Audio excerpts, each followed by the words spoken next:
There we go. Nope.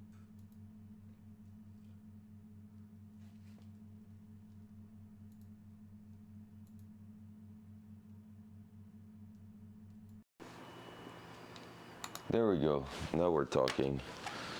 All right.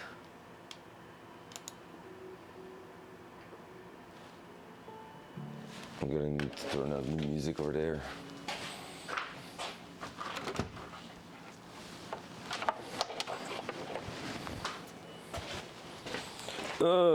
How was the night for you guys?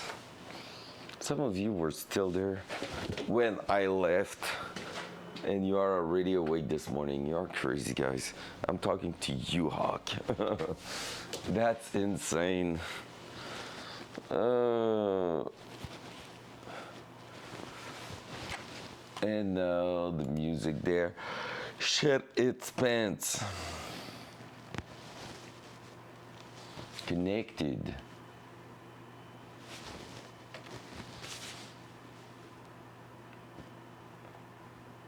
Hawk is insane. I don't know how you can survive for 2 hours. Holy crap. All right, be right back.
Imagine I just left. He's supposed to. He's supposed to have drops today also. Yeah, I should have been. I won't say I wasn't full on the couch, cause like, to be fair, it was like actually not the best night ever. It took me forever to actually. I was like, how would I say that? I was in on the in between. I was not sleeping properly, but I was like knocked out pretty much. I was like just there halfway between being awake and being asleep, and yeah, it was kind of something.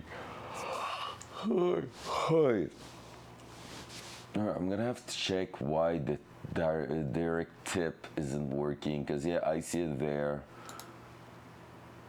That's weird. I think one of the best thing is that hybrid stoner.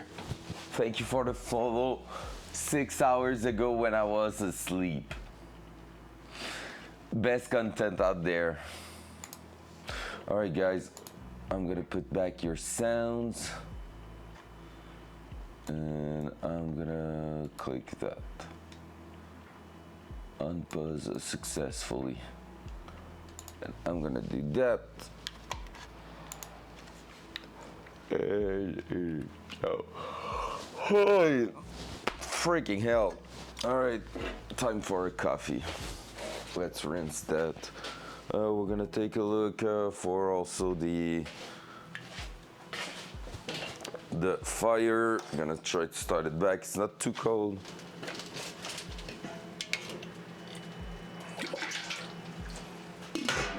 probably not out.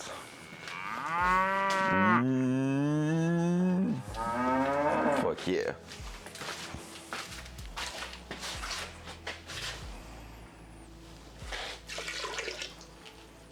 The fire's probably not out since a long time. Ish.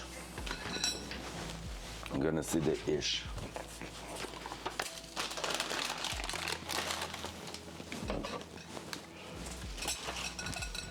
Oh yeah. Holy crap. Is there some of you guys eating right away in the morning? Like as soon as you wake up, you're eating? On my side, I just can't.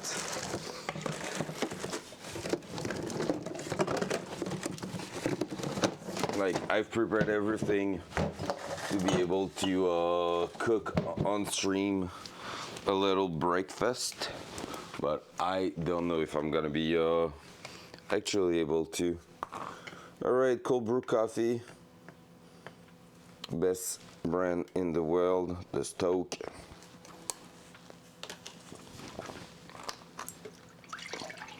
Hopefully I've rinsed the mug properly, otherwise it's gonna taste like gin, which is a weird thing.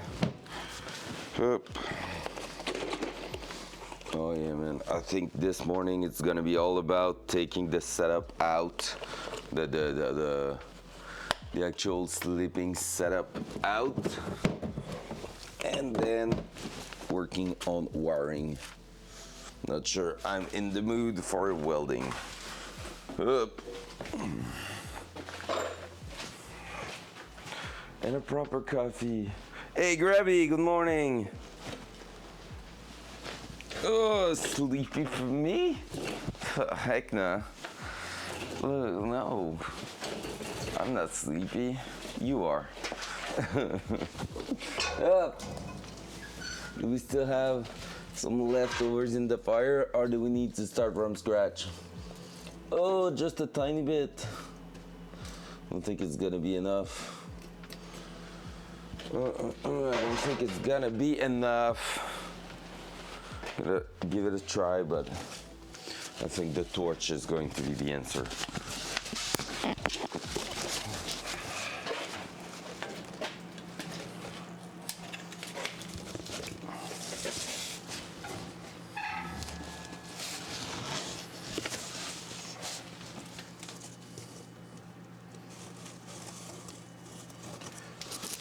Hello there.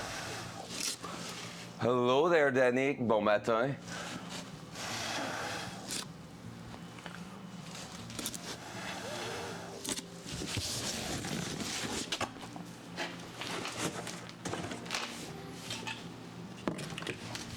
All right, let's take some wood at the back. Oi, what did I heard there? Let's take some woods, and we're gonna be actually lighting that up.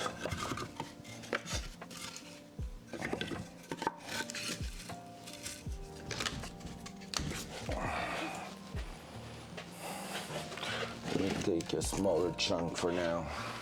Man, I will have way too much wood. I don't want to be taking that out. Hey, my bed is perfect. Don't laugh about it.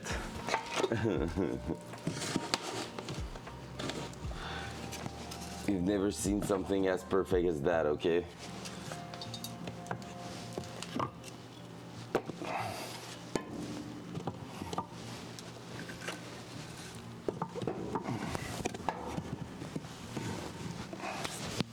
All right, let me bring you with me. We're gonna lit that fire up.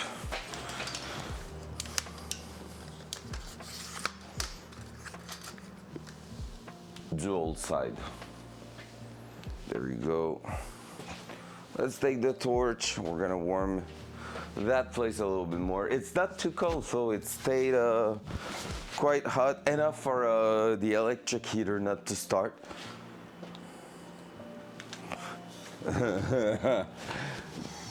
Sleeping with my car, alpha, heck yeah.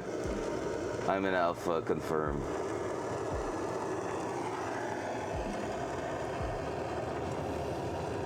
I'm happy it didn't drop any fluid on me, which is kind of great, not gonna lie. I was expecting at some point to get some coolant or something like that. I think it's more, the alpha part is more about how I'm dealing with lighting that fire, the torch, man.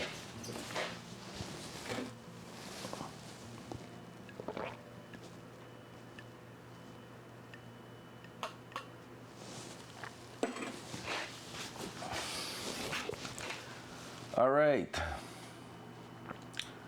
let's give a chance to that. Wakey wakey, eggs and bake, buddy. I love that blue. Thank you again so much. There you go. So we have a solid 5 hours left to say that we completed a 24-hour living in the garage. Whew, getting there.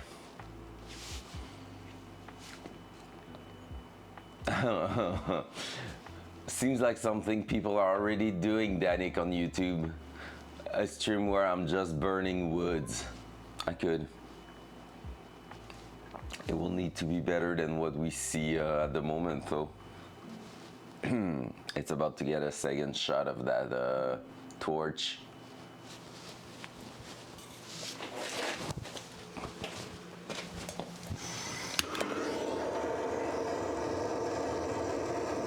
Burn, baby, burn.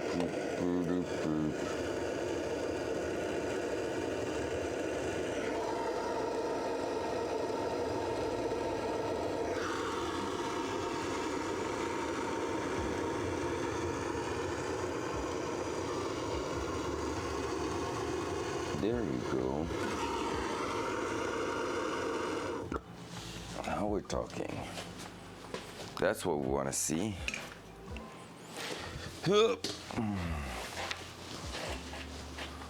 How far are we? Excellent question. Not that far. Got a little bit of a drama last evening where we basically got stuck for a while on the break. So, but I knew the list was way too long for what we had to do, like for the time and everything. So I'm not sure exactly what we're gonna start with. Like, we will never be done with the exhaust welding, even if we spend the entire 24 hours on it, I'm pretty sure. Yeah, the brake, we got like a bit of a hard time bleeding and reconnecting the master cylinder. And then after that, we had a bit of a hard time bleeding them. Now the bleed seems pretty good. I have a really great, damn, that's going hard this morning. But yeah, we got like some decent fluid at the rear, at the front, everything, like it's feeling great.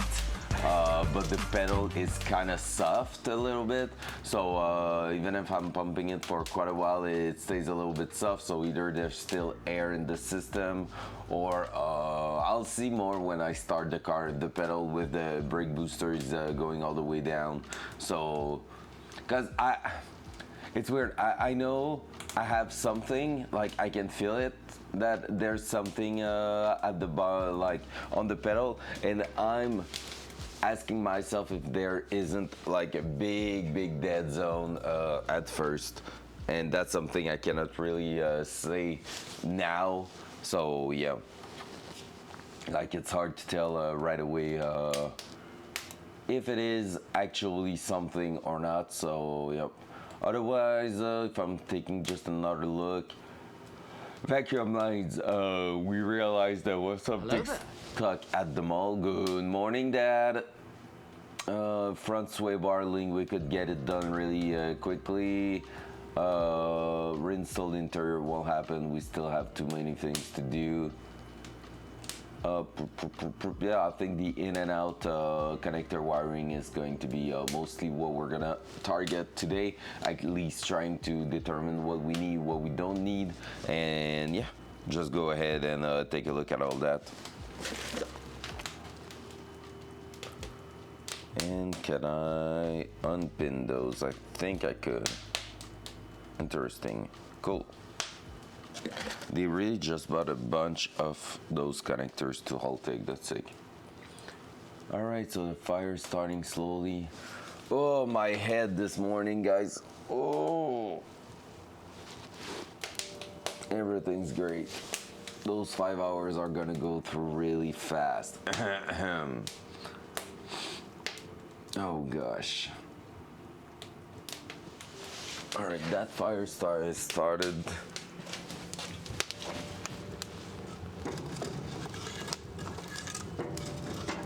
Let's do that. Boom. Front cam. Oh, we're gonna keep a few minutes for ourselves, trying to wake up probably before doing anything stupid. We can actually start reading probably. Could do that. Oh, I also have a hoodie here. Let's put the hoodie on. It's just a little bit chill. Honestly, I was really good in there. The bed was doing just fine. Even when it got a little bit cold early this morning, it was great. All right. Oh no, my earbuds.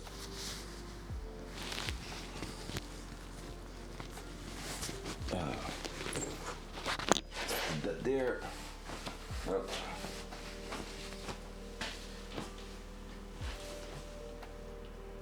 I'm doing that like I had any air. Oh.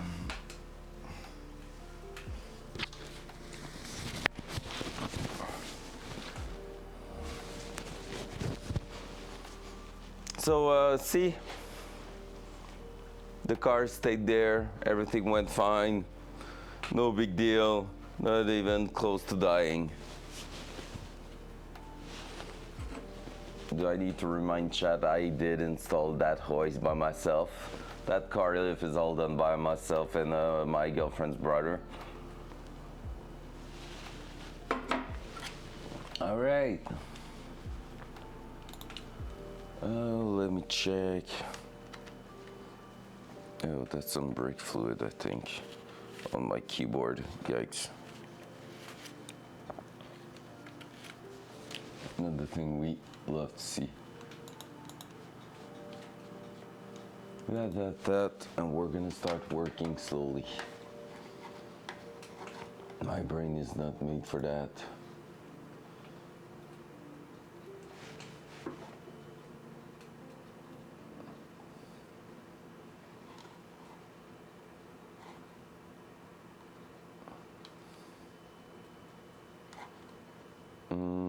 I see some issues there. All right, there you go. Cool.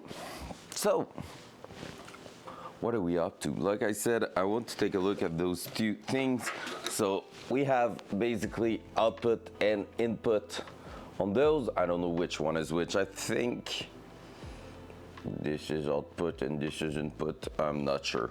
So we're gonna have to take a look at that in the first place, but we're gonna have to determine everything we need. So there's a wire for every option.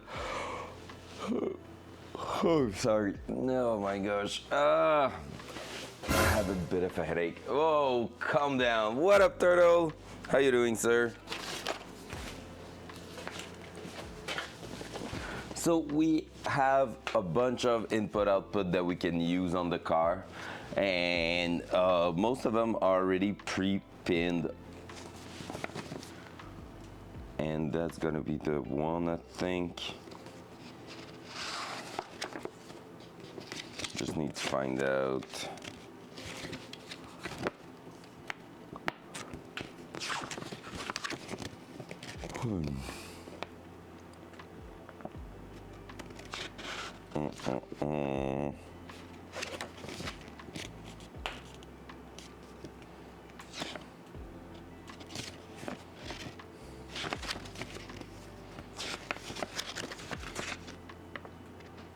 Oh, input, output. There you go. So that one here is gonna be what we're looking for at the moment. So we wanna know what is doing what, and for me, a DPO 1 to 6 is not telling me a lot of things. I thought I've seen something about it, and I think we already looked for it at some point. Because I'm pretty sure they already have a color code for a bunch of options. I could probably take a look right in the ECU.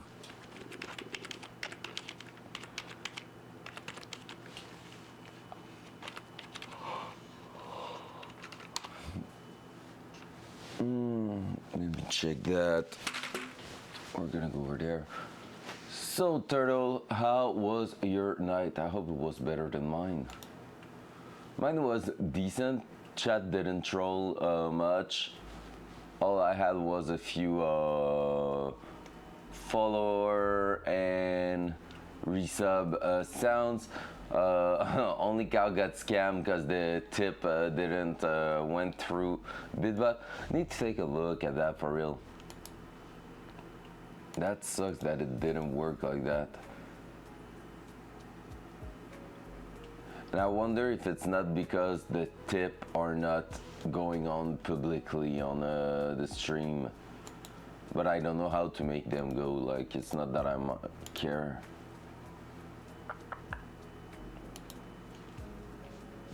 Going on stream element a little bit.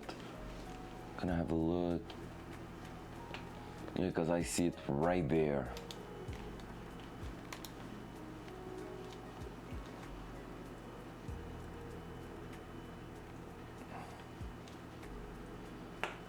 Or is it because it's not going through Twitch? Hey, Sideways Cressida, bon matin, good morning, sir. How you doing? Heck yeah. Really gonna have to take a look. Actually, I think it's Bitbot not looking exactly at the right spot. Hey, Big Dave, let's go. Good morning, sir.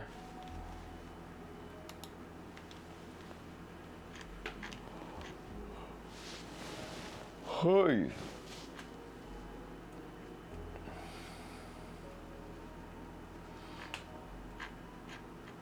Alright, I'm trying to find...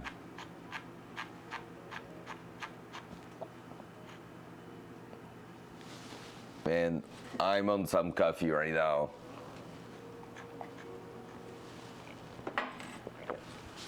It just needs to kick. It just needs to kick. So who in chat is actually getting a good effect out of coffee? Like, for who is it like actually boosting and working great? Because my girlfriend and her brother, coffee does absolutely nothing to them. Like, if anything, she's gonna feel like the heart's beating a tiny bit faster, and she hates it. She's like, I'm not feeling great with that because like it sucks.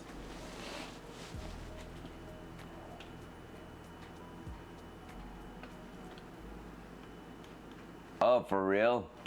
And with ADHD, I mean, it makes sense that it's not working great at all.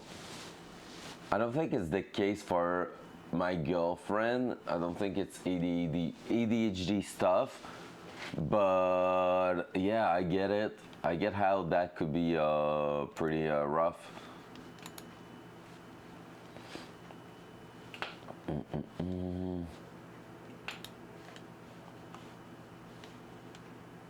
It was, I lost the window there. Okay, and now, sorry, I'm still looking at the input-output stuff at the moment. Trying to make sure I get it.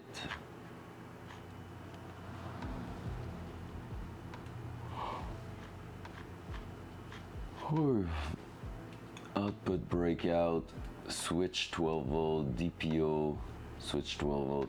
Am I able to pretty much assign whatever I want on it? I don't think so.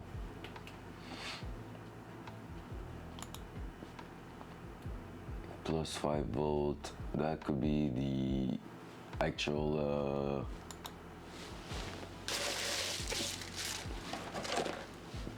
fuel. Okay, with orange in it, yep, that's the input right there. So I have the input right here. I just need to find out.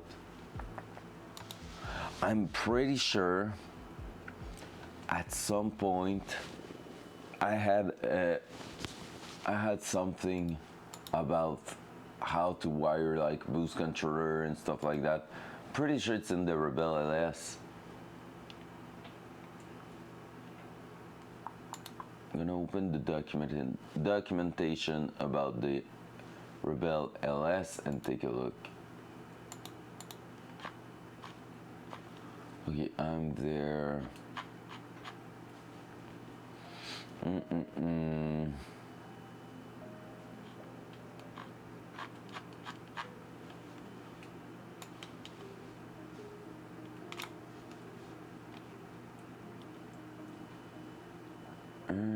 What the heck? I just want to know where I should be plugging what.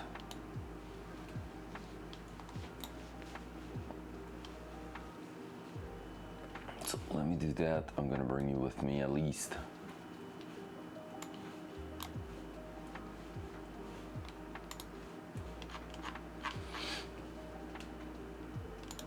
Oh my god, it's rough. I don't think it's gonna be a super productive morning.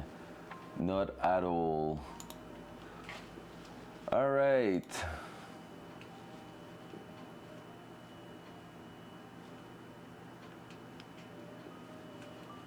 Not the Nexus. Yes, right there actually. It's not the overview. I want the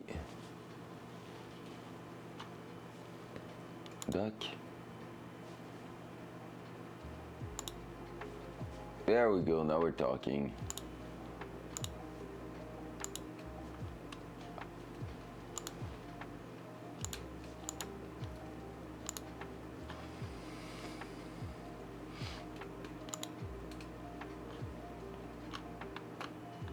Fuel regulator, we done that.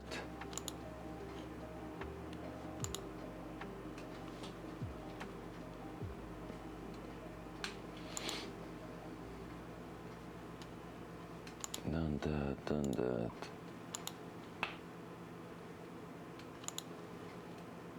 We want to know about the boost.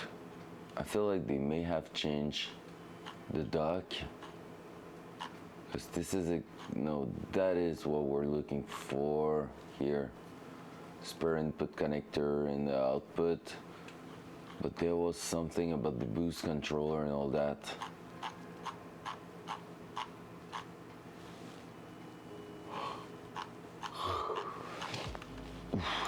It's rough.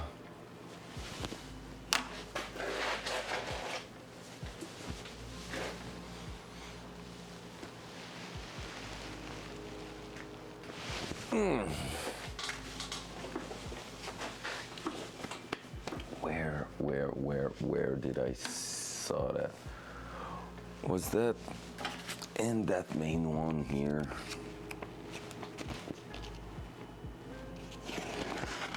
I don't think it is. That's the thing.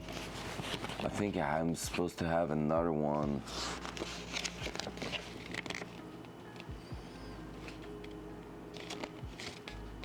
Map sensors, not the thing I'm looking for.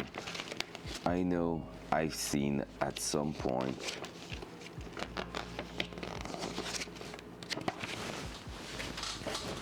Let me try to find the big book. I think it's in the car. Oh, the car is so high in the air. I think I'm gonna have to remove my sleeping setup if I want to get in there. Because I see a bigger book from Haltech there. So yep, let's remove this setup. Oh, I would love to stay on here. I would love to stay here, right there, and take another nap. It will feel great. Sheesh!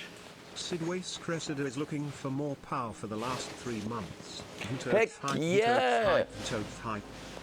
Let's go! Thank you so much, sir, for the resub 3 months. Appreciate that, Sideways. Appreciate that, you legend. Heck yeah, baby.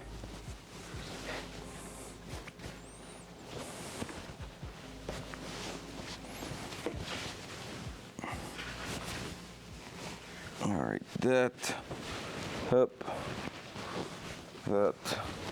Let's just fold that quickly.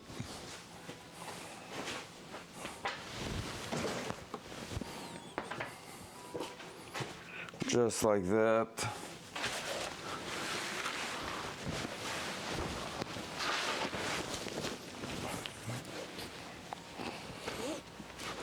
Just like this. Hopla. Hopla. So after that, we're gonna drop the car a little bit. We're gonna take a look if we can find where the actual F is the place where we need to put the inputs for the brake. Not the brake, but the boost controller. That will be great.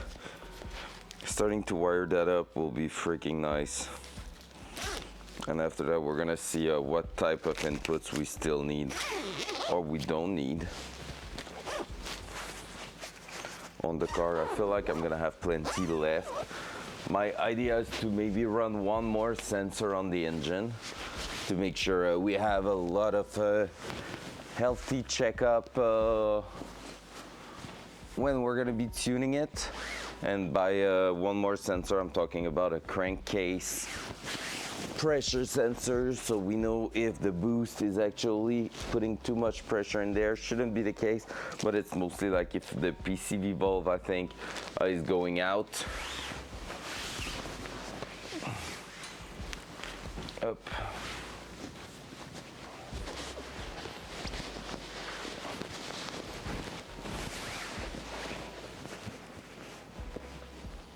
All right, that's going like this.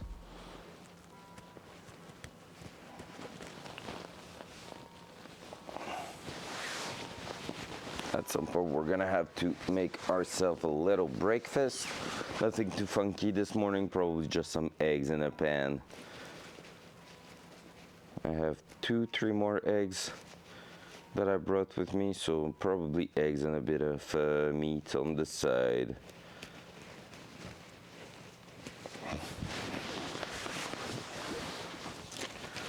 There you go.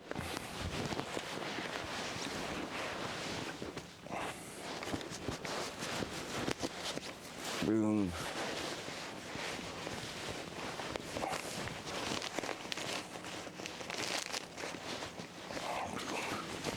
Up.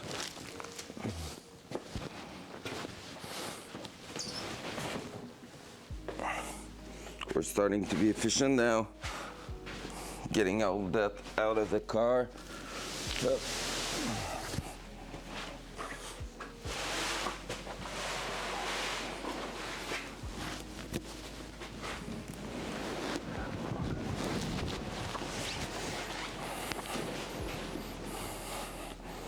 Boom. E freaking Z. Oh no! Not the greatest thing. Up. Up.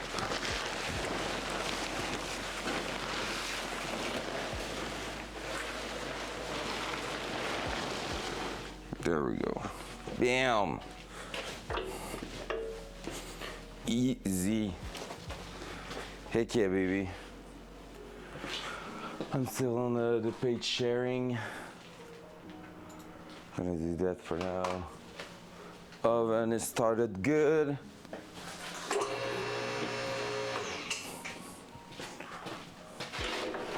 Unlocking. Whew.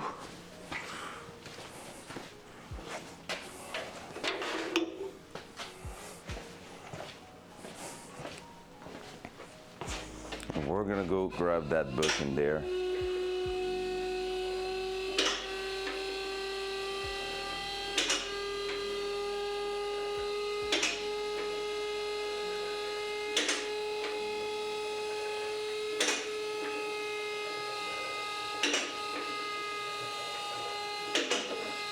There we go.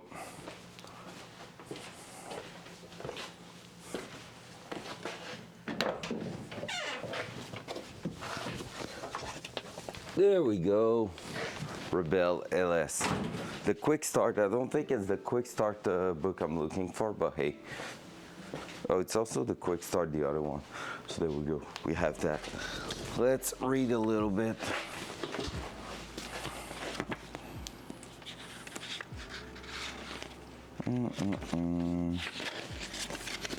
Oh, that's on the software. No, that's not what I want. It's not what I want, what I really, really want. Maybe we're just gonna have to plug the laptop and see what it is expecting. Because I'm almost sure there is already...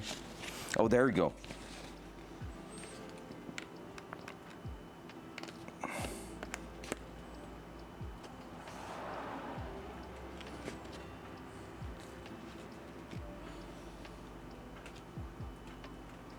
There you go. So I'm gonna have to assign that, but we have the different type of connection for the output. So DPO output here, 12 volt switched plus DPO 1 on the boost controller is gonna be the thing. So yep, that's gonna be good.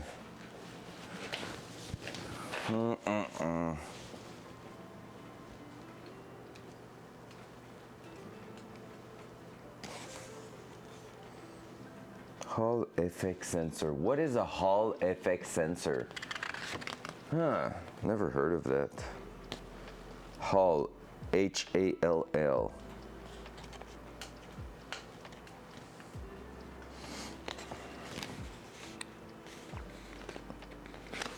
So yep, it's gonna be a mix of playing in the computer and using that. So let's have a read there. User definable inputs and outputs. Most of the input and output on the Nexus Rebel LS are preset to match the Rebel LS terminated harness. This significantly reduces the number of wire assignment that need configuration in the NSP software. Some input-output are user-definable, providing the right level of flexibility to meet specific needs in your application. The following section briefly explain the uses of these input-output and gives example of typical application. So the auxiliary 12 volt. 2510, this output is connected via the red blue secondary fuel pump. That's what we're doing.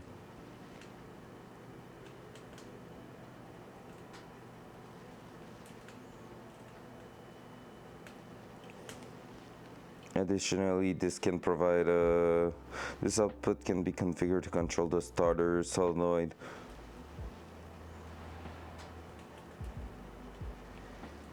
If your vehicle doesn't have a starter signal wire in the body harness, this feature allows DC to inhibit the starter motor from engaging when necessary.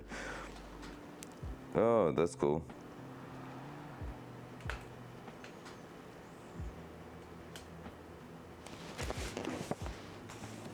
So yeah, in my ideal scenario there, I would love to bring probably as some input the brake pedal signal, clutch pedal signal, so that way we can say, hey, when I'm clutched in, you can like activate the launch control and stuff like that, like clutch in first gear, launch control, like for example.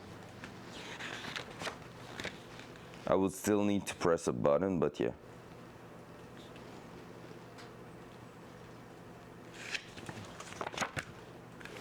But that doesn't say a lot, so I think we're gonna be connecting right to the ECU and start looking at that. Actually, it's gonna be the best bet. Let me bring it lower even more. And I'm gonna need to check if Flo left the door open. I have the right to go in my house for one reason, and I might use it.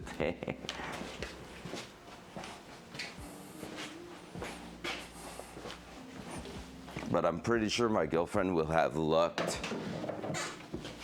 the door by reflex, leaving me outside of my home. All right, since chat is a little bit sleepy this morning, just like me, let me do that right away before it gets crazier in here. So we'll be right back.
I've just seen so many doggies, so many dogs around me.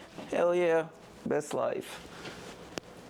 In about the 5 minutes I was not here, I've seen 3 doggies. And we love that. The puppies are the best. I forgot I was expecting one more dog in my house. It's the one from Flo's sister. We are babysitting the dog for the next few days. But she went to grab her last afternoon, like yesterday, when I was already in here, so like it's all new. All right, coffee, caffeine is starting to kick in. We're gonna be ready to rock that shit, baby. So we're gonna take the computer, bring it in the car. We're gonna just start messing around with the ECU, see what we have there. We're gonna start after that to take a look at the input-output. I want to maybe configure a few things. I will need to check what I need to configure the fuel level sensor on.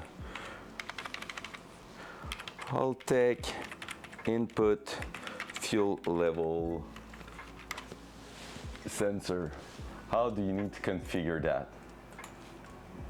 Because that will be cool to have. It's okay, pull up. It's an AVI one. A fuel level sensor can be used with the Elite ECU. We're not using that, but we have some AVI inputs, I think. So there's gonna be a ground and there's gonna be an input like that. Let me check exactly to make sure. So we had a better view on that book here.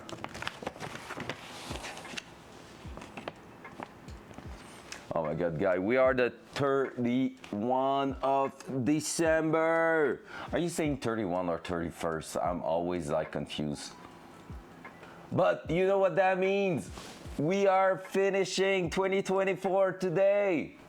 Bon matin, Mr. Goose. How you doing, sir? Welcome. Hey, we have 2 AVI input. Perfect. So we're gonna use one. So okay, I see how it is. They are pre-assigned in terms of function, but you can actually...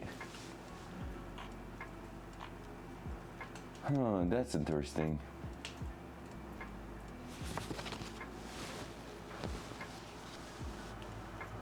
AVI analog voltage input to use, which is good.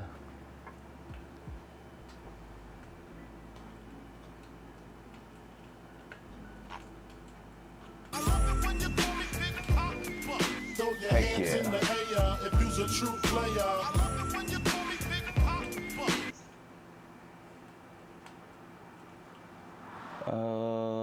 Set to half effect for all analogs. Okay, no. I'm gonna have to take the data there. Oh, I can even trigger a warning minimum and all that. That's sick.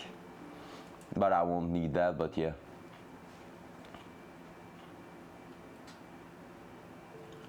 Raw minimum, raw maximum, that's good. Okay, because basically what I want to take a look at is, and maybe I should be sharing the screen for all that, just for the sake purpose of me messing around and looking over the internet. Doing the actual research, I'm always talking to you about what you should do.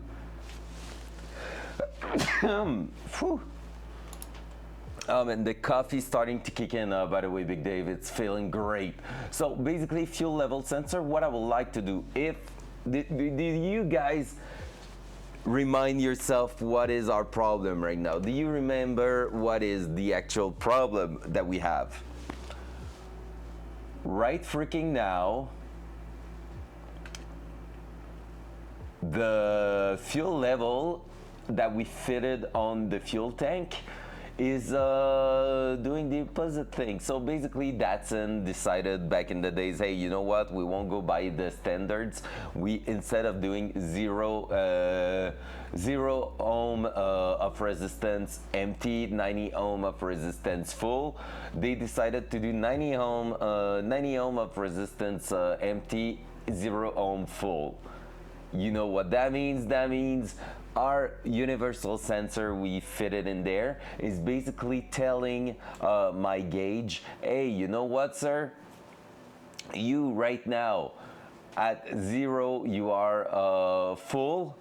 Like when the fuel tank is empty, it marks as full on the gauge, and when it is full, it marks as empty on the gauge. It's actually like quite a funny thing to have at first, but not really something I want to have on the long run. I would love it to work properly, and I'm wondering if I couldn't be able to do that through the ECU. So right now, what you're looking here is that, and that is basically showing up, hey, I can do a fuel level input on one wire going all the way to the back, and from there say, hey, okay, cool, now give me that,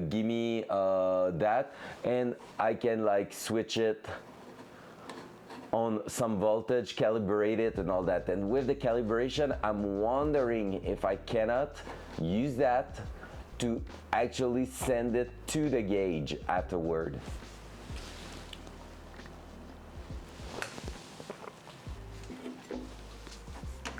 Let me check.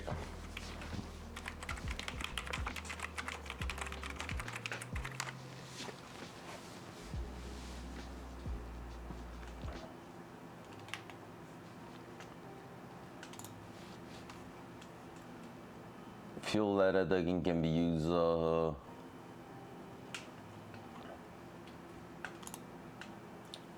it will be on display. Shit, I don't think it's gonna be an out. What are our output options though? It's all DPO stuff. And with the DPO, can I get, what is an actual DPO output?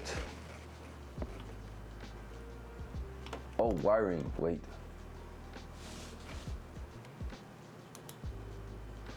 Yeah, okay, that's the fuel level input on an AVI wires, that's good.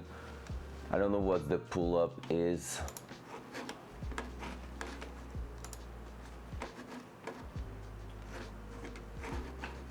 We're in that page right now.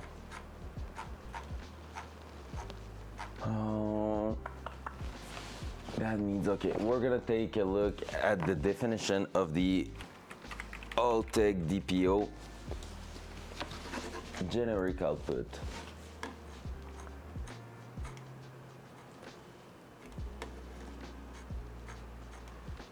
It's funny because this here, guys, if for you it's like kind of bland, that kind of page, and like looking awful. For me, it looks really a lot like when I'm doing some code and some tools. I'm not a programmer, so every time I need to do something, I'm always on some pages looking like that. So yeah, available only when duty cycle has been configured as the signal type A. Fixed frequency will be output. I'm not sure I get it. The frequency to be used, oh, okay, yeah, okay, there's duty cycles, there's different type of output. So we can use the wiring to state, okay, we want signal type duty cycle or whatever. And then after that, we can say that. Frequency might be the one we're looking for. Dependent on the type of solenoid to be used. And this information is provided by the solenoid manufacturer. Maybe frequency could be the other one.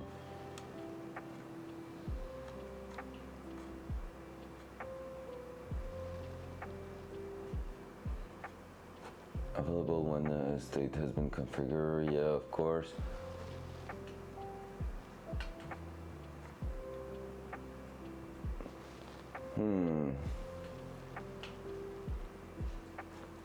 RPM things.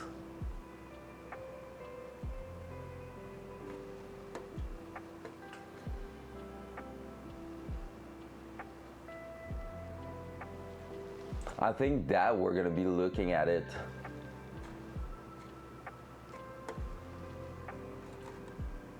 Generic output. This table will appear with the name that has been configured and allows. Yeah, no, we don't need 3D mapping.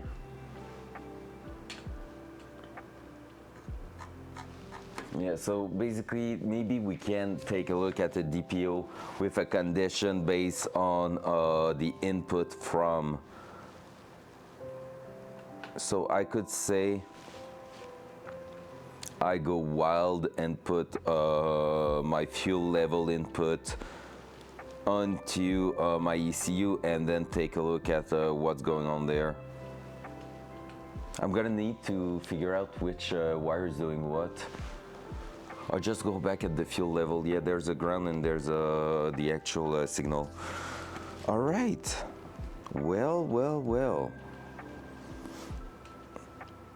So DPO1, we're gonna be violet black right on the actual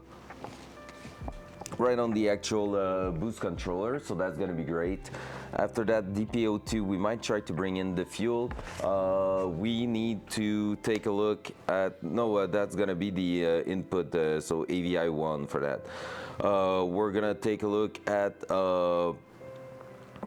maybe, so yeah, an SPI1 for the actual, because I wanna see it. For the actual fuel input, and then after that, on top of all this, we're gonna be looking at what we can do with all that. RPM now, RPM, what wires is supposed to be RPM?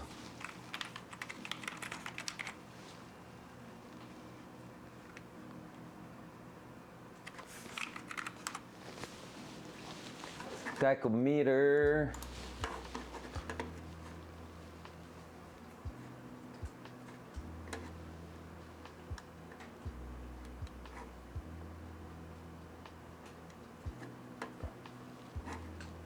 So DPO right here.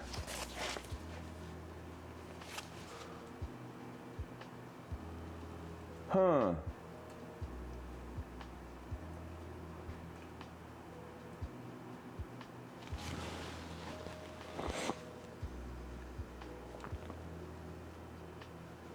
Interesting. So we're gonna take a look at this to see the value for the Datsun, but we should be able to do the RPM through that. So they say DPO1 should be the one there, so DPO2 might be what we're gonna use for that. All right, let's connect the ECU and see if there's actually some input-output already done in there. I had the laptop right there, but maybe, oh yeah, already bring it into the car, easy. Easy. I'm gonna need the extension because that computer is not holding the battery really well. We're gonna look like some real tuner this morning, guys, because we are so cool.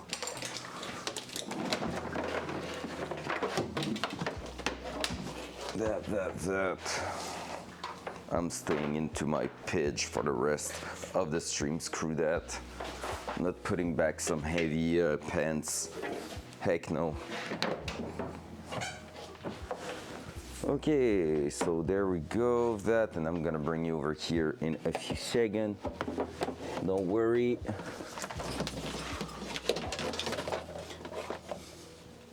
I could maybe, wait. I may have a better idea. That will be so good.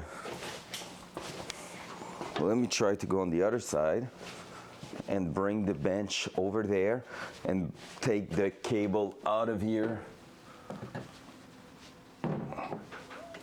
through there, so we will be outside of the actual car. Let's try not to scratch a wheel or anything. There we go. Yo, that will be a sick setup. That. Let's do this. Let's do that. I feel so clumsy this morning. I just feel like what I'm doing makes no sense, but hey.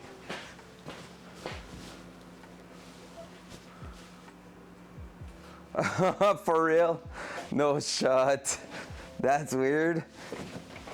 He's not like you. He's not taking earbuds or anything. He's like, yep, now all the shop's gonna listen to you. Hey. So you mean if I'm screaming out loud, the only cow is a bitch? Everyone is hearing that. That's sick.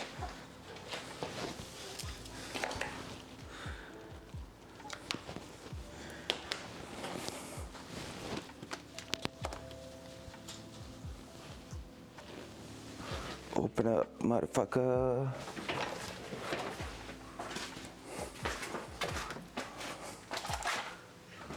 I have a girlfriend.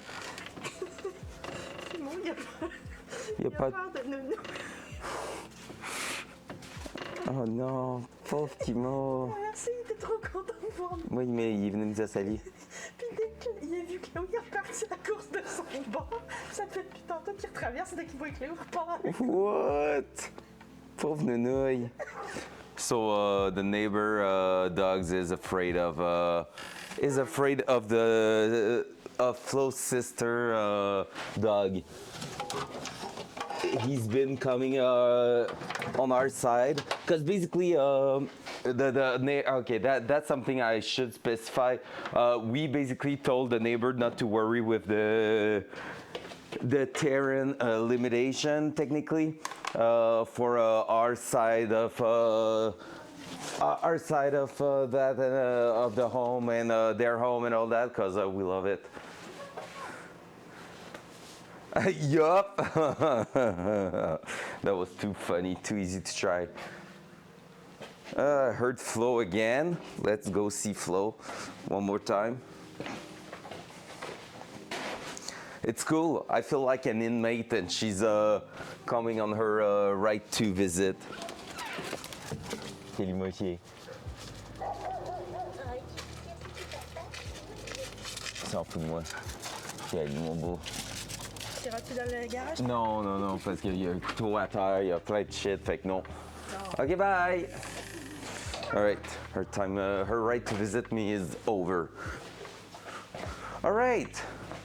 Look at that lovely setup we have right now. Yep, that's her. Look at that. We're gonna be having the computer right there. So I'm gonna do that, this, and bring the other camera so you can actually see what's going on. So we're getting into the geeky part. Honestly, Hawk, I don't know if you were still there when I was saying that last evening, because it was like before you go live, I think. Next time I'm doing it 24 hours, I think I'm cleaning the entire, okay, so let me show you guys. Dual side. Oh, it feels so good. The coffee's really kicking in now. So we have that. We have this, which is the streaming setup for the garage.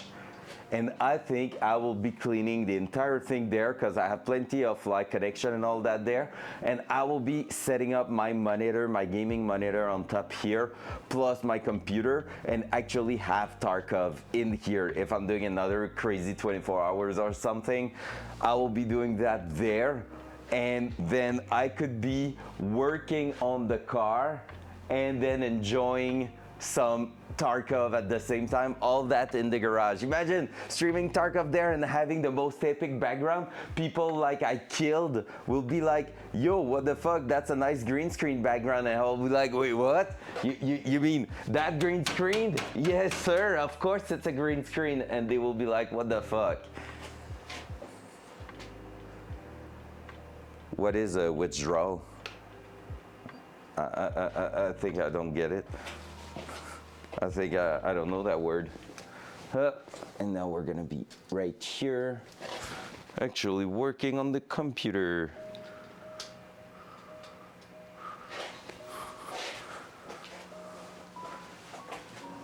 Writing D2 while that's such a good idea.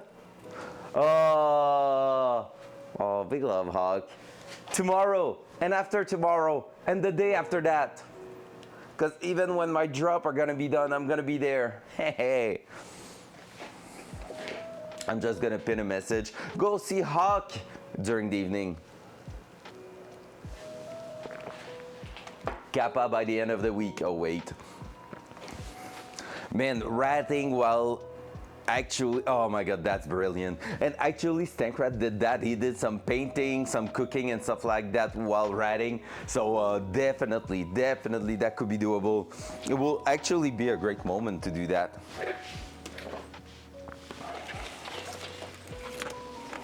You won't check my password. Is that it?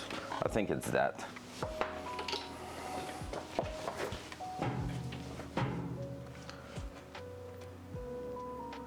I think I'm already lurking inside the house, Hawk. I set up my things. I'm lurking everywhere for the last 3 days, getting all the drops while I'm in here and preparing and all that. Big braining the shit out of it. There we go. Do you have a good look of the monitor there? Can try to bring you even closer. There you go. So what we're gonna do right now, why is there a System 32 that just opened up? NSP from Haltech.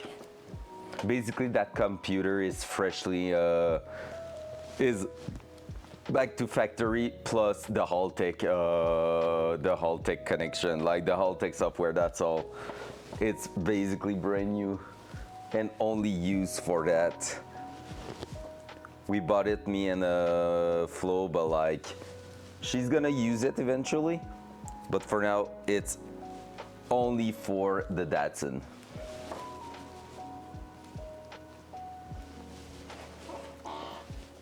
Yep, lurking until tomorrow, pretty much everywhere. And then after that, it's gonna be our time to shine. So, let's go back through all this. So we have everything on the engine done. We have the race camshaft with everything set up here. Engine capacity, compression ratio that we estimated, but should be like pretty much there. Manifold pressure sensor and all that, that's all good. Vehicle speed from the actual, because I want to say it.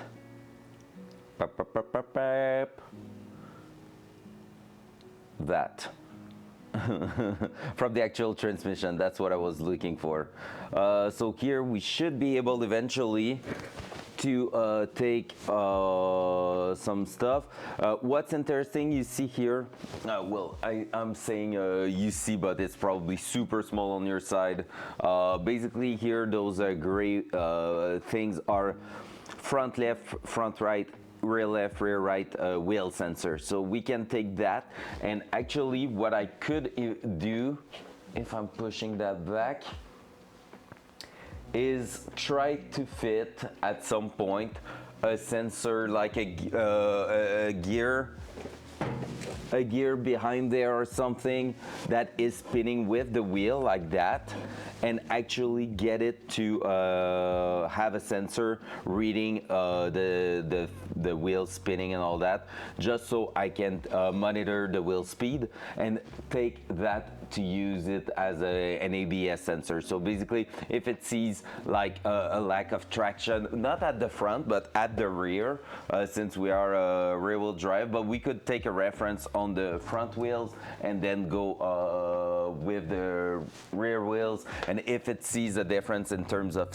speed between wheels, we could set it to give us some traction control and ABS, which will be kind of cool. But the ABS, I will need an ABS module, I guess, so we don't really care about that. It's more the traction control I will be interested in too. Having a non-intrusive one will be freaking great. So sensors here is not really what we're looking for. I know it's the generic, but I'm gonna take my time to go through that.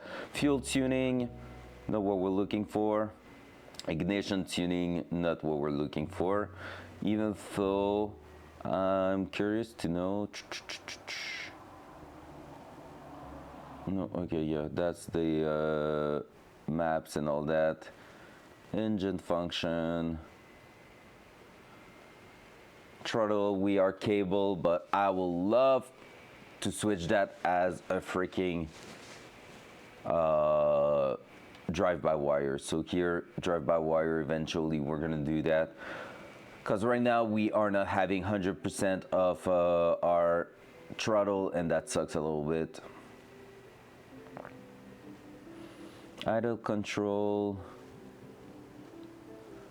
We had the base on here, so that's not too bad. Thermal fan. Engine protection. Engine protection, that's gonna be interesting. Severity level 1, least severe, enable, which is target lambda at 0.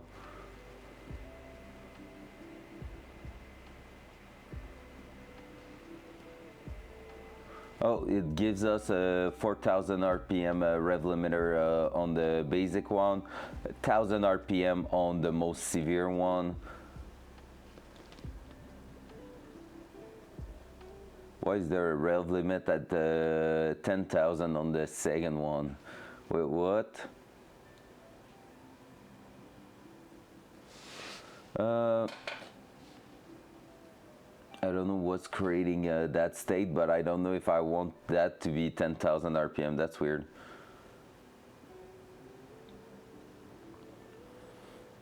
Main limiter injection. Okay, yeah. So there's a cut method there. Huh.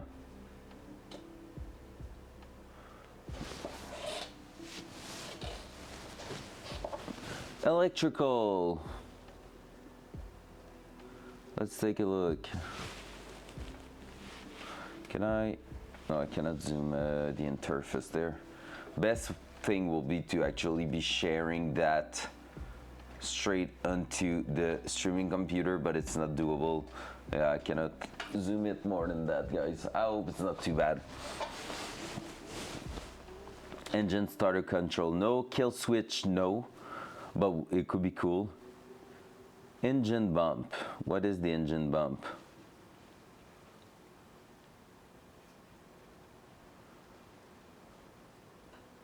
Oh, that's nice. Actually turning the engine without starting it. Oh, cool. Alternator control.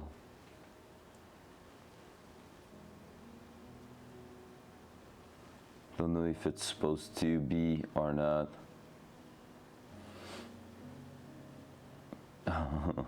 I can have the brake lights and all that, but like I'm not wired for that, but that could be a thing. And windscreen washer and wiper. So yeah, that's for more when you have a PD16 link to it, I guess. Transmission, all that's pretty much good. Here we had the ignition switch.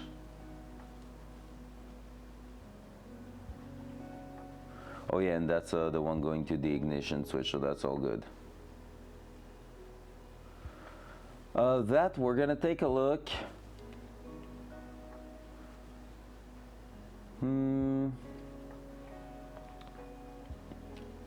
I don't know if I register for the T56 there, which I think I did. However, there is two different ones. We're gonna take the time to do that. We never took the time since we got the car started to actually look into every different parameter inside the ECU, and I just want to take a kind of a look there and play with that because it's always fun. I just want to see someone on the monitor. It's not super readable, but at least you can see where I'm going on that screen, so it's not too bad. Oh, headache. I think I'm gonna be ready for a second coffee.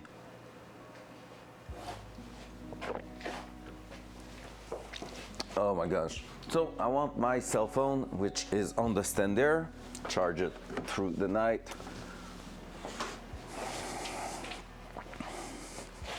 Bunch of people talking to me, what the heck? Leave me alone. Oh my god, so many people went live. Even Dadu went live. Ugh. Oh, that's true, Hawk. I need to tell him about the pre-roll Forgot about it. Okay, we have the T56 close ratio, I think. Wait, I'm not sure. The one with the worst 6-speed. T56 close ratio. I'm gonna say the Magnum. Close ratio.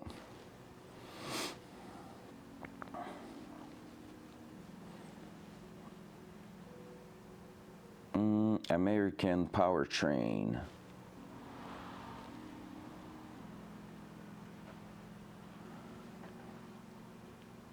So is that the one? Yeah, I think it's the one. 2.66 in first instead of, what is the other one?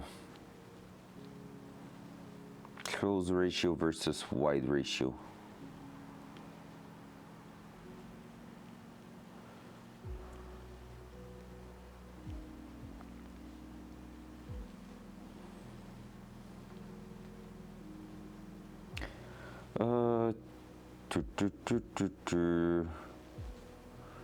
Okay, I think I have a picture here. Hell yeah.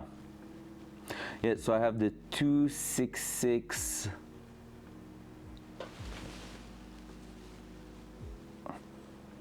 So that's the different gear ratio you can get on there. And basically, I got on my side the 266 first gear ratio instead of the 297, because 297 will be short AF, and I'm ending up at 0.63 instead of 0.5. The best scenario would have been the 266 first gear, 0.5 last gear, but it was just not available at all. So there you go. However, what does that mean in terms of gear ratio things here? Gear position, we don't have that, so yeah, it's going to be a gear ratio. Reverse lockout, that will be cool to assign. All right, it's not happy. Has unassigned or invalid connection. Go to transmission, reverse lockout. All right, gonna remove that. But the reverse lockout, I will love to do it.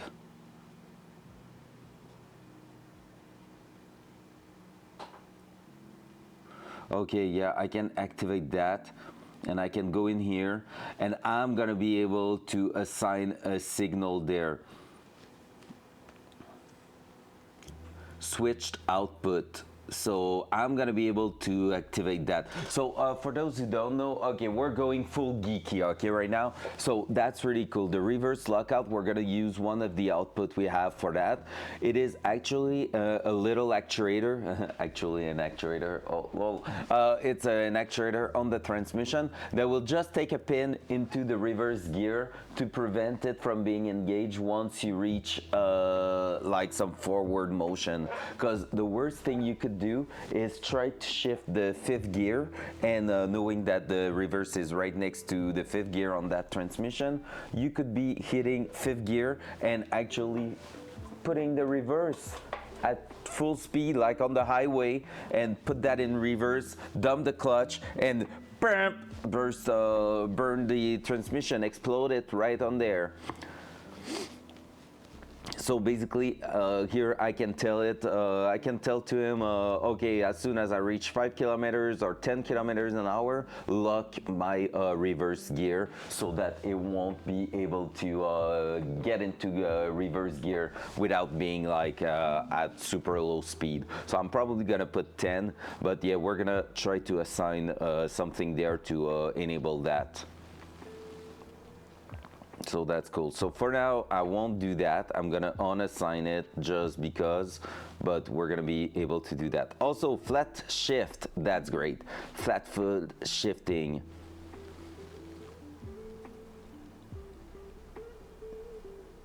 Max shift time, 2600 millisecond. Block out 100. Throttle blip and down. I can't do that because I don't have a drive-by-wire. But if I have a drive-by-wire, I'm gonna be able to have the throttle blip. So when I'm downshifting, it's gonna auto rev match. Holy cow, are you listening to that? I need to go drive-by-wire, man. I need to go drive-by-wire. Holy crap. Throttle blip on downshift. We're gonna be able to enable that when I'm at least 20 kilometers an hour, minimum RPM 1200, delay 300 millisecond, TPS correction. It's gonna be 4% a second or something.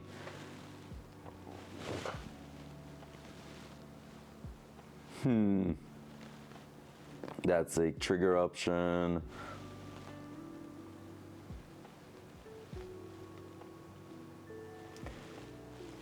And I'm gonna be adding probably the flat foot shifting option right on my keyboard. So that means we're gonna be able to like just play with that eventually. So I'm gonna remove it for now, but now I can see where it is. It's cool to actually just take a look at what's going on in here.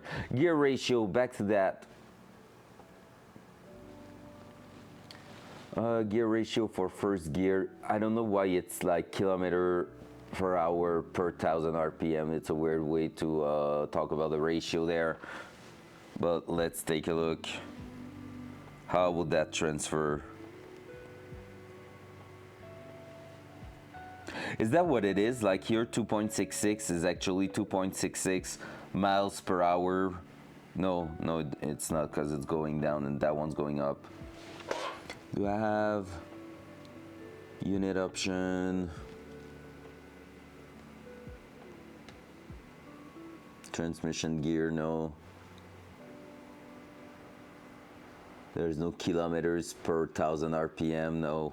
Shit.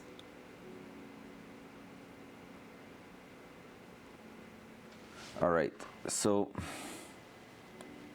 let me check if I have a conversion tab. Gear ratio to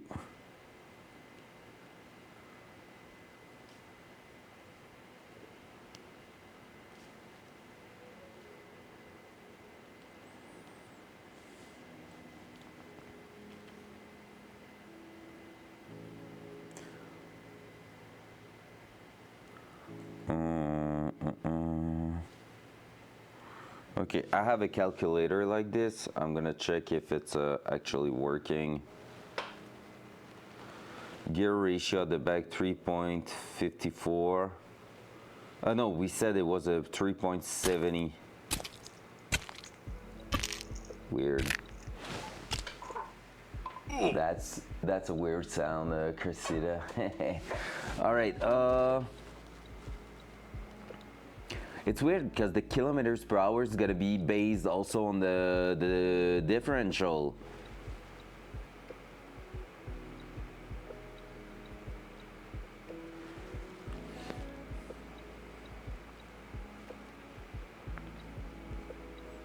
All right, but let's still do that. My tire height, what is it? On the Tremec website. I think I have a calculator, yep. So tire width is 255 at the back with a wheel diameter of 17 inches and an aspect ratio of 45, 50, I don't remember. Let me check on the wheel I have right here. Where is it? 40 of 40. Calculate 25 inches of ratio. I'm thicker than expected there.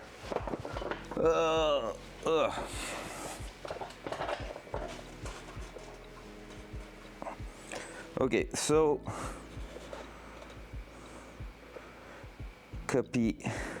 We have exactly 10 inches of tires at the rear at the moment, which is not bad. Tire height, paste, axial ratio, we said 3.7 when we measured. Engine RPM, we're talking about, we want to know it at 1000 RPM because that's what we're looking for here. calculate speed. Oh, I need to choose my transmission. Magnum 2.66 2.63, calculate speed. All right, there we go. So now I have all my measurement there. We're gonna adjust that. Hey, Wiz! Slip working on car? Heck yeah, man. Have you seen the setup during the night, Wiz? Have you seen it at all? You want me to show you?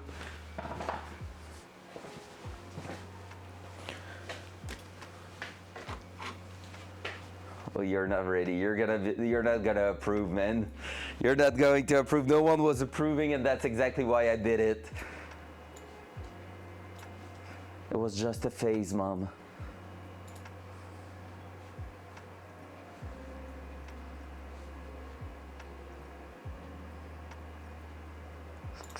Let me grab it. Yeah, I know about my recap. It's all good. Yo, where is it? Video.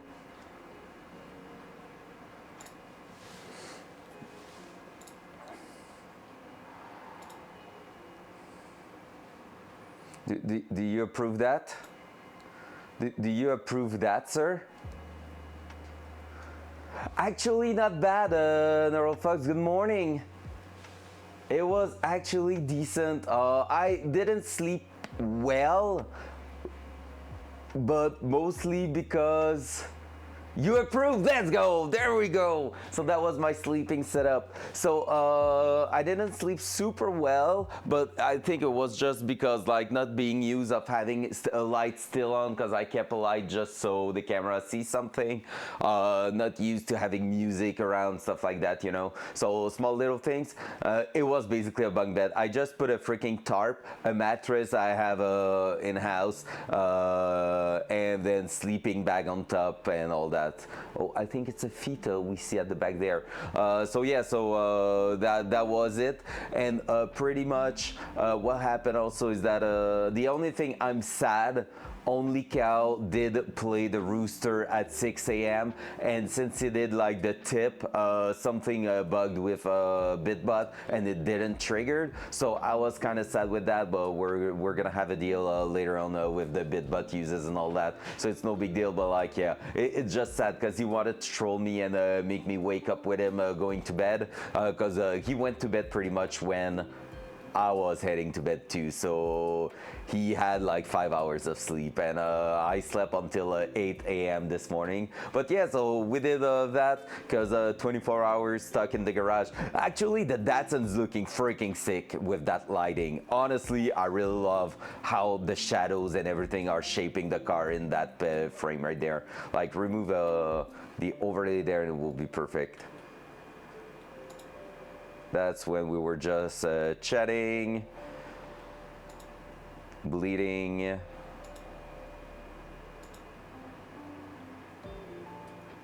Getting ready.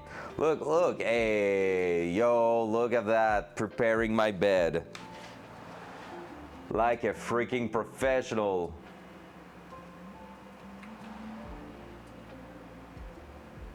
Hopla. Look at that, right under the car.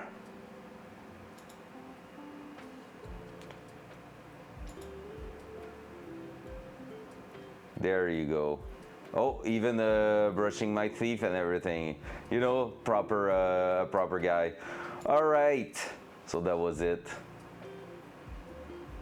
That was it. Oh, yo, whoa. Computer, hey, yo, come back. Stay alive, sir. We need you. Thank you. So, yep, that was the freaking setup. It was nice actually. Like I will do it again. I mean, I will prefer to go back in my bed and come back the next morning, of course, but I will do it no doubt. Dual side. There we go. All right, now that we have that, let me open up a new tab. I'm gonna close a bunch because I have a lot open for no reason. I need to change the power option on that computer.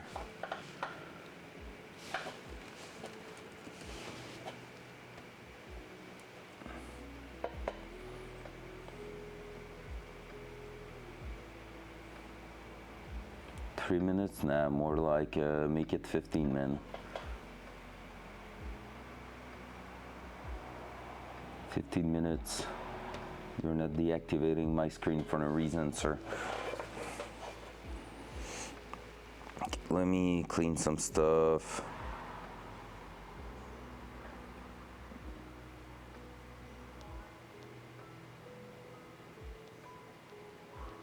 How the hell am I getting so many tabs open when I'm never opening new ones? New tab. MPH to KMH. So, from here, 7.57 is 12.18.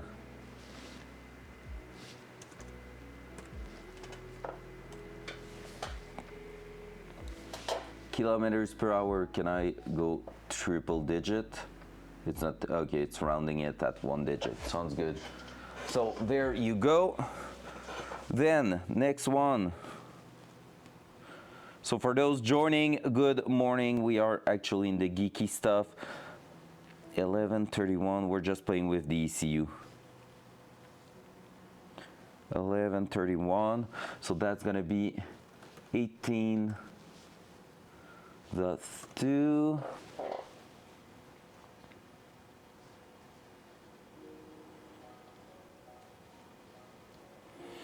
$15.48.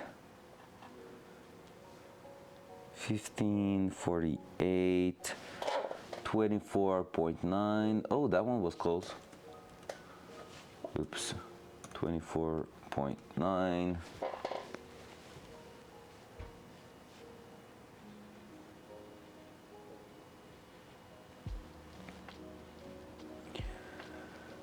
That was third gear with it. Yep, fourth gear. Yo, the ECU can take up to 10 gears. That's weird. But the new automatic, I guess the new automatic transmission in the new Camaro has a lot of gear. So 20.13, next one. 20.13. So that gives us, see, now we're shifting towards the bottom. 32.39. Well, 30, yeah. So it's gonna be 0.4, yep. Fifth gear. So see, I think it was set up on the wrong transmission technically.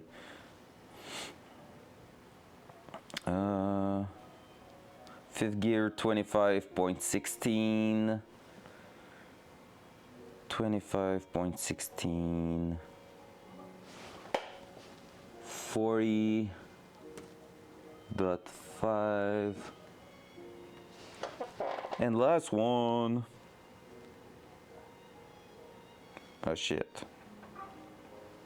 31.95. 31.95. So here we go. 31.95. 51. Yeah, we're 10 kilometers per hour lower in here. 51.41. There you go. So that should be the 6th gear, 1000 RPM ratio there, based on a budgeting. Welcome back, Blue. How you doing, sir? Hope you're doing amazing.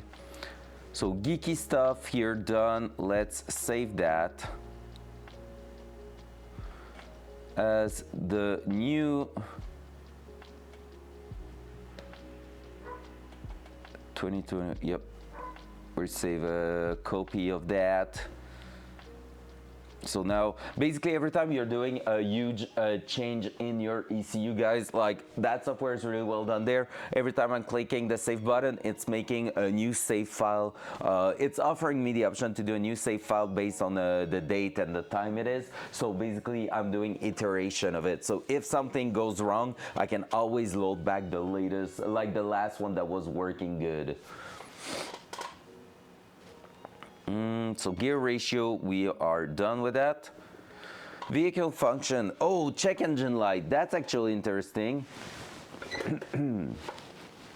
Current DTCs only, power on option until engine start. That's cool. I don't know if I can output a light switch to get the actual check engine on in the dash, because I think I will have way too many outputs, so that could be cool. There you go, tachometer already assigned to a purple, green, and we'll see if it is a wire that we have in here. So purple with green, I would say it will be on user. That makes sense. You are the output, probably by default the output DPO number 1. We can actually validate that also in there. Purple with green wire right there. Purple, green, second pin right there. Makes total sense. So now we know that we have the RPM in our hands. So we're gonna be able to get some pulses on the gauge and make it work. So that, if I'm looking in the generic right here,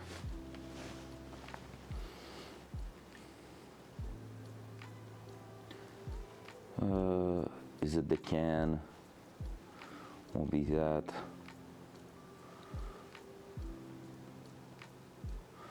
Okay, the generic, I will have to do sensors, condition, output. Where's the input?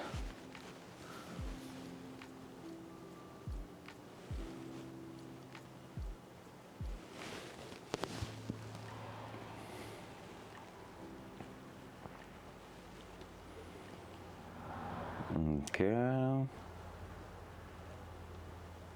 So I'm gonna be able to do that, to assign a wire and everything.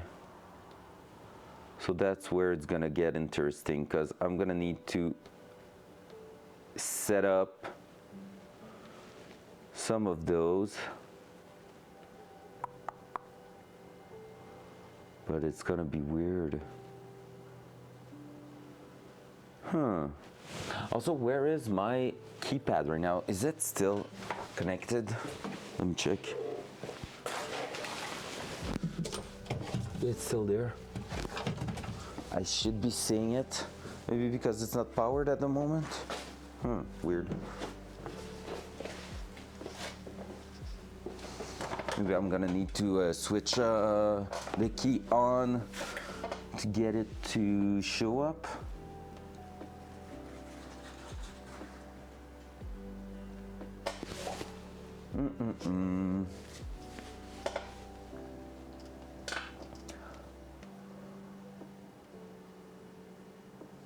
Oh, that's cool. Is that based on that? No, okay, nice. I didn't see the tab at top. You have the idle control page, boost control page.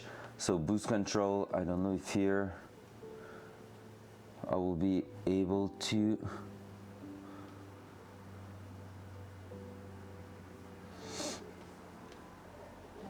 see that. The map sensor.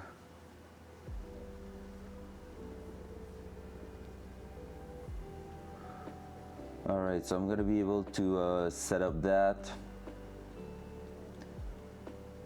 diagnostic, so we can go and see everything in here, see that everything's great. Oh, input and output, there you go.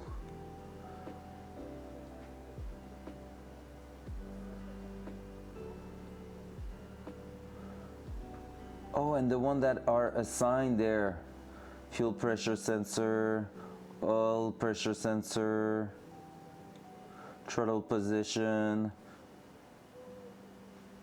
That's all the AVI.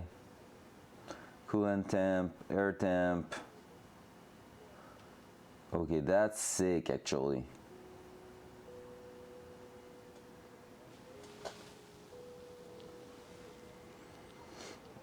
Drive-by-wire, which we don't have yet. DPO6 is our tachometer output.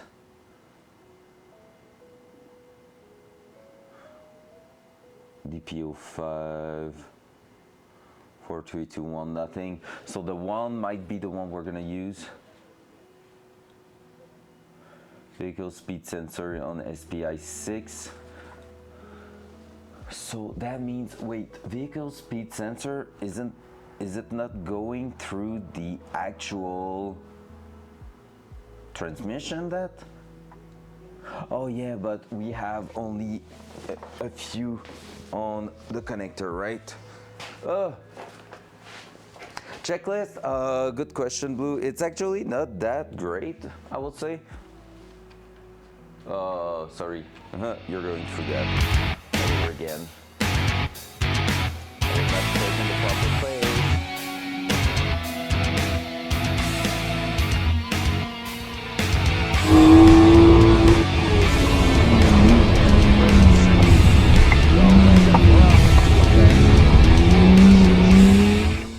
Heck yeah. We're the best. Heck yeah, baby. All right, let me click, make sure I'm in the right spot. So there you go. Checklist, basically, there's still like, I put way too many things on it and it was like on purpose. I prefer to set up like a 24-hour stream and get a lot of things to do, then set up a 24-hour stream and after 10 hours being like, I don't know what to do anymore, guys. We're gonna do some cleanup. So, you know, I've been preparing more than less. So basically, if we take a look, we are actually working on the input-output connector. I know that wiring part's gonna take a while because I'm not used to do that. Like, it's easy to wire breaker is used. I mean brake, I guess. Is that it? I'm not sure. But like, yeah, so basically headlight fitment doesn't really matter at the moment. I can show that to you, Phil. I have them right there. Do you want to see the new headlights we're gonna have on the Datsun compared to the OG one? 200 amp, it's like basically a house breaker. Yep, so, but that wasn't even complicated, honestly, so that's done. We just like secured the entire electrical system on the car, which is great. Then input output's gonna be a big one, but just because it's taking time. It's really freaking long, that's it. Configure gauges, we're gonna be plugging them into the computer and all that. So, you know, I feel like bleeding the brake system and the breaker is too big thing. Vacuum, we're just missing one part that didn't turn into the past.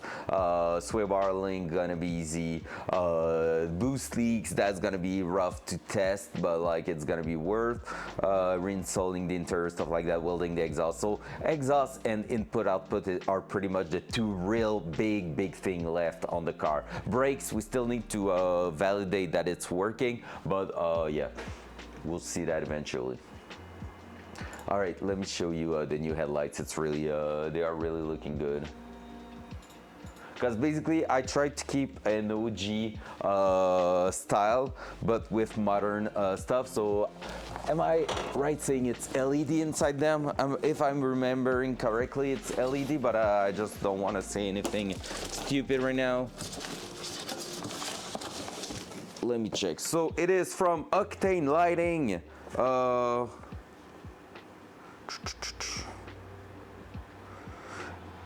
Yeah, it has the angel eyes. Oh, maybe no, they have a halogen bulb, but I might replace them with a LED.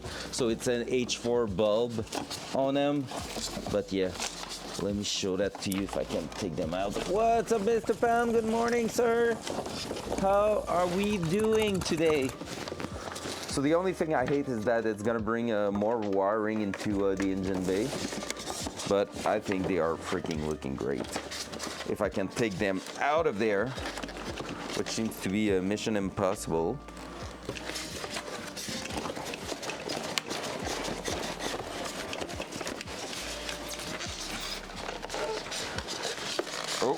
about to get it out. There you go.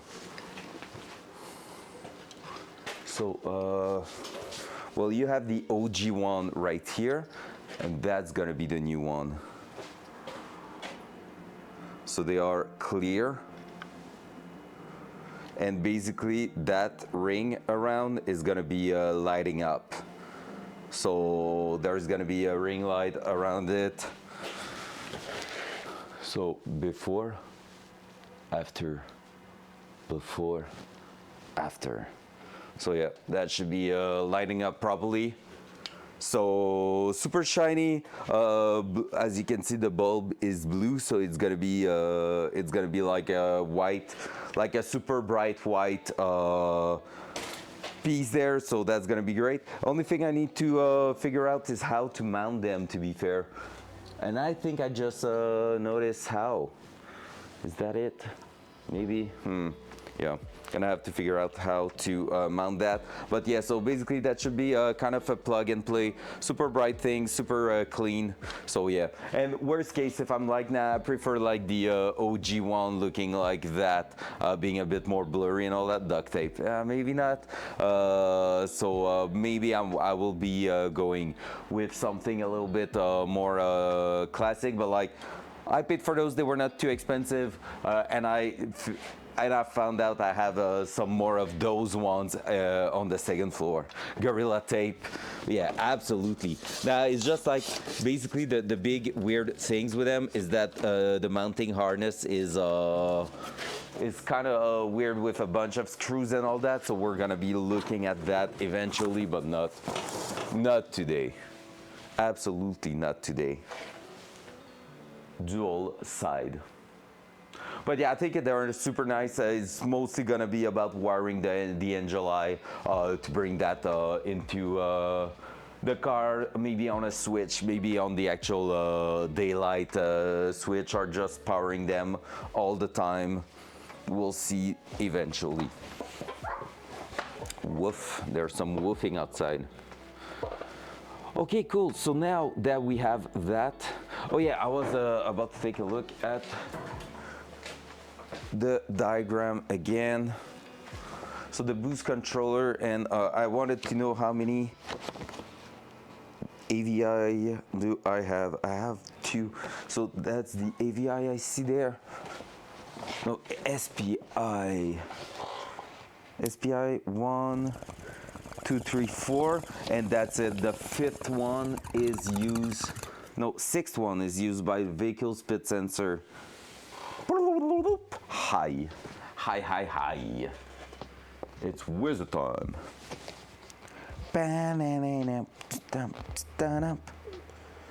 So yep, vehicle speed sensor is going straight through the transmission one, but it is an input actually in SPI 6. SPI 5 isn't there, but it will probably be used eventually. So we have 4 SPI here that we can use, and let's check if they have anything assigned to them. Can I go in there? Oh, I just realized we have that at the bottom. Oh, that's cool. All right, generic. What will be an SPI? Because I see like bunch of outputs here, but I don't get how am I supposed to assign an input. Haltech CAN system. I'm going there. Wideband. Generic dash. Input output expander box, no PD16. Keypad. What is the difference between A and B? 3x5.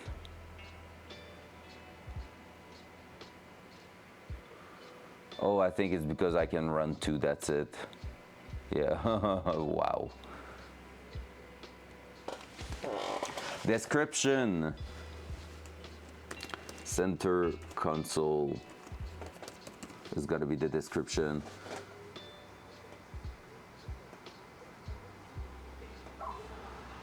Alright, that's cool.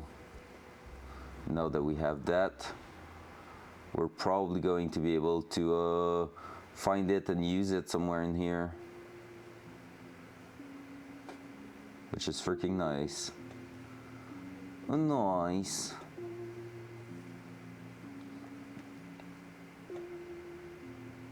I'm seeing that, but I'm not seeing it show up anywhere. But yeah, we're gonna be able to assign some stuff there. All right, and that being said, I just want to find out where I assign the input in here, and after that we should be ready to actually take a look at installing some of them, at least testing the fuel sensor.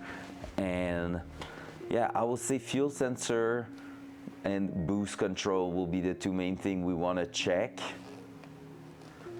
And then after that, we're gonna see for the reverse lockout and stuff like that.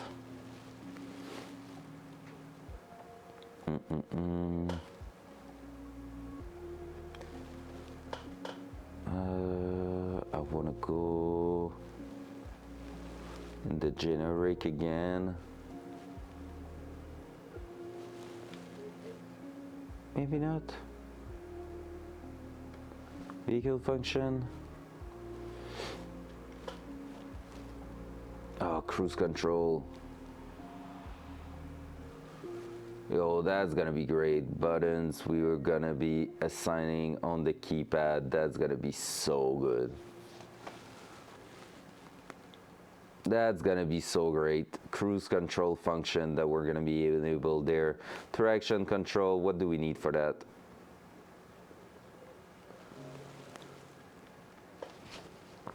PID control from vehicle speed, that's gonna be it. Switch enable, that's gonna be a thing. And we're probably gonna have some different mapping there. So if one day we want to integrate traction control because we have too much power, it's gonna be doable, and that's gonna be great. Battery light, no need. Oil pressure light, that's cool, but we don't have it's for the dash, so we don't have that. Could use a shift light, that's funny. Odometer enable. Oh, wait. I would love to take a look at that. Odometer, what can we do with that?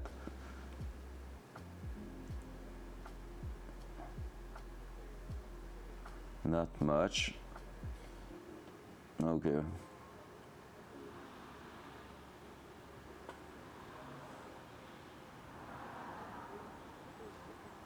Oh, it's to track the distance travel. Okay, never mind.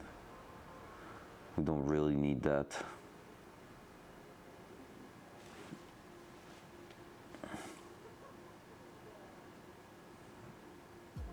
Race timer.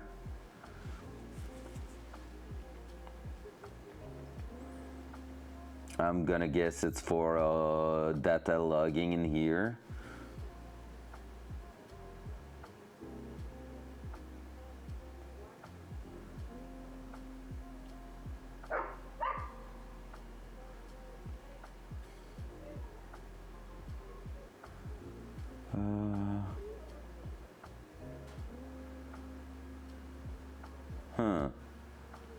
Interesting. Speed limiter switch. We're gonna be able to assign that if we want. I just want to check. Why is it not? It should be in here as an option I can trigger on my pad actually, not that. Whatever, we won't do that. So speed limiter, pit lane speed limiter, rolling anti-lag. I don't know exactly how an anti-lag is working, but damn, that sounds fire. I think it's just spraying a bit more fuel into your car idling. Hey, want to hear the most annoying sound Launch in the world? control. That is actually annoying, for real. My headache is not happy right now. coolant. Oh my god, launch control is looking at your coolant temperature, throttle pedal, and vehicle speed sensor to make sure you are actually under a certain parameter to enable the thing. So that's freaking great. And the cut method is ignition. Could be ignition and injection at the same RPM and stuff like that. That's cool. Gonna have to play with that, but launch control is gonna be a thing. Again, we're gonna try to have those options turned in with some of the keypad options. That will be great. All right, we're gonna have to take a look at all that. But first of all, second coffee.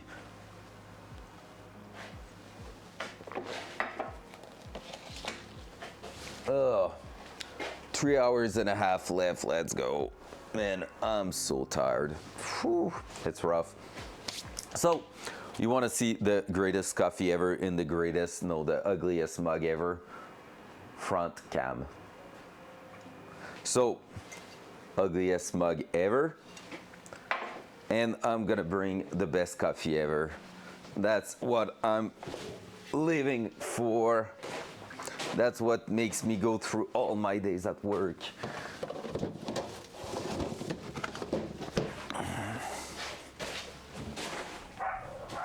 Woof woof. There's some dogs playing outside and I can't go see them because I'm stuck in here. First I'm gonna take your ride, then I'm gonna take your girl. Get ready for that. You're not first. What up, Kev? Good morning. This is the best shit in the world.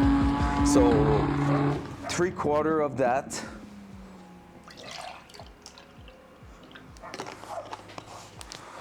With 1/4 of half and half.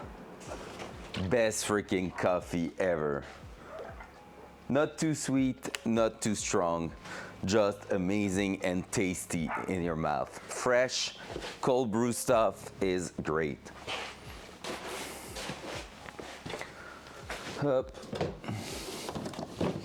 I have everything to make myself a breakfast, but I'm oh so not hungry right now.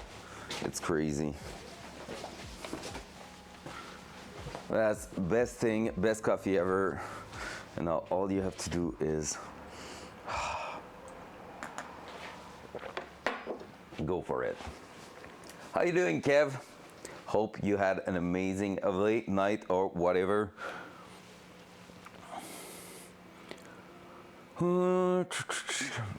Let me check over here. I want to see where to assign in the Altec ECU. That one's not really tasting like coffee. It's more like a latte a little bit. But can you really not stand it at all?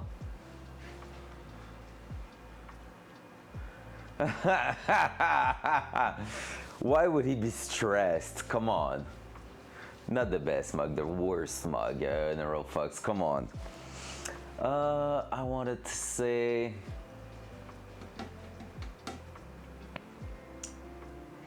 Yep, Haltech. NSP input. Assign.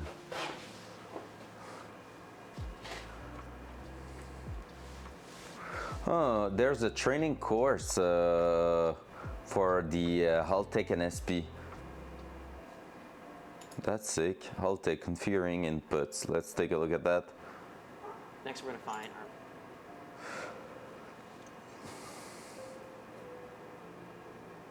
Coffee by itself, there was a time, like for a solid year or two, I was drinking like black coffee.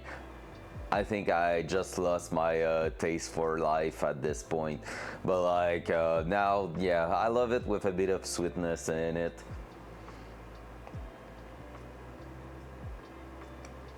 Like beer? Yeah, if you're having that Budweiser or that Coors Light or something, yeah, I get it, you don't like it. But no, otherwise it's freaking good.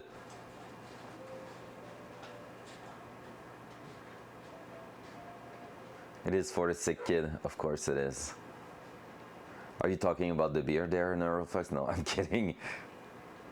Our friendship was so good.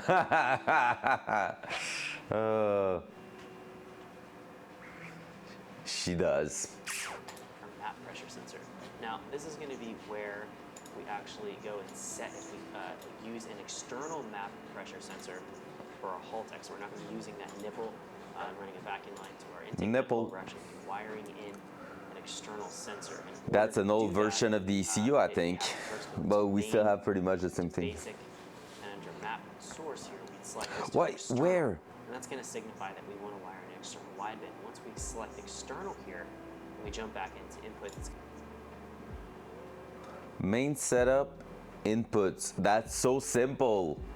Why I don't have that on my side? Okay, let me check that. Let me freaking check that because I don't have that. The software is way more beautiful, but can I have that big output input thingy there, please?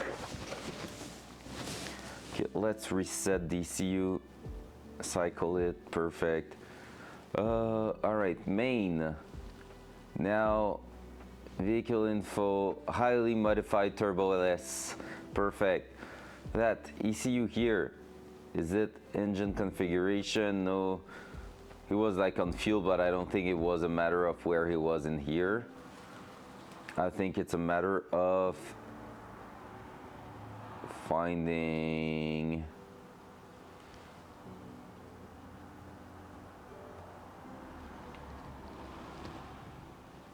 aha, that's all our assigned things. Internal wideband.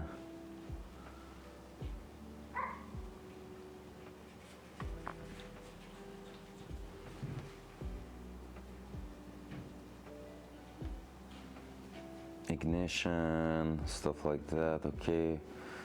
Can I?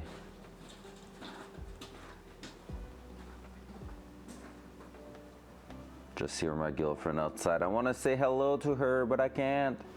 Inputs. All right. There we go.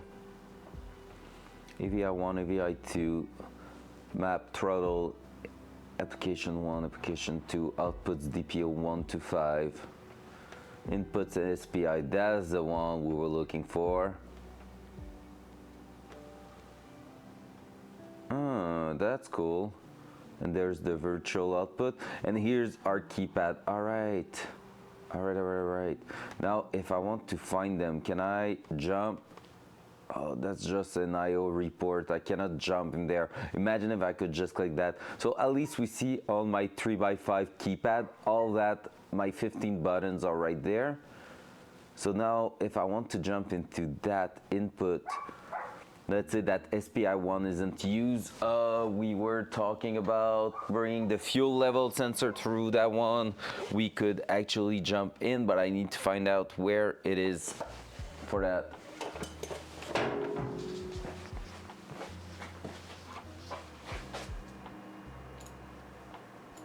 Oh, let's do this. Hot chocolate. Oh, that would be so good. Morning, chef. I did fall asleep too, but I wouldn't say was the best recovery ever last night. Oh, energy drinks on cow, yikes.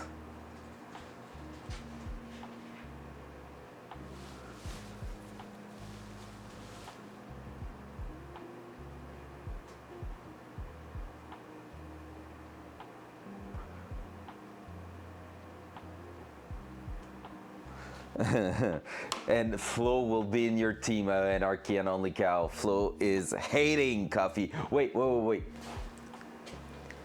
She loves coffee flavored everything, but she hates coffee. Coffee flavored dessert, no problem. Coffee flavored chocolate, wonderful. Coffee flavored yogurt, amazing. Coffee itself, it's a no-go.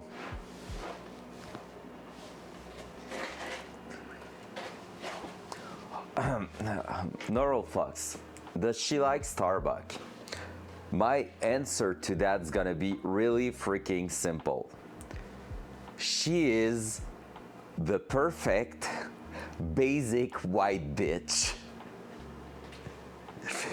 She's a girl that loves horses and loves Starbucks with a shit ton of sugar. Frappuccino, name it, the thing with the biggest amount of sugar in it. She loves it. She's addicted to that. Yeah?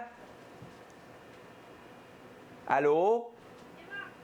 The basic white bitch calling me. Be right back.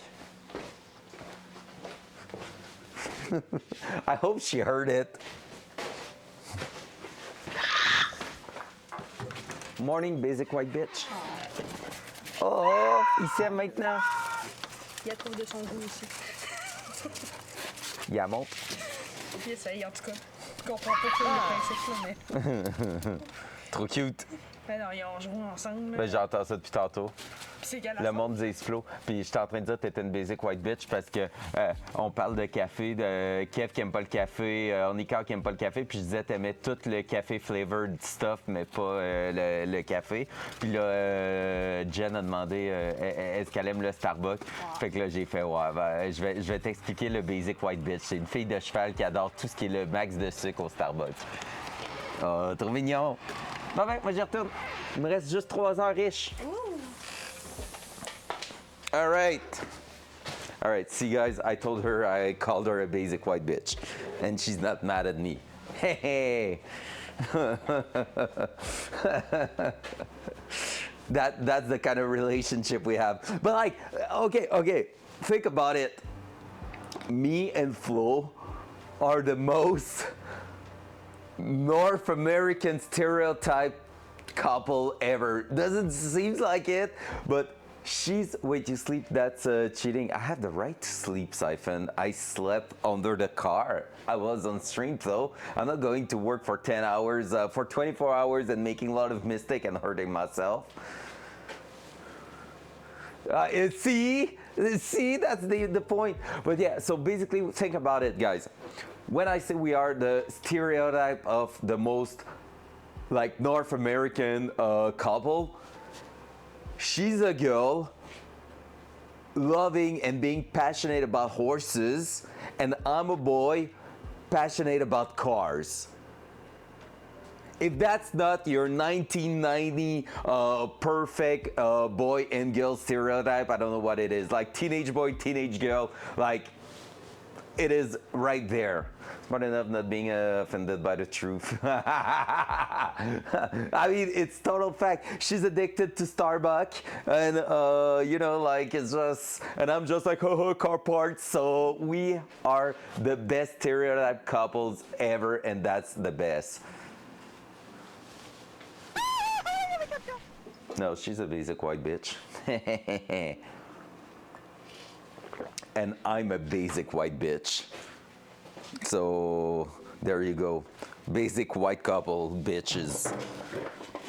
Basic bitches couple. There you go.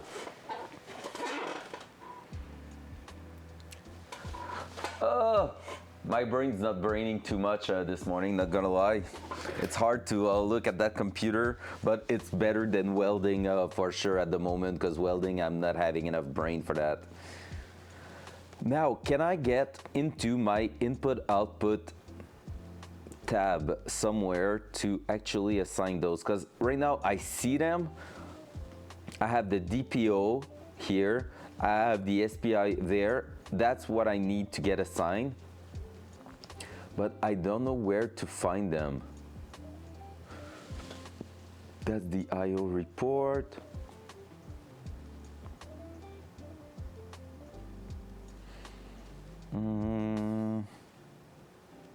Tools? No. Can put a password protection. Hey yo. All right, let's write IO.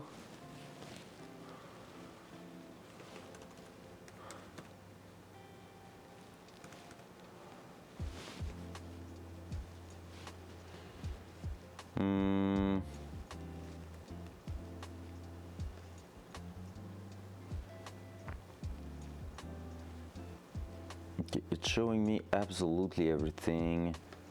Can I write SPI?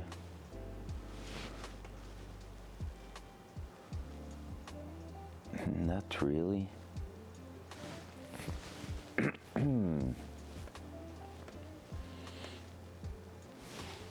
TPO?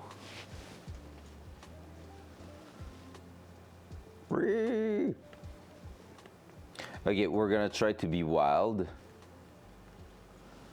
Add new page, and I'm gonna try to see if I have an input-output page.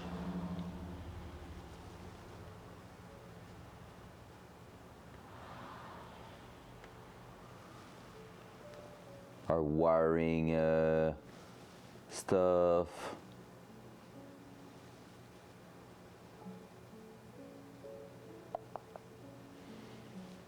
I do not. All right, well, cancel. Shit! Why is it that hard? Where is it? Where's Rag the Goose when you need him? Fucking hell, mate. We want to talk about Kevin and Jennifer. What do you mean so much Jersey Shore? Not that bad? Is it that bad? It's not. I mean, Kev is just like me, a basic white boy bitch loving cars. That classic teenage boy loving cars.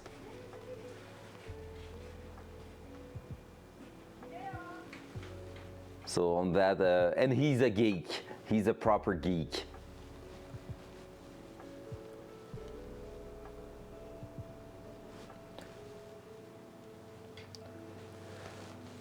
Trigger system, it won't be on that. Maybe on sensors actually, wait. That will make sense now that I think of it. But no, it's still not there. All right, we're gonna need to boost pressure. Okay, no, we don't have the boost pressure there.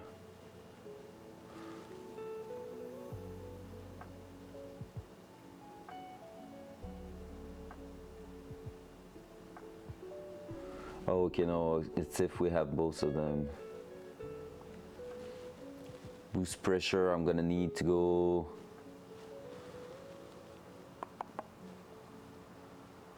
Okay, for now we won't touch that just yet, because we're gonna need to assign it.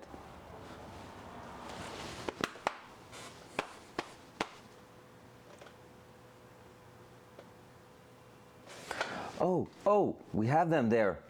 Fuel tank pressure, fuel level.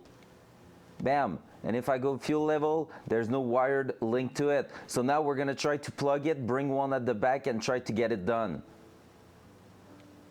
Okay, let's do that. So that's gonna be an input. Okay, let's try to do our first test.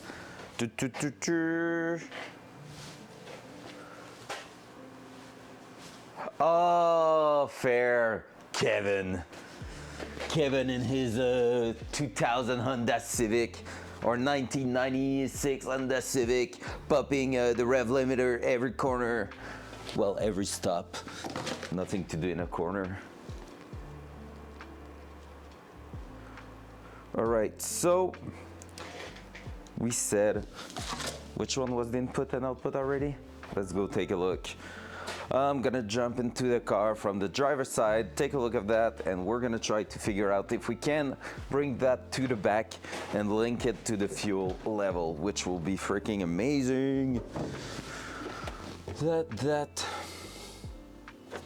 And I have my two cables there. I need to take a look back at that fuel level just to know which wires is which, because I think I need to ground one.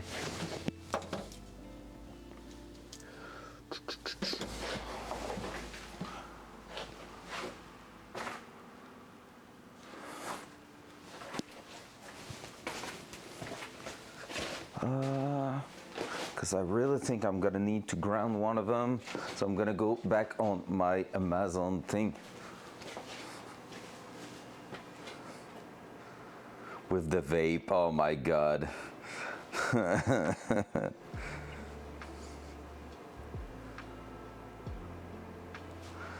True, actually true. À Trois-Rives, man. Trois-Rives dans ma Civic montée, hostie. C'est l'histoire du petit Kevin Tremblay qui fait le tour du lac Saint-Jean avec sa Civic montée puis sa blonde de 15 ans.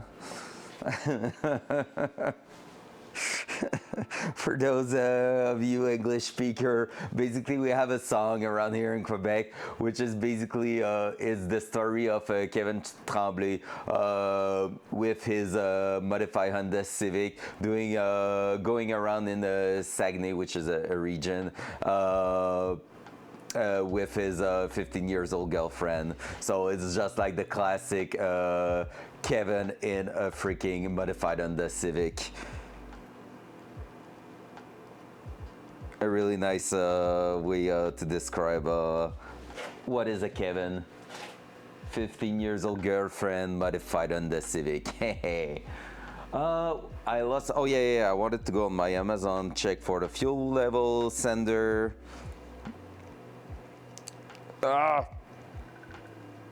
Give me my commands, my orders. Are you for real, man? Okay, there you go. Fuel.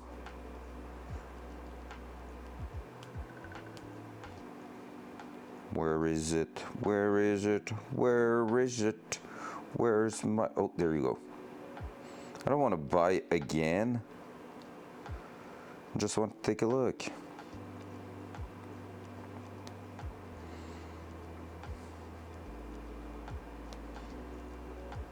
Perfect. Blue is ground and red, well, red brown is, yeah, wire signal. Okay, so to the brown.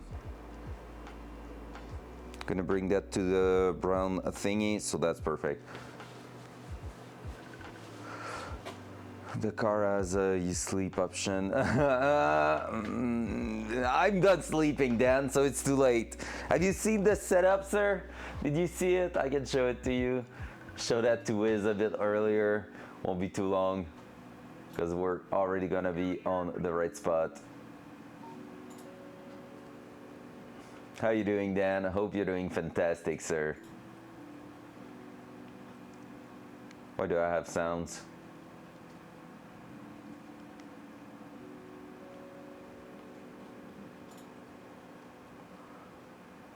Oh, you saw it? Sounds good. Anyone who wants to see it, there we go. That was us during the night trying to survive. So there you go. Was actually not that bad. Actually not that bad. Doing amazing, man. I'm a bit tired this morning. Wonder why. Did I just close? Oh my gosh, I thought I just closed OBS. Should have give me a warning signal, folks, since we're live, but I really thought I just... See, that's what I'm talking about. I'm freaking tired. And I need to survive past midnight tonight and drive back home. And now we're up road to come back home.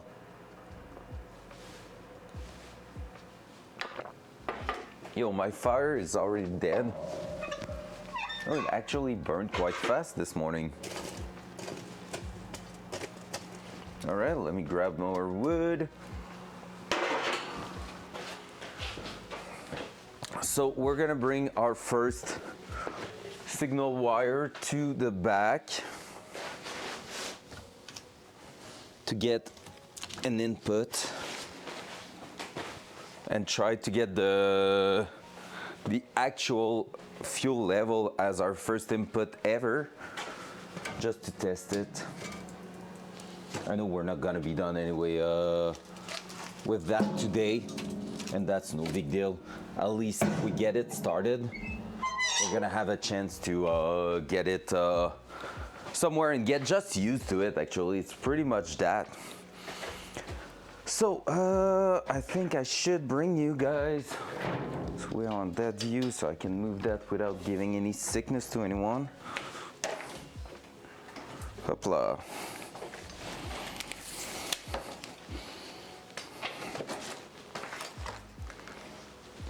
dual side. There we go. There. And I'm gonna jump in from the other side. Let me do this, that. Heck yeah. You have a nice view on the keypad at the bottom there. And basically if I'm jumping in. So, these are our two wiring loom. We still need to make that a little bit more tidy because this is bad having loose wires like that. But we have basically the input here, the output here. So on the input, as we can see, we have that big connector here, which is freaking great. Gonna plug that like this, if I can get it done. Yeah, the only thing I need to remember for the input is that, there you go. It's actually the one missing one wire in it. And so what we have here is a color match wiring loom here. So honestly, I'm not gonna lie, I paid quite a bunch of money for just a bunch of wires like that, but pre-pinned everything in there with color matching stuff for me was worth the price. Like, you want to get something that you can rely on, and so that here means I can track down from the ECU. So what the ECU is gonna tell me is the proper color is gonna be the same in here all the way to the accessory itself. So that's freaking great. Now I think it's gonna be one of the gray one. We're gonna make sure to not pick one that we don't want to use. So let's take a look at the pin color and number in there and bring the input number 1 to the fuel.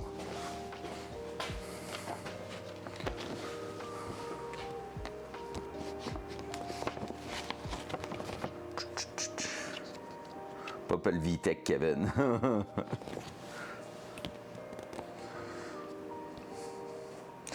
Gray brown, so gray wire with brown stripe on it is gonna be SPI1, so let's bring that in. Up, and we're gonna give it a test right there. So gray with brown is at the bottom here. So I'm gonna try to push just that one out of the loop. It's right here. Is that you? It is.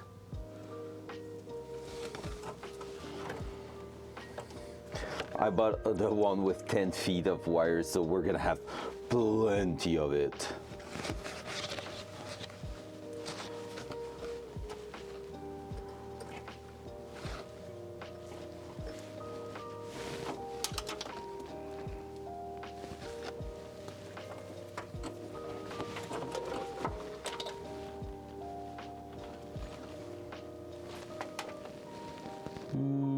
Where is it?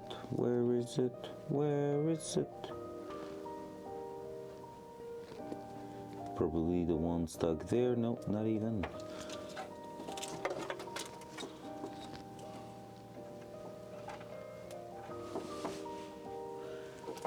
Oh, I don't want to open that package right away because I'm too scared. If it gets too messy in here, it will be awful. Let me find it in there.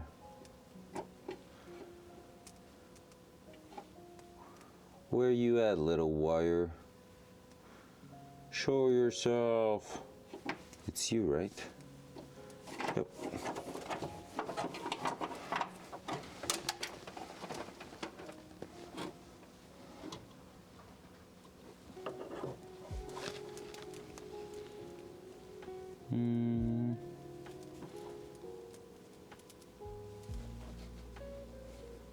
It's you, but not in the proper loop just yet.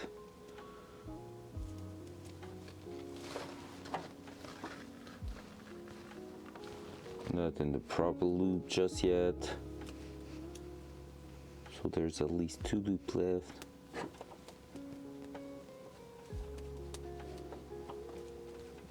3 loop left.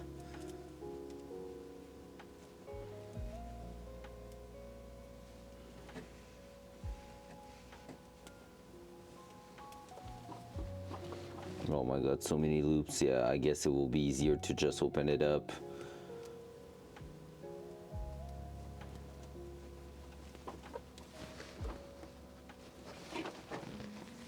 Yo, like, what the fuck?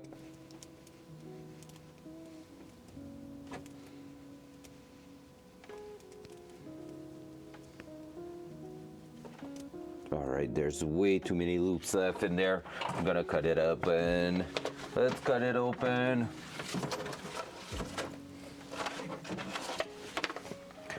That.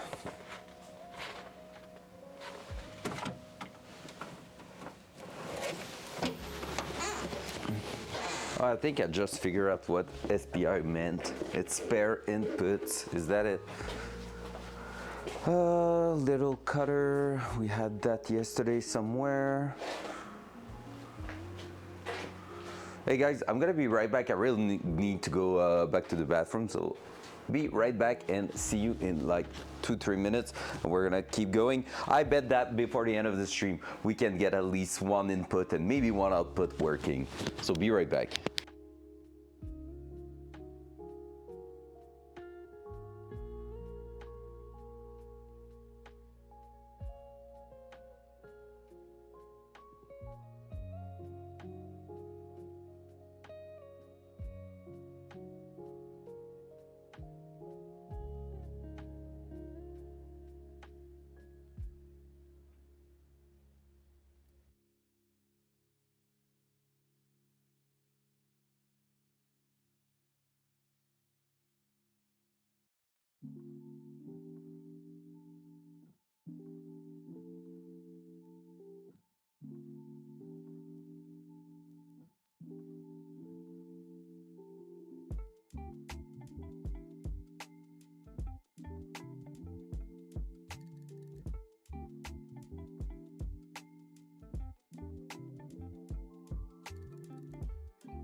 Alright, we're back.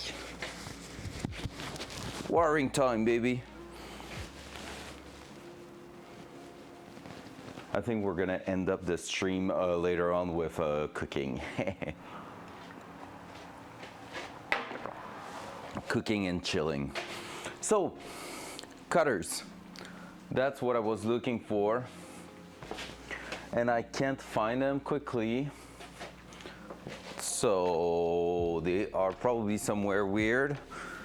Probably left them in the wrong spot last evening. There it is. Here we go. Dual side. Dual side. Dual side. Thank you. The bud doesn't like my morning voice. I don't get it. Why?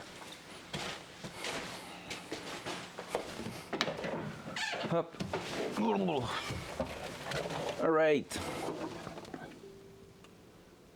Let's cut that without cutting a wire, please. Up. There. There. That's way better. All right. Let's take that one out.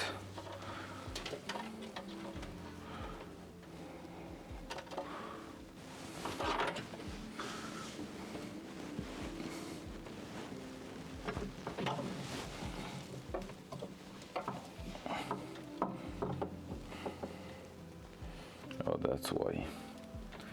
He's in a loop.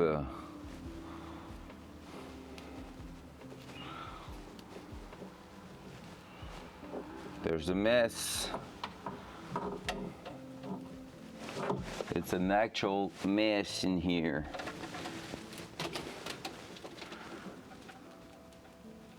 Oh yeah, he twisted probably that for reasons. Still need more.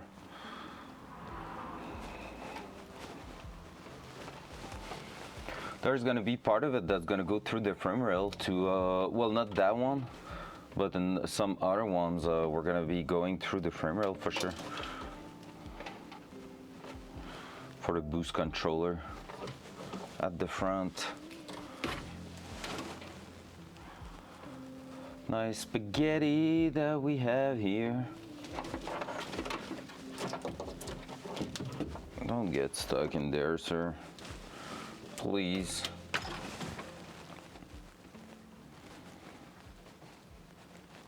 I can hear the neighbor's dog who's still in my driveway right now, listening to me in the garage and being like, yo, dude, why are you not bringing me in? And I'm like, dude, you're not at your place there. I don't mind. I want to get in. This dog is so lovely. It's freaking an amazing dog, honestly. And he's a good friend of midnight.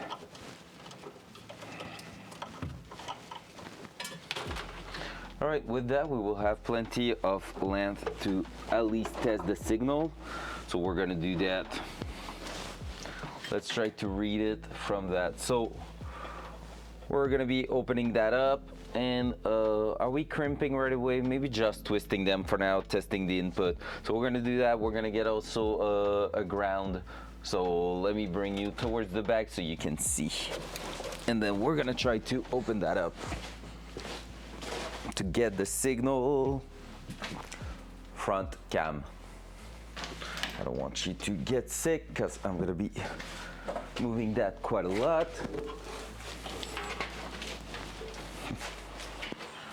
Back in here. Dual side.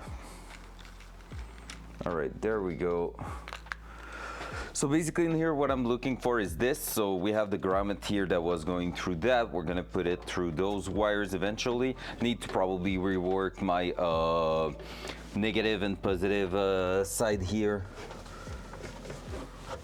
Just because it seems like it is not long enough to clear properly, so we're gonna have to rework that.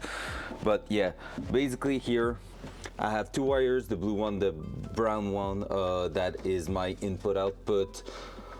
well, my ground and positive for the floater that's in there, and this is what's gonna give us the fuel level signal. So I'm just gonna twist them together, put a negative wire too, just to test it and see if it's triggering properly. If we can get it to just, you know, tell us the amount of fuel in the tank, and if so, we are going to check if we can output that for a signal. That being said, I'm gonna need my wire stripper and a random black wire to act as the negative. Maybe I can take a red one for now because it doesn't matter. It's not final installation, it's a proof of concept. You will notice, guys, I love to do proof of concept stuff. Before like going all the way in and like finalizing anything, I'm always in for some good proof of concept, just showing that, oh, yes, it is working. Since we have the battery right next to it, we're gonna try to ground onto the battery, so it's just gonna make our life a little bit easier. Don't shut down. Oh, the PC went into, I should put the sleep mode later, because I put the screen shutting down at 15 minutes, but left the PC going in sleep mode at 15 minutes too. Yikers. So in here, basically what I'm gonna do is just twist the negative side of it to that temporarily, so we have a ground. I'm just gonna crush it in the post there, and with that,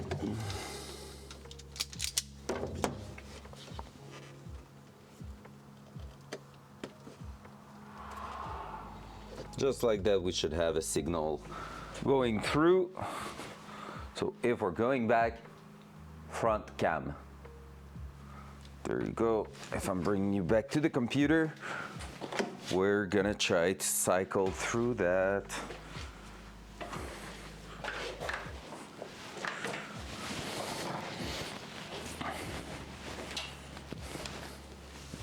Whoop.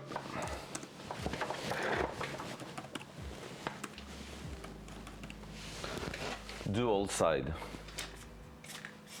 Boop.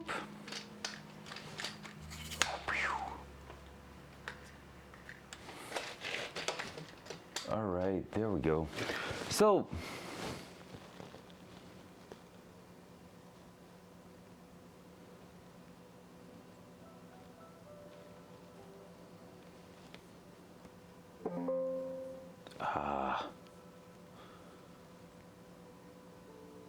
okay, there you go. So from there, fuel level assign. I should be able to assign it there. SP1, okay. Boom, we're gonna reboot that.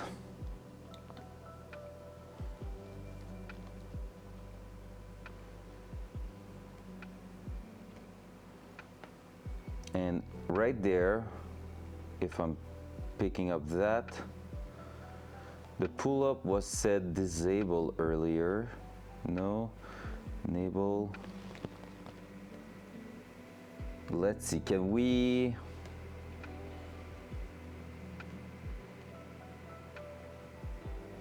Today will be NPV's the bitch, and Oh, fuel level, volts right here. If I'm turning that on, I should maybe see it appear right there and see some voltage there. The only thing I'm afraid of is the amount of volts. Good morning, Mr. Lee. How you doing, sir? We were talking a lot about bitches earlier, so that was a proper no context side, Cressida. Sideways, Cressida. All right, turning on power, no dangerous stuff could happen, right? Is it working on accessories, the fuel level? Guess we're gonna find out. Let's put it in on. Priming the pump.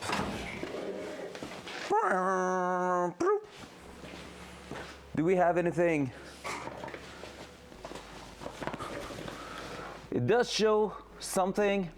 0.05. Oh, unknown failure. Wait, what?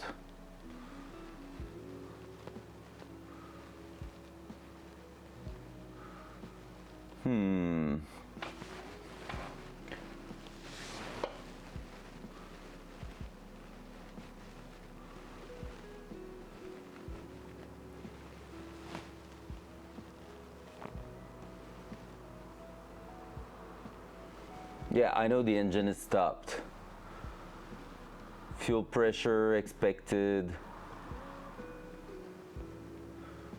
Just prime, it's all good.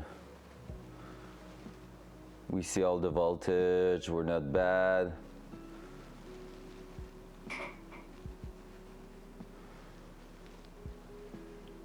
Technically, we'll start right now. The two DTC we have right now here, I don't know what those are. Okay, let's take a look. Battery voltage, operation, trigger reference error. What's the trigger reference error? Oh, because it's stopped probably right now.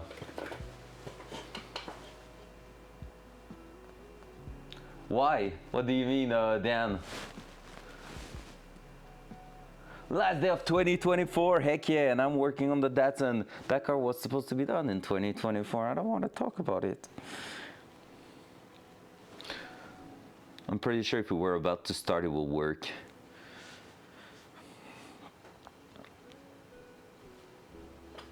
Okay, Haltech P 1301, trigger reference error.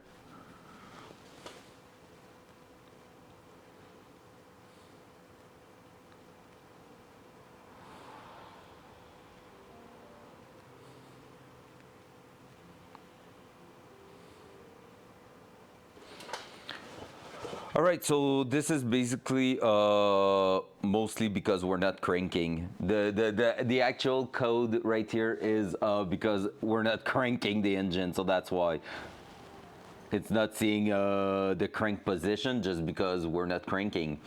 And 0563.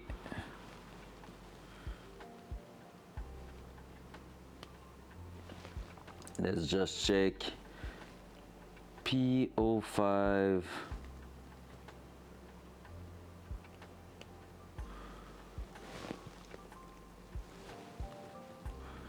Tell me they are in order. Yes, they are. 563. Battery voltage operating max, triggers at 18 volt and above. Erase all DTC. Do we still have any? No, we don't. And that makes more sense, but we'll see if we're getting that again. That means the battery voltage might have went a little bit crazy, so we're gonna make sure it's not happening. Other than that,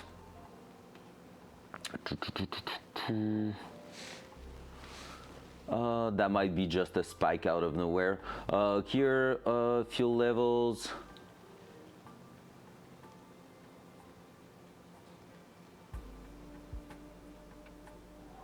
We're gonna have to take a look at this.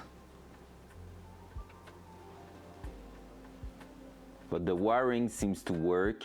And if I'm looking into the diagnostic table, we have some voltage there. I just don't know what am I supposed to expect here. So, but we have something happening, so that's a good sign. So let's turn off that for now. Did you hear it start at all, Sideways Cressida?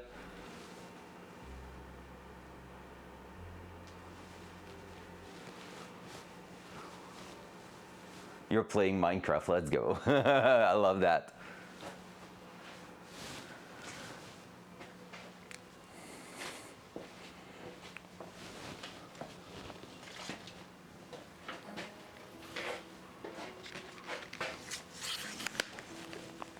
Because I'm kind of tempted to try to start it just to see if I'm getting some breaks. And I want to confirm the voltage also and all that, so we might start it actually. saving that. But I won't be able to, oh, I need to bring that back in the car. Oh yeah, fuck that. I'm just gonna start it.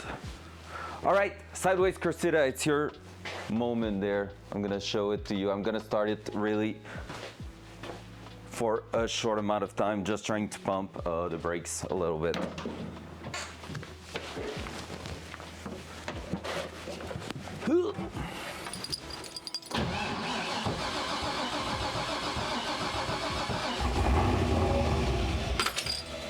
Yo, what? How come you're not staying on?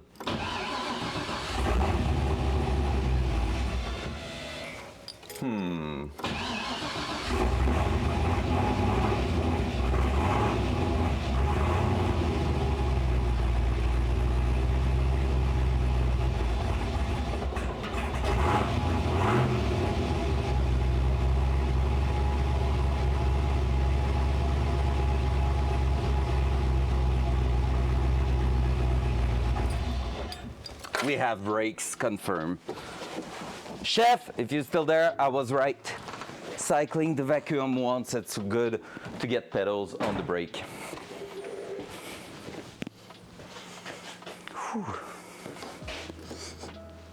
There's a bit of brake oil onto that manifold there. Smoke, baby.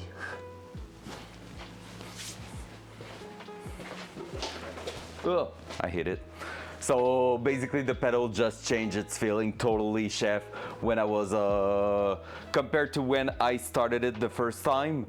Like when I tried to pump it, I mean the first time, it wasn't working that great and like it was still smooshy, and just cycling the vacuum once and now I have a firm pedal, and now I'm pretty sure if I was to jump in and actually lube my thing, there now it will get rock solid. Yup, and there you go. There's a dead zone at the very beginning of the brake, but we have something, so that's cool. I hope Sideways Cressida heard that on his computer. Non, pas tout, Danick, ça a vraiment été très calme. Il y a Only Cow qui a essayé, mais ça a fait un shit, fait que justement le don direct a pas bien fonctionné. Puis on l'avait pas testé au final hier. Mais c'est ça, je me suis arrangé avec, c'est all good, mais ouais, sinon, non, pas tant. The car is still running, that's a W. Now let's get back in here and take a look at what we have left there. Was a bit harder to start, but it's been also a while since we started it, so could be that. That's a nice little reflection you have there, guys. There you go. I'm gonna try to make that maybe. There, that's not bad. All right. Does feel quite great so far. Does feel quite great. So we have that, and I'm pretty definitive that we have brakes. We have a brake pedal. I'm gonna have to test it. Maybe there's still air in it, Chef. I'm not like 100% confirming that. Oh yeah, everything's great. But we're gonna see that, because the only concern I have is that I can still spin the wheel like this after I press it multiple times when it stopped. So all right, so here we see there's no more voltage now. It's gonna be a matter of testing if it's actually working, but that means, can we actually get the fuel level sent to a gauge? That will be fantastic. That will be so good. So I'm just curious why here.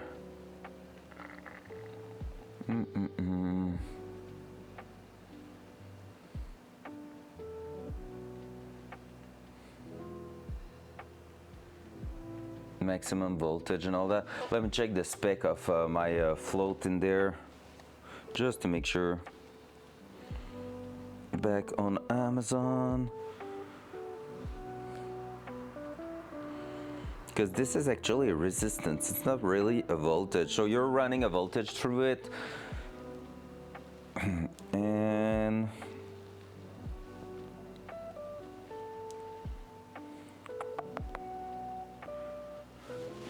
that should bring us. Yeah, so basically no matter the current we put in there, the ECU is driving probably a current through it, and then it's bringing us to here where we're gonna get basically a resistance out of the resistor that is the float. Actually, the float is a resistance, and this is giving us that.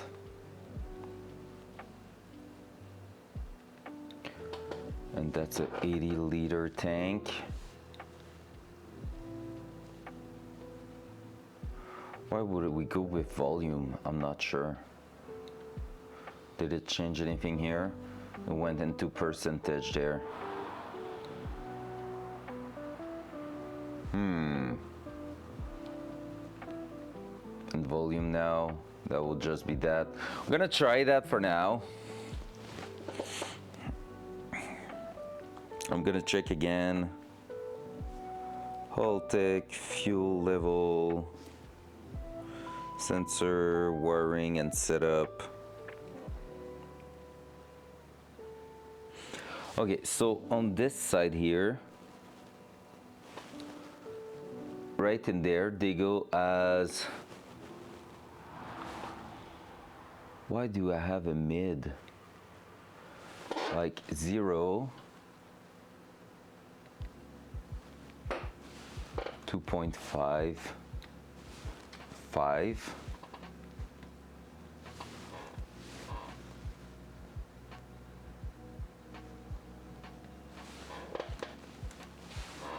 Like that, and liter will be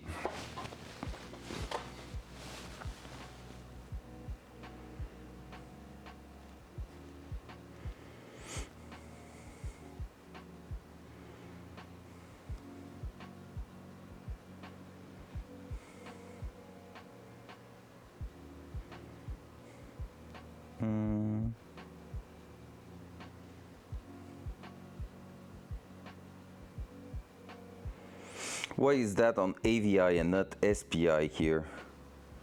Don't tell me I need to plug in AVI one and I plugged the wrong thing. That might be why it was getting a low.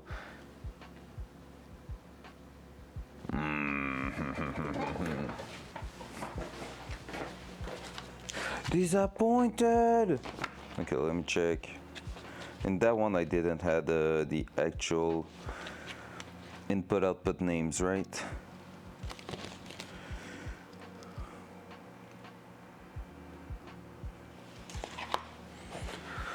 All right, let me check that.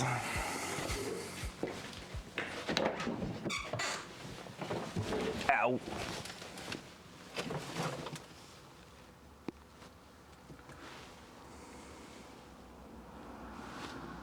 So I just plug an SPI one, and I think it's an AVI one I need to put in there.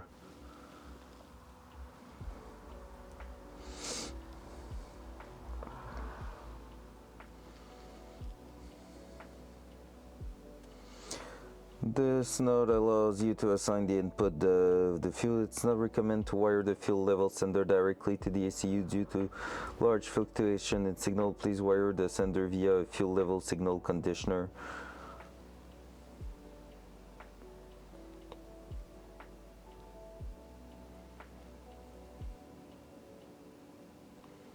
Oh, and I might be better using something different there. Fuel level signal conditioner. That is actually interesting because maybe I could run it not through the ECU and actually get it with a conditioner to do the proper behavior I'm looking for. So that SPI one is not the best thing in the world. So we're gonna take a look at removing that one and bringing another wire in place instead. So let's do that. Up, up. And I'm gonna try to bring you with me because that computer screen won't be too cool.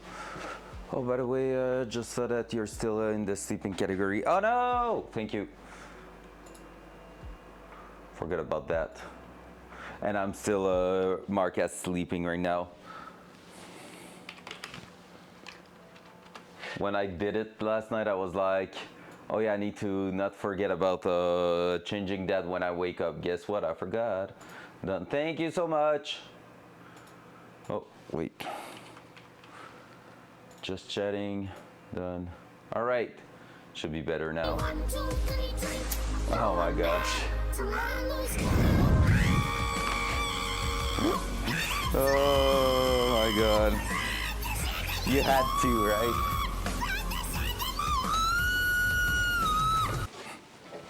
You had to.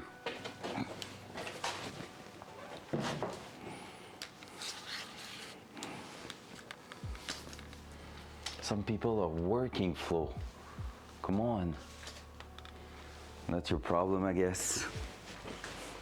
There's a Sideways Cressida. He's the colleague of The Only Cow, and he has the volume turned on in the garage. Just saying. So they are in the garage right now, and they just heard that. Let me just modify it so that the computer doesn't go into sleepy mode. There we go. Easy.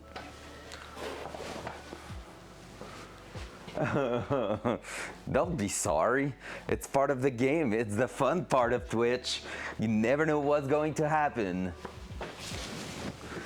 All right. There goes some bolts. Then AVI 1, white and yellow.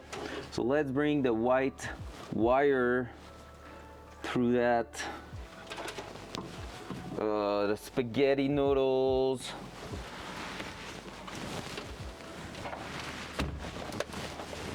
There we go. Yo, that one was easy. Is that really 10 feet long? Feels more like 5 to me. That's not 10 feet long. Please tell me he sent me the right thing. I mean, it doesn't matter for that one, but I don't want to have paid a bunch of money for a small one. Ugh.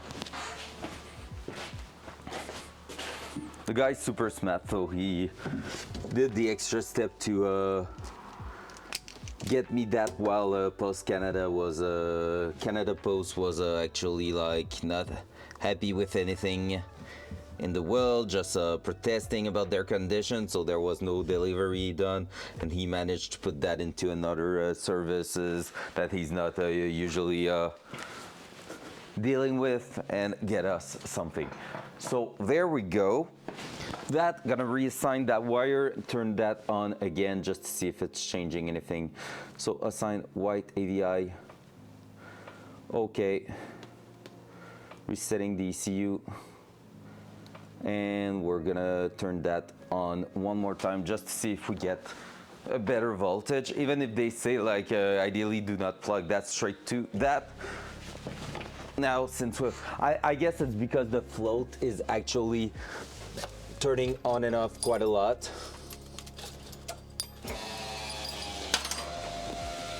Nailed it. Just gonna take a look.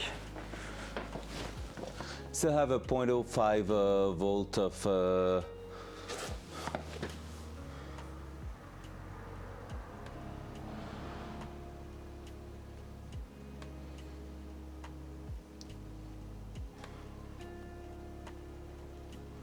just resizing my windows. Yeah, 0.05 volt in that. I will need to actually put some fuel in it to know if it's working or not, because it's probably like kind of low. So you know, gonna turn that off for now. Technically we have plugged the right thing in there, so it's probably not too far off. Gonna take a look at how much fuel goes into a Datsun fuel tank. Gonna give some parameter there, and we're gonna have to test it with probably more fuel in it. Up there.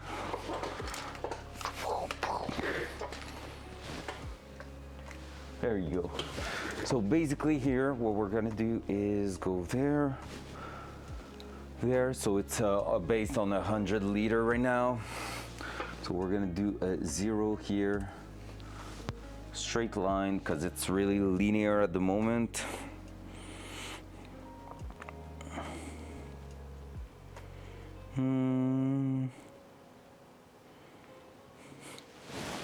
Load from file. Okay, no, it's all good. And basically what I need to do is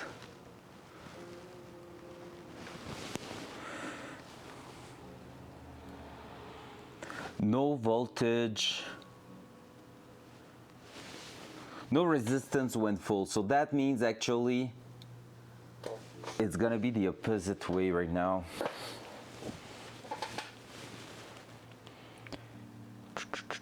Let me think.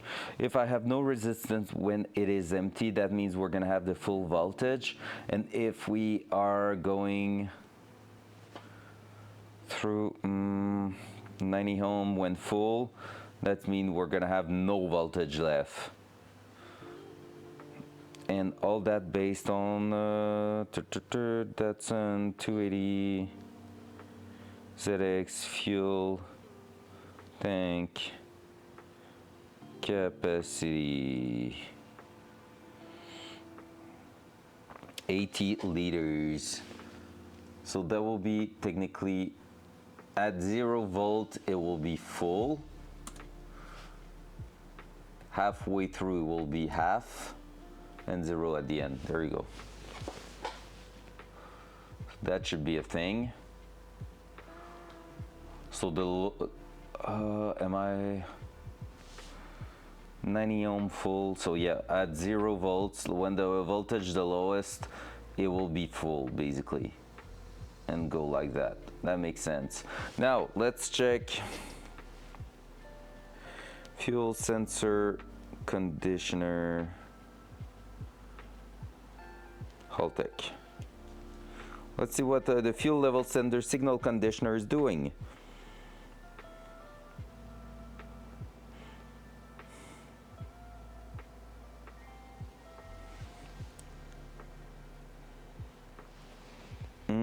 It filters that. Oh.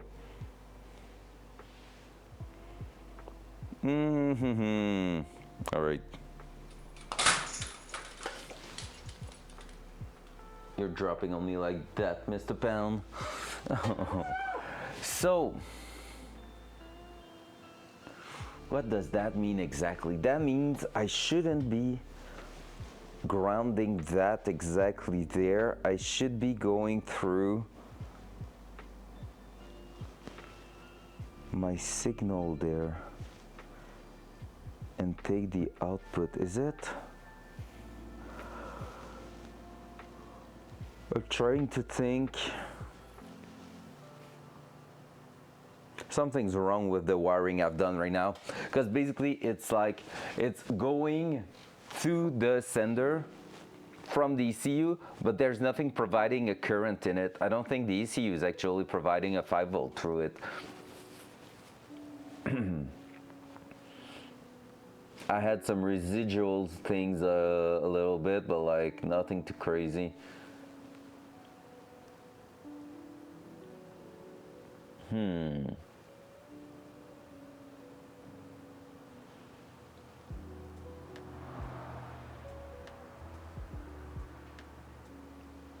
Yeah, I will need to take a look for that.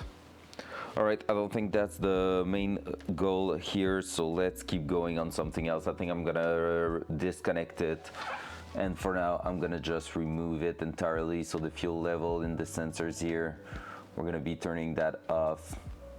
We don't need that for now. Let's reset you, save.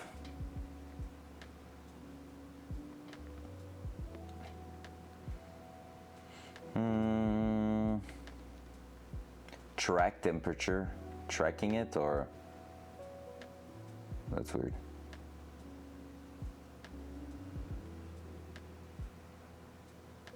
All right, let's go with wiring the actual boost controller. Where is the boost solenoid? We're gonna go there, take a look. What? I haven't said that! What the heck? Oh my gosh, I'm sorry guys. It's so cringe. I didn't say anything close to that. I need to deactivate that thing. I'm so sorry.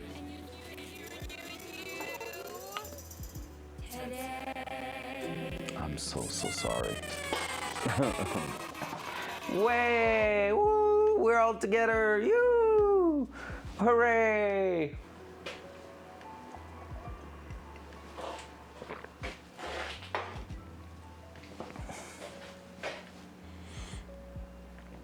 So DPO1, it's gonna be. How about that? And the switched 12 volt that is also in the actual input output. Why are you flashing red now?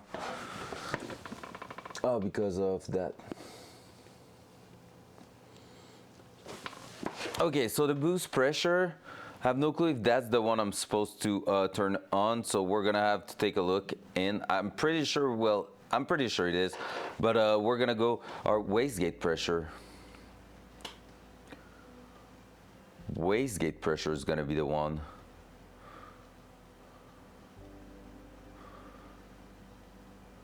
Technically, that should be the thing we look at. I want to put sensors on freaking everything. I would love to have everything turned on.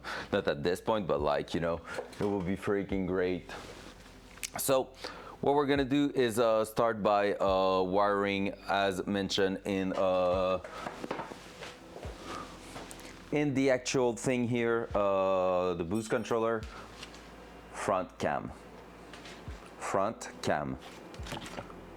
So basically we're gonna go and do that blue Haltech module right there. We have exactly the same one right here. It's the two brown wires you're seeing in here for a while now, and basically what we're gonna do is try to go with that and bring some wires through here and get a connector at the end there. I think, if I'm not wrong, that I have somewhere around here the actual plug to put at the end there and crimp it. Maybe it's in my Haltech bag actually. So let's take that out. Yep. There you go. Let's take a little look. Where's my... There it is. Is that for the boost? Was that the boost? I feel like it was. Yes, it is.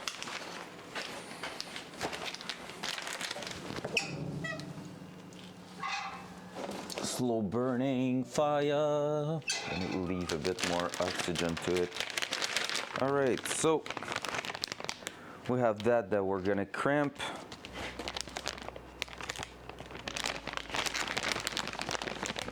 And that one we don't need. So we actually have the connector for it, so that's freaking great. And the idea is gonna be to bring the wires through the frame rail right here, so all the way inside there, so there's a really low amount of chance of it actually like getting destroyed or anything. So those wires are gonna get pushed right in there.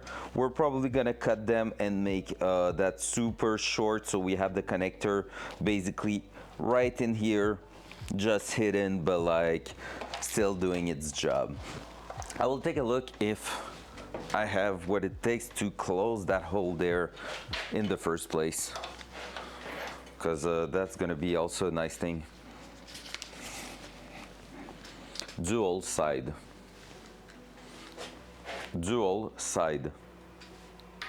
There we go. Let me try to find a stable place There. So as you can see, our modules right here, we're going to go through that, and basically I want to go through that hole here, so we're just gonna take a look. But I want to take, first of all, a look at the grommet I have, so that if I can close this, that will be the greatest thing. And I may have what it takes right here. And that lovely little kiddo butt. That seems pretty good. So we're gonna use that to basically close it and punch a hole in it so we can throw our lovely little wires through and get the plug on the other side. So let me just open it up with a knife.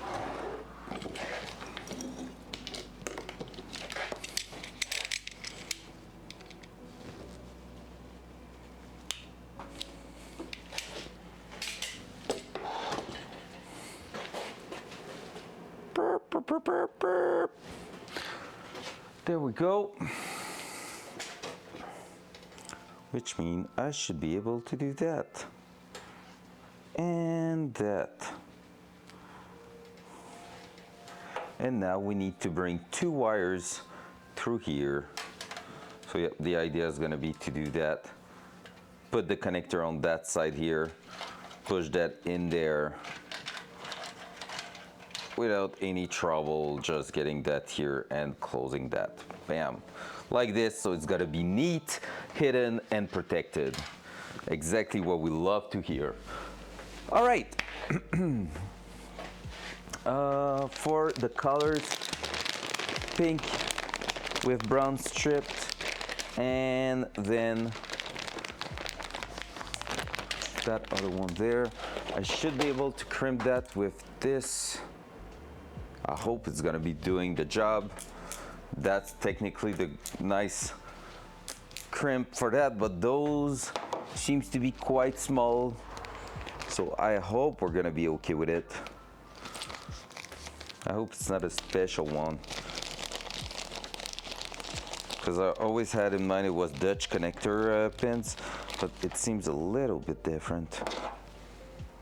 I won't be crimping that just right now, but I just want to take a look. Okay, so on that side, my filling. Oh yeah, it's gonna be good.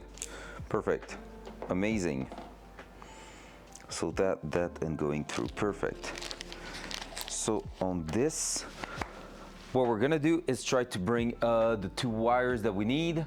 So we are on the output now, and yeah, we're gonna try to figure that out. So DPO1 and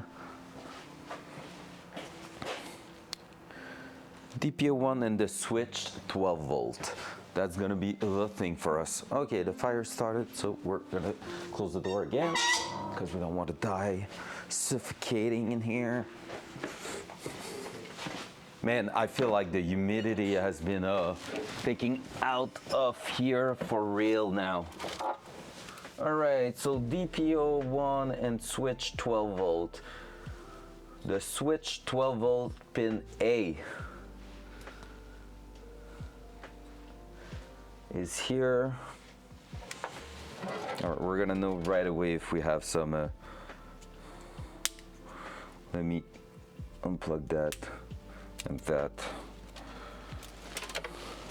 Let me take that out of the car. We're gonna measure it just to make sure we had the right thing, because I think 5 feet were gonna be good, but like I just want to make sure, because man,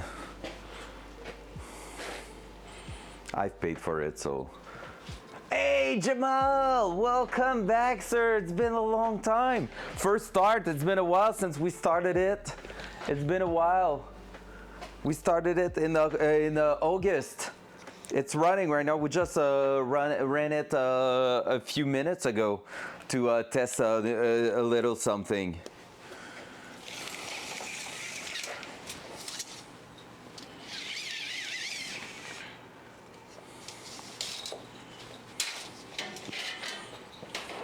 Okay, yes, it is a 10 feet long. No, I missed it.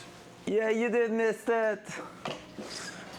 We actually started, it's running quite great for what it is. It's not tuned yet, of course. So basically that's the main thing. And we're just completing some wiring loom right now, trying to get some accessories to work.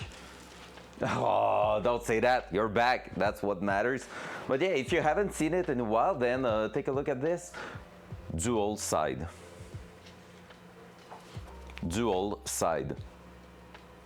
There you go.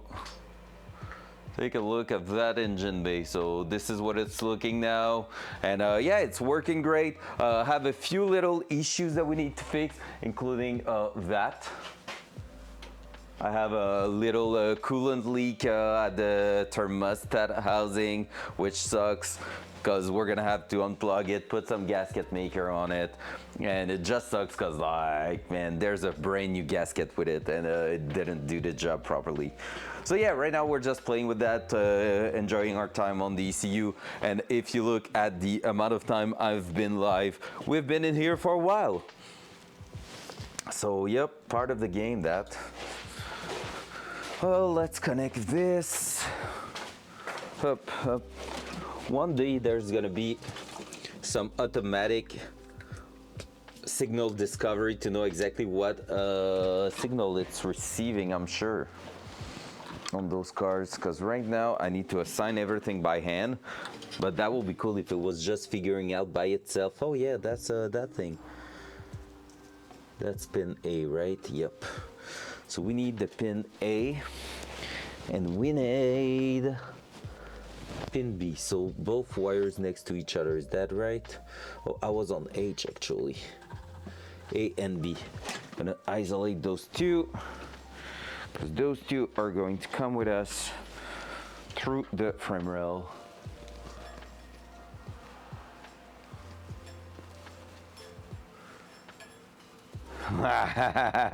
Fair enough. Fair enough, sir. I do not dislike your statement there. No, but for real, I'm gonna take a look at that. I have a few small leaks here and there, but like nothing too crazy. I thought it was worse than that, and in the end, it's really not that bad. Okay, I'm doing a mess right now. Let me go back to here. Let's bring all those wires back together properly, like that, like this.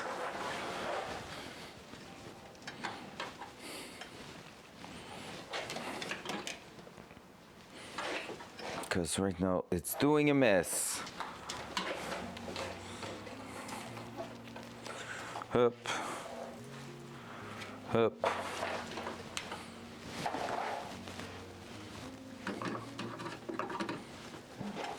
So right now we're trying to wire the boost controller, because that's gonna be a big thing if we want to enjoy some good boost. But other than that, yeah, it's just like mostly messing around with the thing we have to do in there to get it to run correctly, and getting everything wired so the tuner at the dyno will be able to do something with it. Because right now I don't think he will appreciate that if I was to bring that car right away like it is. Okay, so those two, I'm gonna take the color code pink, brown, and purple, black. Go at the back here.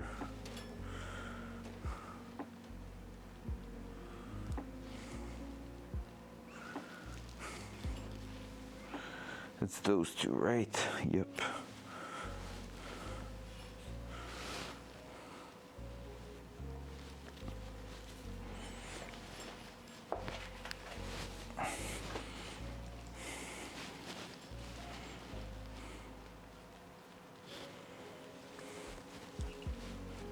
That and that one here.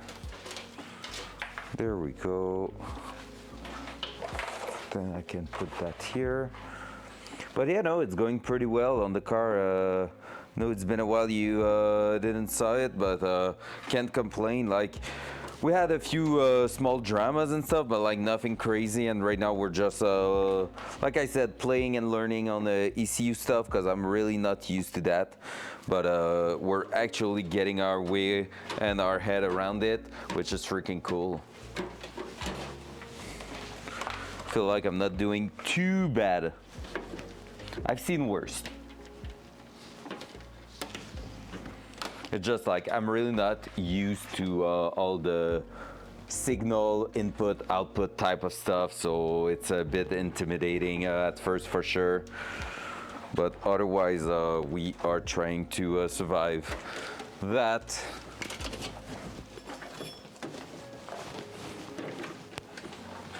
And get it done properly.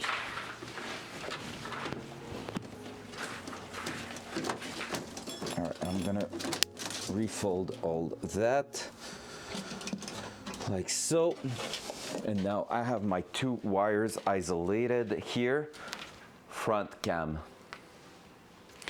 All right, so we have the 2 wires we need isolated right here. I think there's no difference at the boost controller. Both wires are brown. I think no matter which one is the 12 volt and the other one being the signal output, it's gonna work, so it's no big deal that, but we're gonna make sure once we're there.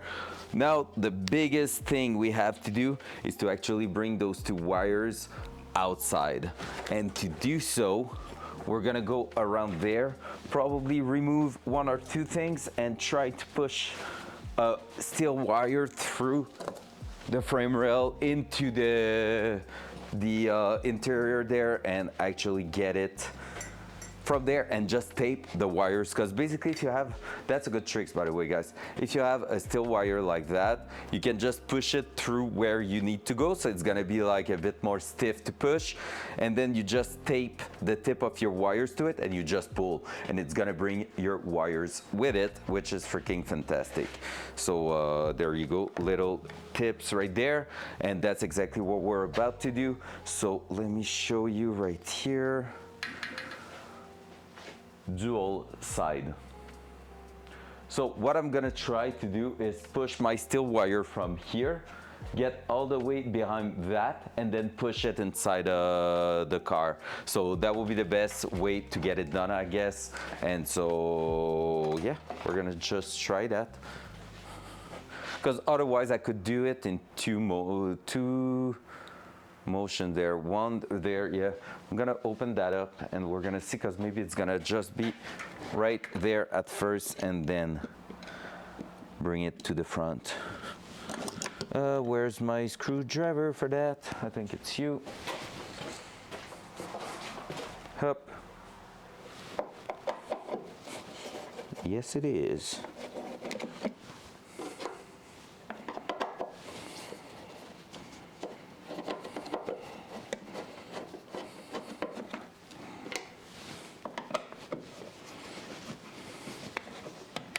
There we go.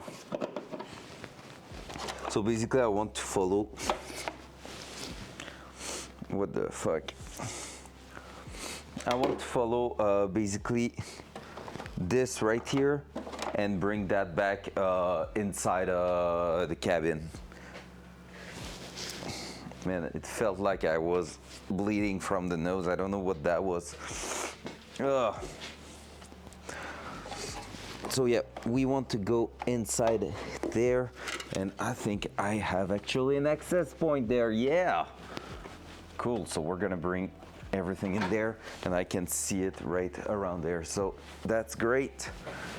We should be able to retrieve the wires quite easily from the inside. So let's go down here. I'm gonna catch that steel wire right there, and I'm gonna push it towards the inside.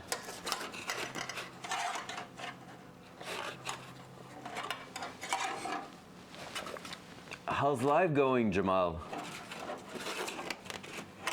What are you up to right now?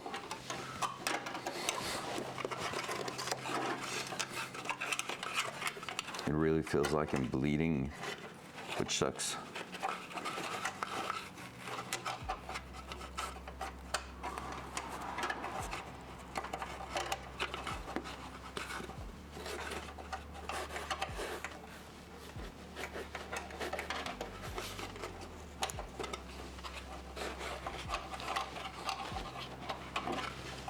All right, that's gonna be rough to push through some rubber grommet because obviously this is trying to sting in absolutely everything.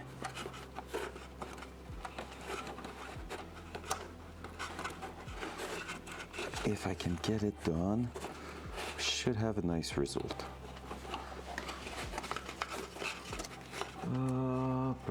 As you can see, it's really not the best position ever to get it done.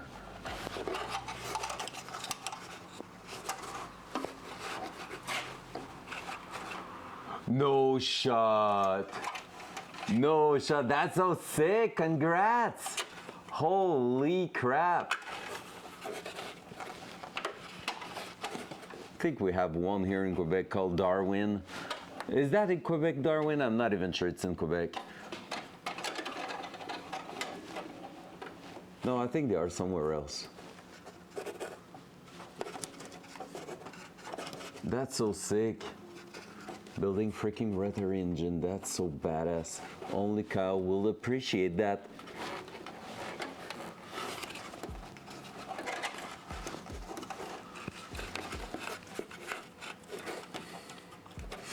Was that a long time ago you scored that job, or is that super recent?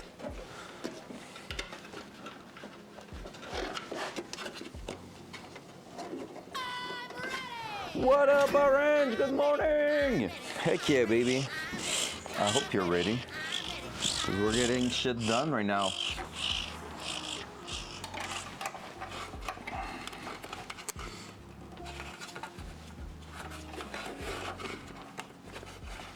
What do you mean, go? What do you mean, boo, go?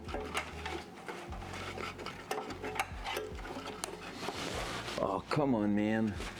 Just get in there nicely. Don't make me do some hawk twirl on you.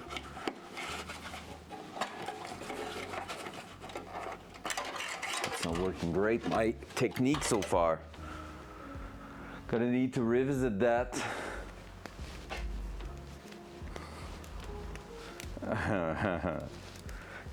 Yeah, only car has a RX-7 FD, so you know, of course he's appreciating that that use.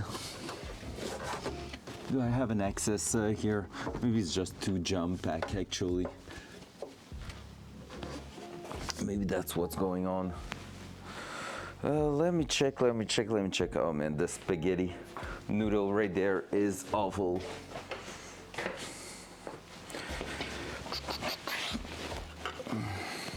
I mean, technically we can't complain. It's working great, the grommet, because I have difficulties to push a wire through it, which means it's actually holding everything together pretty well. Just think that it's rough right now. Let me try from underneath here. Can I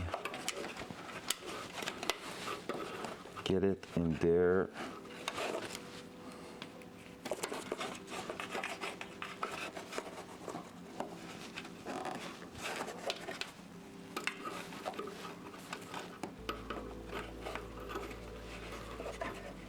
I don't know if it's a joke that Cressida's making right now or not. If he's messing around with only cow.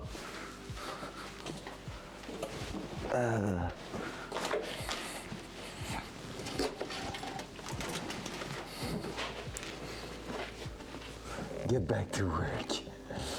I guess he's messing around with him. I guess that's our answer.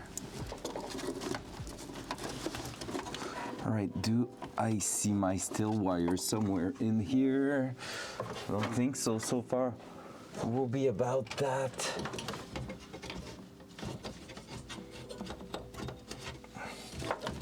In that position right here. And I can't see shit.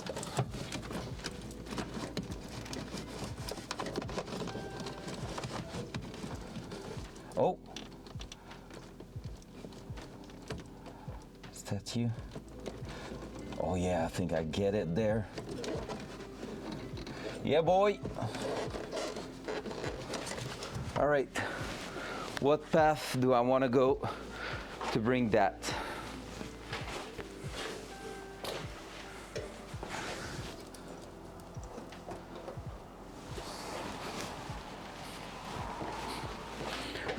Oh, I think the easiest one's gonna be towards here.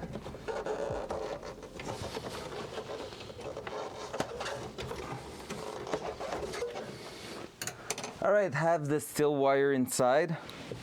So we're gonna be ready to bring those output out.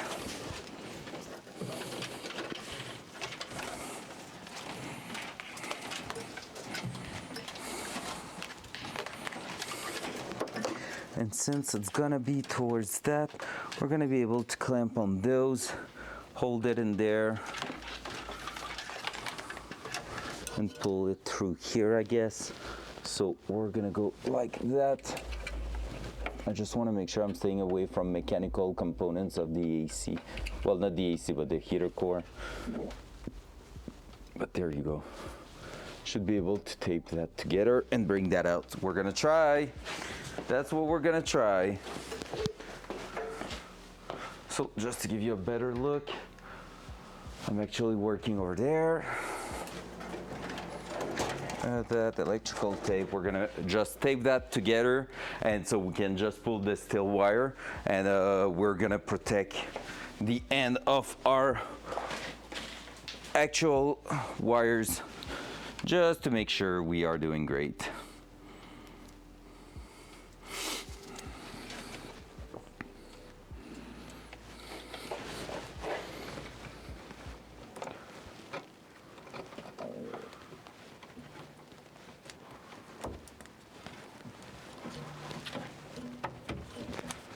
Cool.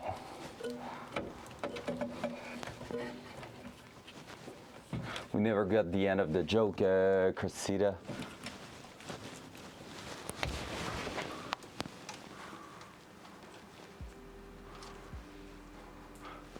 Where are you working at, Jamal? I'm curious if I know the name of the place. That seems like a very specialized place, and that's sick. That's actually freaking sick. Hopefully they're paying good, because I know sometimes it's not that easy to get properly paid in that type of places. There we go, as easy as that. We have the wires.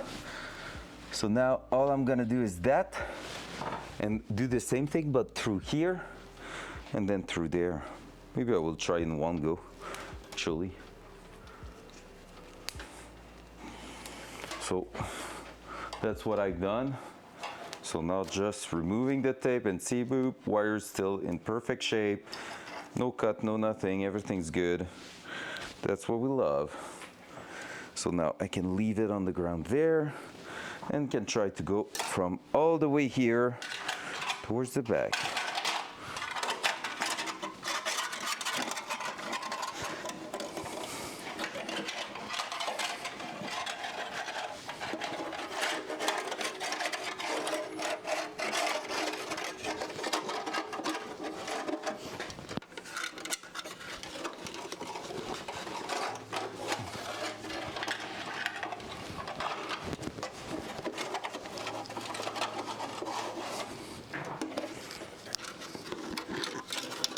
There we go. So now if I'm doing exactly the same thing, and I left my electric tape inside, I guess. Did I? Of course I did. Like, why the hell would I bring that with me? Oh, is it? No. Wait, what? Where I dropped it? I hate myself sometimes, guys. I swear. Oh, it's back on the bench. Oh, let's make sure I'm not crushing that cable there. Perp, perp, perp, perp. There we go.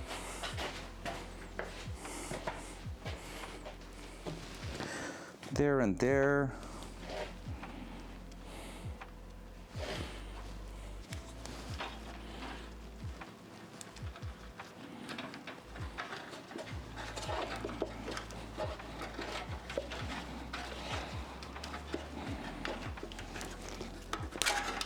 there, boop. And now let's bring that out. We're just fishing our wire through here like that. Whew. The tape just released itself at the very last minute there. Thanks God we got it out.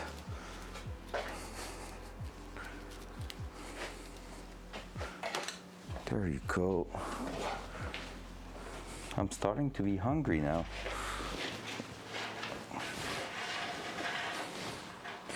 All right, now how much wire do I have left? Answer is pretty much yes. Since I haven't done the entire setup just yet, I don't think I'm gonna go too crazy in pulling that out. But again, if I want to do the connection there, it's either that or I'm kind of stuck with a lot of wire. Knowing it's going behind the radio part here, could actually pull a little bit more and cut it. I hate the idea of cutting it, but like it's probably the best to do because I won't be like pushing all that back in, and I don't want to get all that inside the car itself.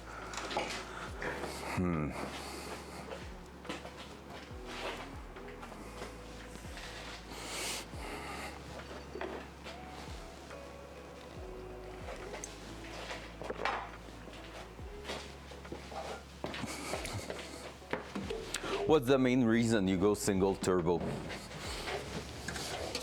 Like, I know why I will do that, but I'm curious to know why you are going single turbo on your side only cow.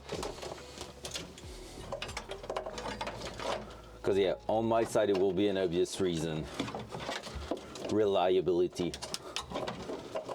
Less chance of failing on a single turbo than a dual twin turbo with everything, but twice the amount of them. What's that cable there? Oh, that's going for.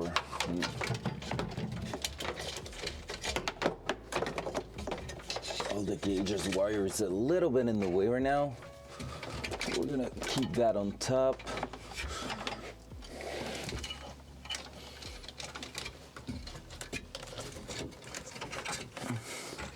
Yep, that will be pretty much a good length, so I still have some flexibility if needed. And I'm gonna cut that with a little bit of excess here and make sure that we are going click, click right behind that. Like that, like so. Push that back in. Yep, that should be doing the job. Honestly, a chance I picked 10 feet long though. Yeah, reliability fair. Exactly my point of view on that too.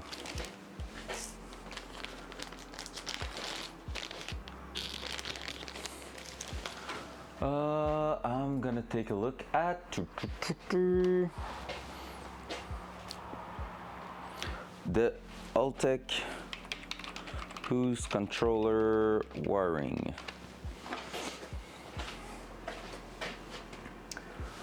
Boost control wiring.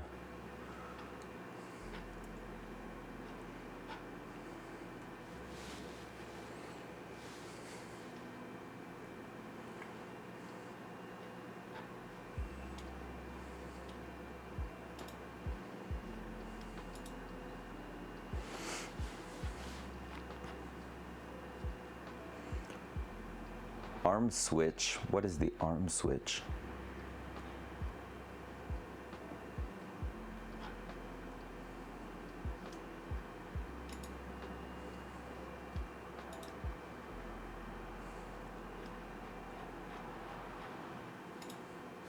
I'm gonna check actually in.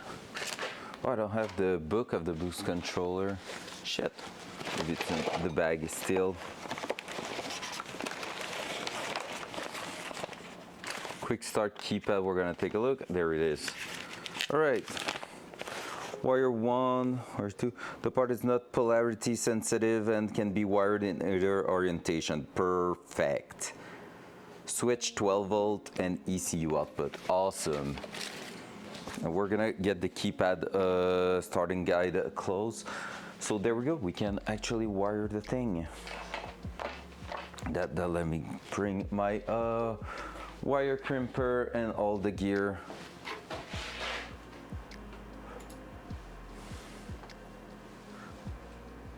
Oui, quand même, papa, pour de vrai, quand même, overall, assez productif. Beaucoup de jobs slow, mais que justement, faut que ça soit fait. Fait que c'est un bon moment pour faire ça. Donc, entre autres, commencer à avoir ma tête dans le dernier blitz de filage. Parce que là, on est dans les petites options de filage. So, basically, what I'm doing right now is this, so wiring like that little control module for the boost and stuff like that, you know, so it's getting messy quite fast, but yeah, just starting to understand that is really fun. All right, guys, so YOLO, and we cut that. I'm gonna be pushing that in afterward. So here we go. Here goes nothing. Ah! Cut. There we go.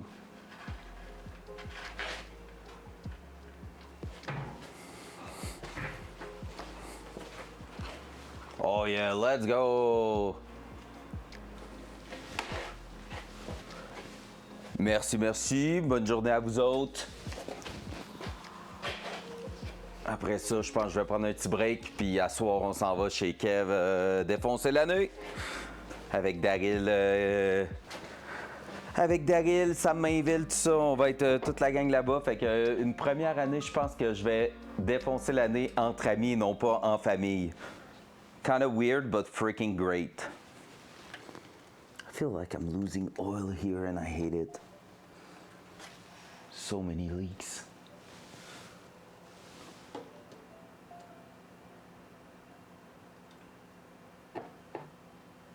You're not pre-mixing? Damn. Reason for that, I'm curious. Because like rotator engine for me is synonym of pre-mixing no matter what. But I might be wrong. I just know it's like a good habit, I think. All right, let's take a look at the pinning of that thing. So it doesn't matter in which orientation we pin it, so that's cool. Sounds good, Pat? Avec grand plaisir. Let's do this, let's do that. Let's take that out. All our little parts. And then pins. Only thing important is to pin the proper type of pins on the right side. That's pretty much it. So I'm gonna have a male and female side. So right now I have the female one, which is going into what I will assume to be that one here. And basically what's cool with those is that usually, if I'm not wrong, you're just pushing that through there and they're gonna lock inside. And then you put a lock in the front. So that's pretty fancy and we love that. Just gonna have to figure out and make sure which one's going in which to lock it.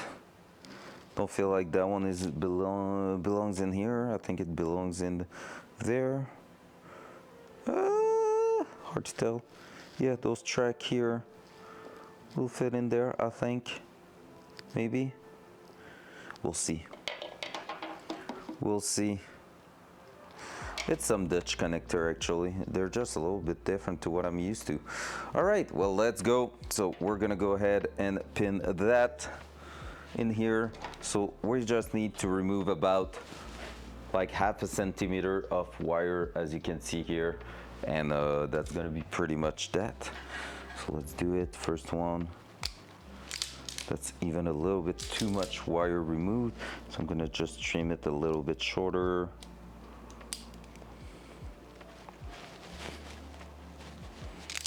Maybe I should bring some better cutting tools for that, because that one wasn't successful enough to my taste. My small little cutter are here.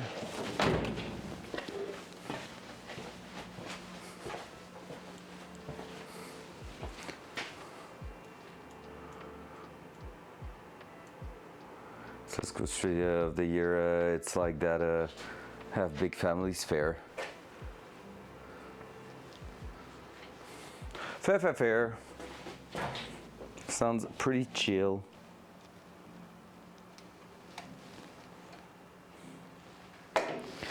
That spinning that, grabbing that into here. Here we go. And now all I need to do is to crimp that.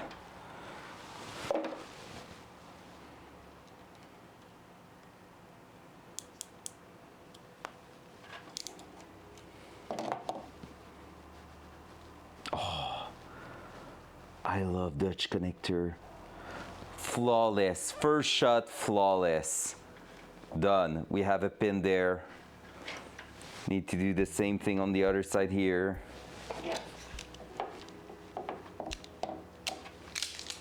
That's the proper amount of wires.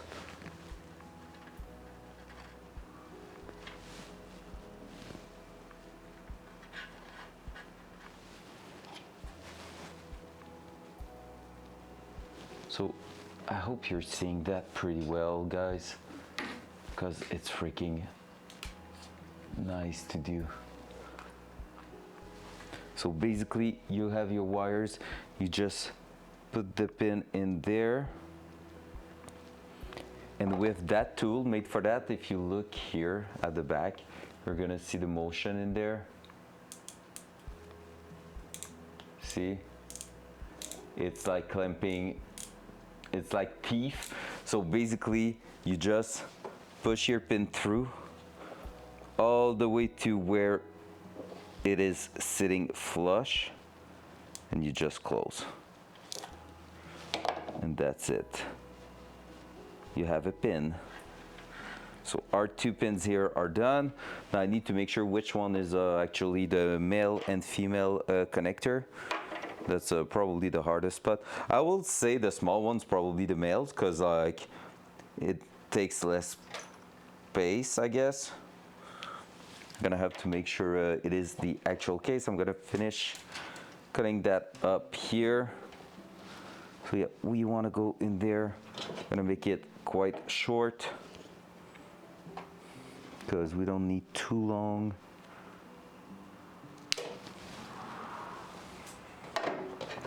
But we don't want to be too short.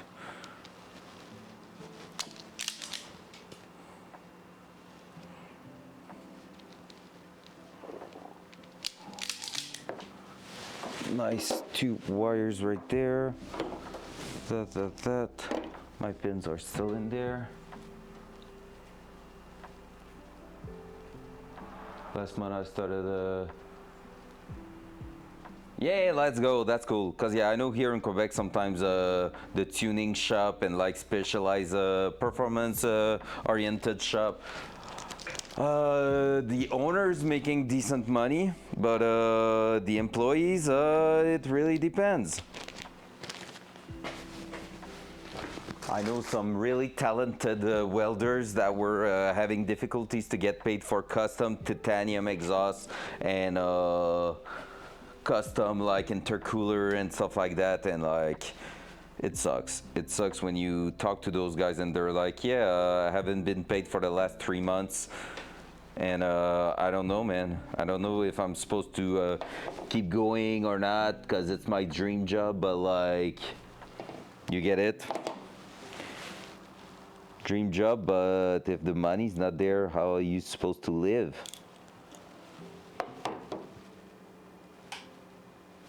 Pretty good. I love Dutch connector so much. I don't know if I said it already.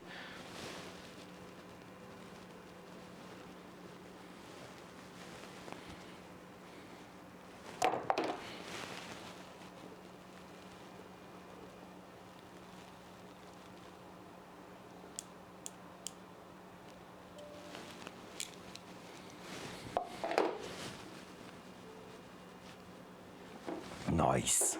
I love it. All right, there we go. Here goes nothing. So I will guess the small one. I will take a look. Let's take a look. Cost nothing to actually look at it. Big one female, small one male, if I'm following what they put on there.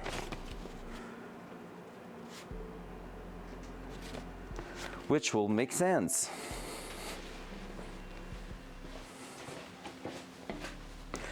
So big one, female. Let's push our pin through. So that here is gonna go like that, right? Wait, like that, yep.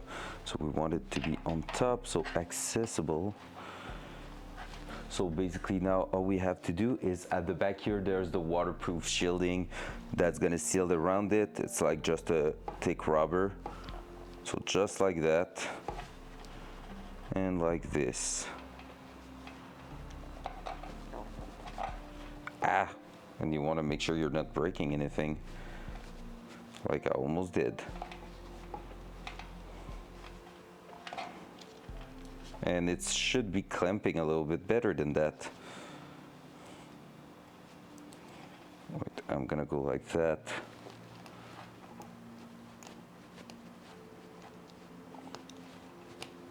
Oh, there is the click. Both of them click. Let's push that through. Now we just need to put the spacer at the front, which is basically going to keep the pin lined up properly and make sure that when you're pushing your clamp through, it's not breaking. So we have it. Yo, what the heck is that, computer? Virus protection things? You can tell me what to do. Hey, an hour 30 left. Yo.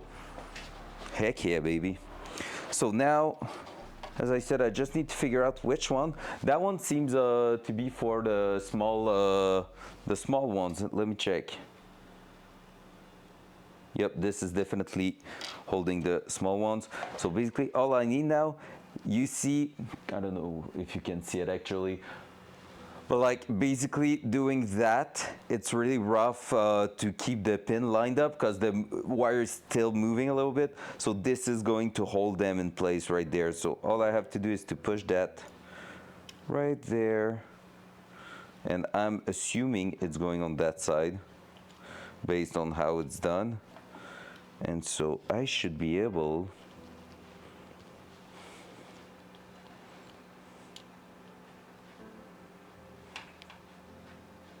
to get it to sit if I'm not a noob. But so far I'm a noob.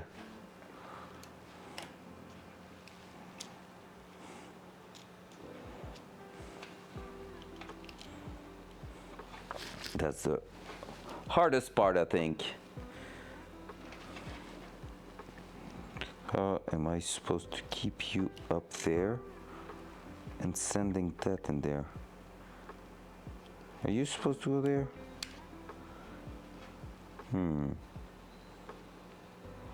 That, and that should click on that, I guess.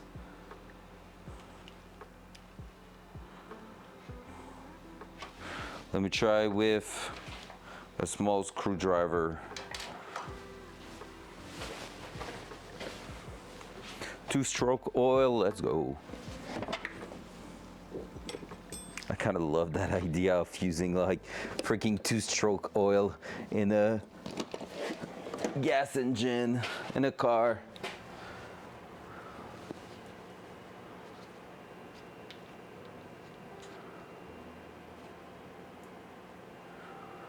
Oh my gosh, that's sick.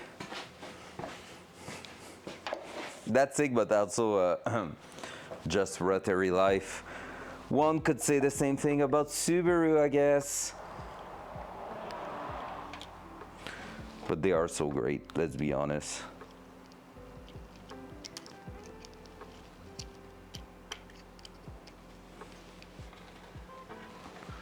All right, please get in.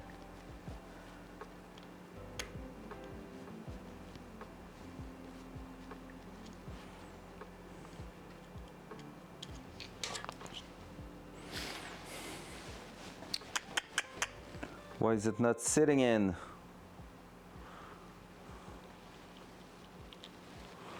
I'm scared. Am I not with the right thing? Is that what's going on? 'Cause that should be going in there. I'm sure. Oh. Progression? Is that progression I heard?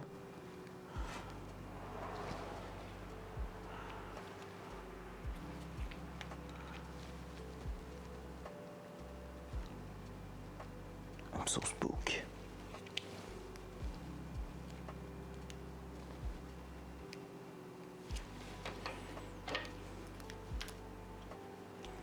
That felt like it was starting to go to its place, but yeah, it's rough that. Let me validate by doing the other one. We'll see if it's doing the same thing or if I may have click. That was a solid click, that.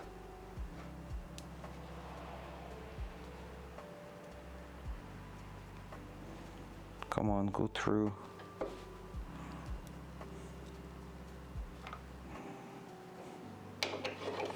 So here basically just having issues sometimes to go through that.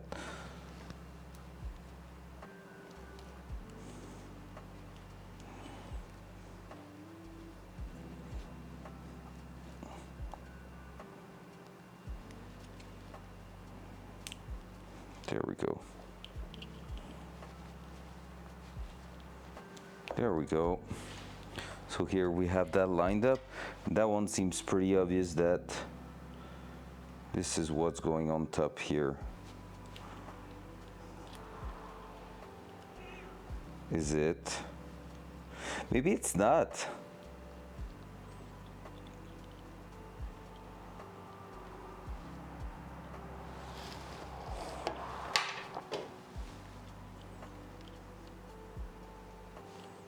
No, it has to be. Even though that seems to be fitting, I don't think there's anything looking like this as a terminal. I'm pretty sure this is more the look of a proper terminal there. There you go. Like so. That is going to go in and contact with that. So we need to make sure it is going in place.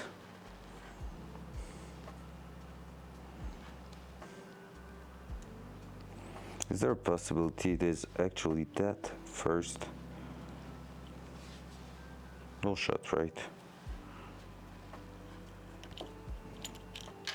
Ah. Ugh. I don't have a picture of it being done. Grabby, let's go. People outside going crazy. My place sounds like a fucking war. Why? What's going on? What's happening?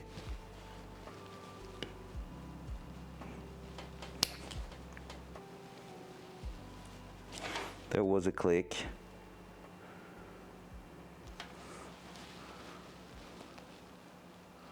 Is that it?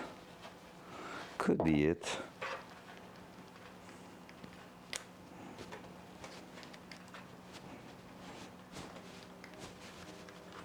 Doesn't work. Something's wrong, I can feel it.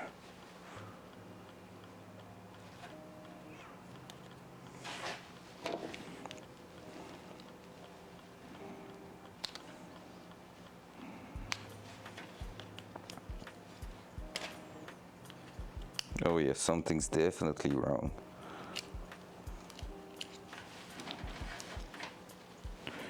No, it broke. That's why.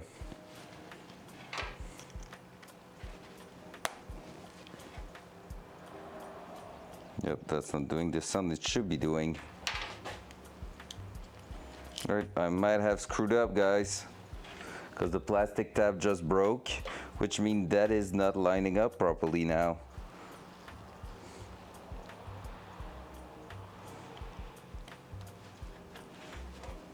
Is there a way I can line them up and still connect it? Probably not. I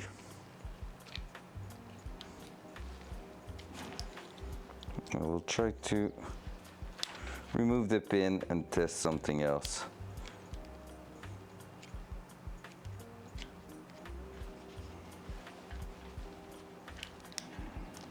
At least, again, Dutch connector, super easy to work with. Look how easy it is to unpin a connector. There you go, boom. I may have some connectors left from my very own tool set. But yeah, because that here, there's no way. Yeah, that's wrong here. That's the one I got wrong. That's why I broke it.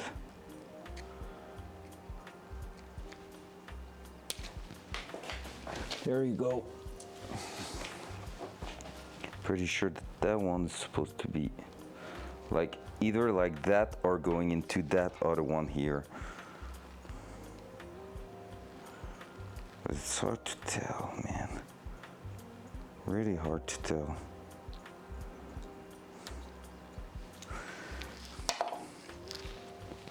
Because basically,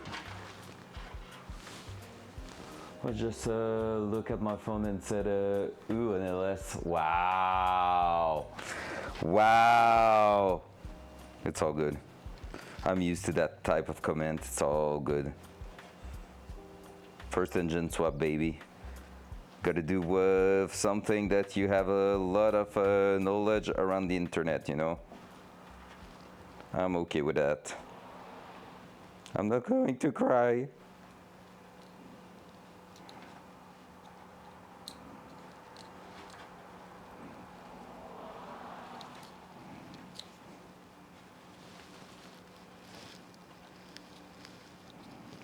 Could it be this to line up with that? Let me try that.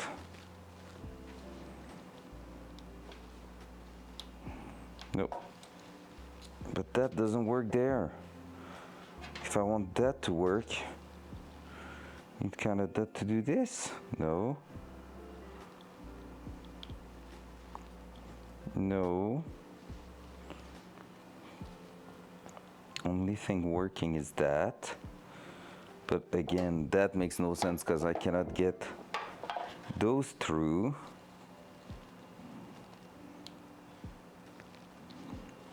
So it's not connecting properly when it should be doing a solid click. Alright, let's just test the connector itself. Alright guys, having trouble.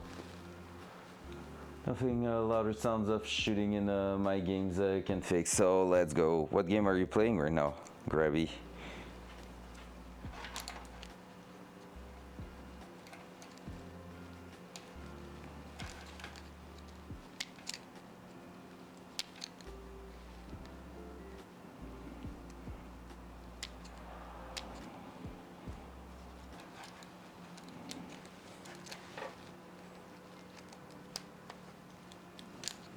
Very cool. Okay, is it clicking? That's clicking. So there's a way to make it work. Was that a skill issue? Because that definitely seems good when I'm not throwing that off the place. There. That definitely seems quite good. However, I don't know how that amount of pin is supposed to help.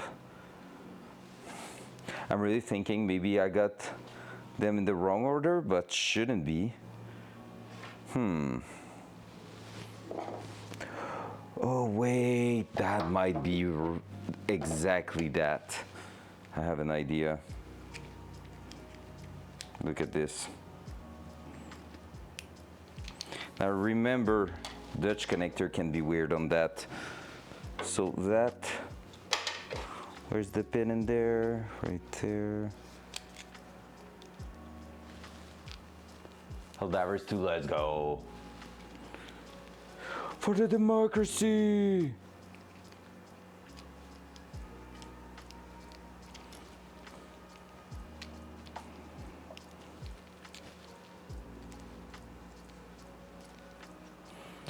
I've been playing that for the first time on stream and never again.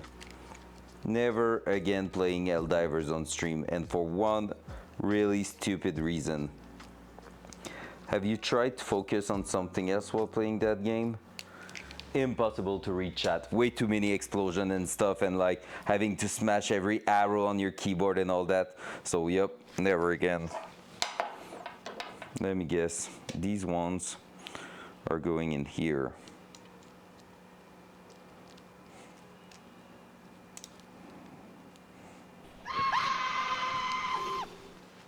Welcome back, Orange. You're not scaring me at all. Yep, that will make way more sense. And now I've broke that, but I can still try to use it a little bit. And if the tab at the front is done, yeah, that makes so much more sense.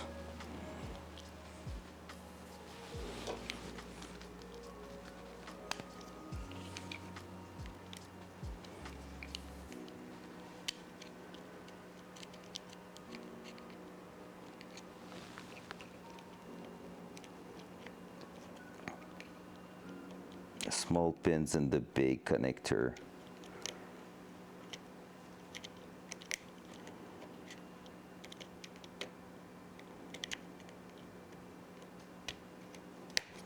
There you go. That makes so much sense now. All right, even if I broke the tab, it's not too bad. Let me try to show it to you. So the pins inside are looking good and they are sticking out. And basically the reason we cannot push on that other side, oops, sorry for that. The reason we cannot push on that other side, that is because this is going to be the lineup for these. But in the end, the small connector here, look at this. I'm gonna push that through. Am I on the good orientation there? Nope, this is the good one. Click. Click.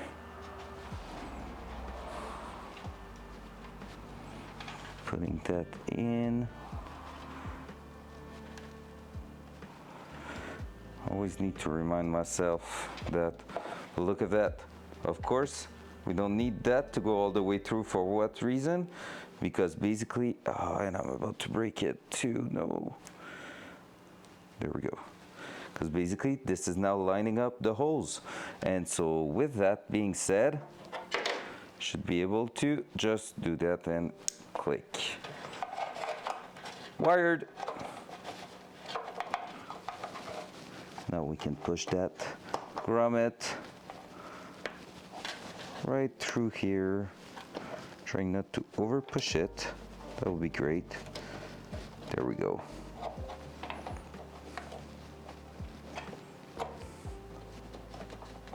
We might stick it eventually, but there we go. Look at that. Beautiful. Wired. Now let's see if the computer can see it. Professional. Got a few mistakes, but professional. Hey, it's a learning curve. At least Dirge connector like that, it's really simple. Like I said, I have a kit here that has some 2 pins in it. I could just redo it if I see any problem, but I'm pretty sure it's gonna be good. All right, let me bring you back to the computer. So we have those wires all the way through. Now back to some ECU shenanigan.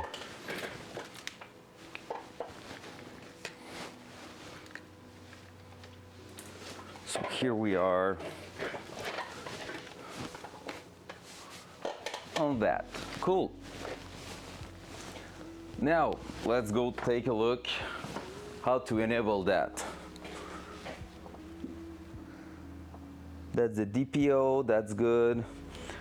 How to finalize, sorry, the installation there.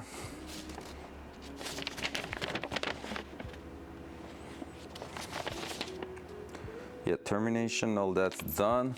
It's not telling me how to plug it into there. I'm gonna take a look. There was the quick start guide for the ECU earlier. That's the keypad, not the one I wanted.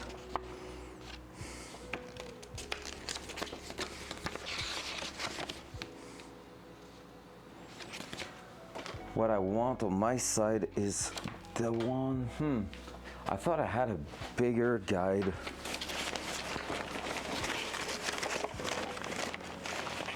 Going through a little bit more detailed stuff.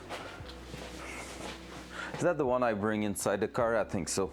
I'm gonna take a look in there because there was some actual quick starting guide for the software, I think.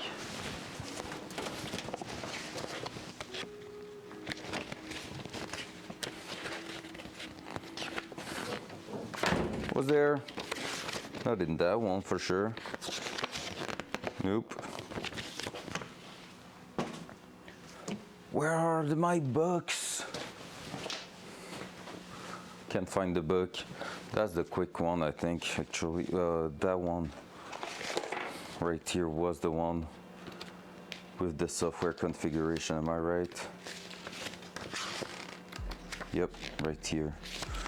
Okay then.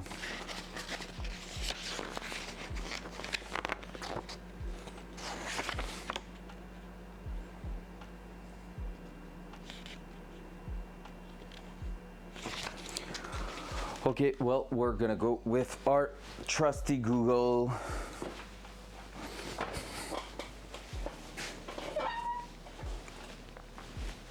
Haltech boost solenoid. Well, actually, Haltech NSP boost control.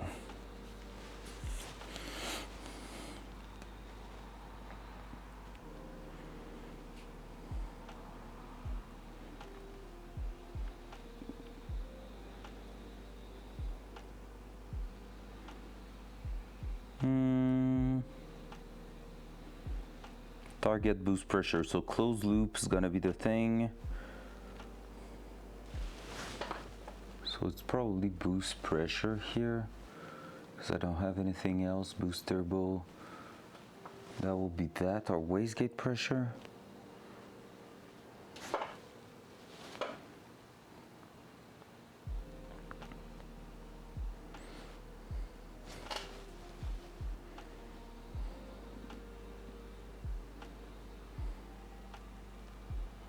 Is there any example?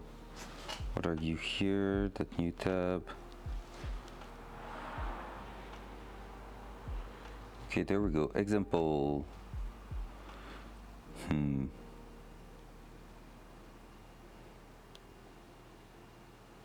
That's gotta be great. All right, let's do that. Boost pressure.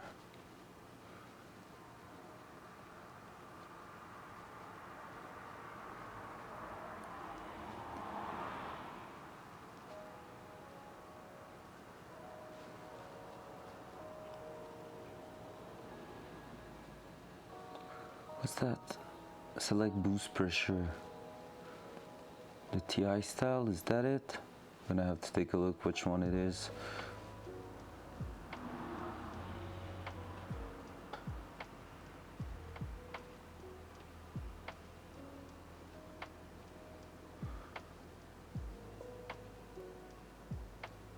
Why are we talking about oil pressure in here?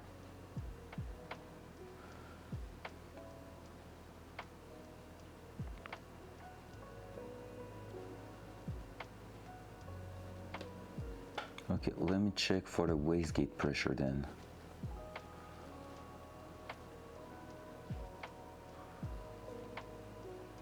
We're still in the same kind of things. Let me check the product number of the boost controller. 2400. 2400 is of the one. Is that in there? It's not in there, so that's not what we're looking for.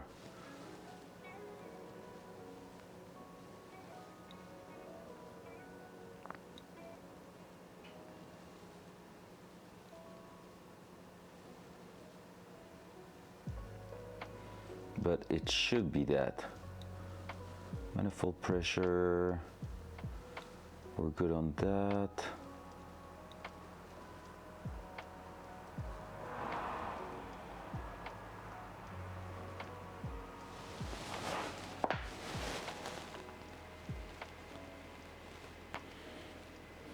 If I go in the boost control,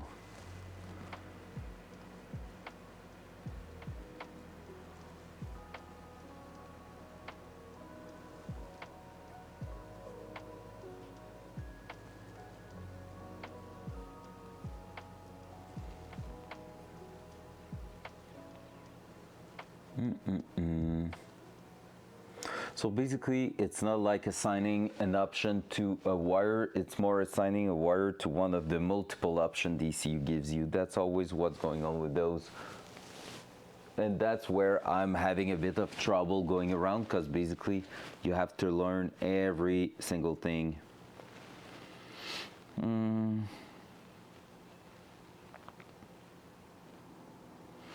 Engine function, let's go check in here.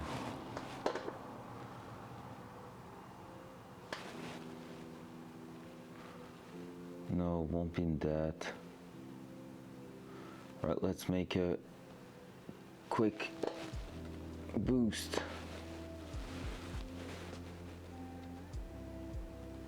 Boost control, engine function, right here.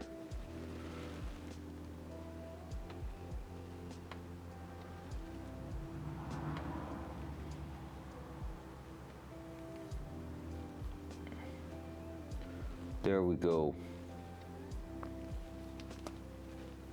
So we are probably going to want to go on closed loop to have some actual boost target. Open loop simply means that the ECU provides an amount of duty cycle from a table.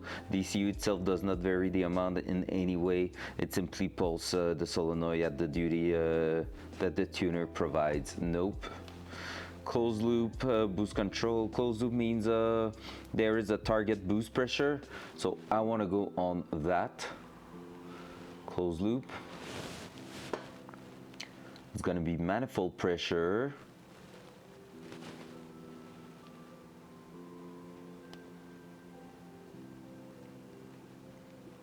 Used for most vehicles where the boost will be referenced from the same map.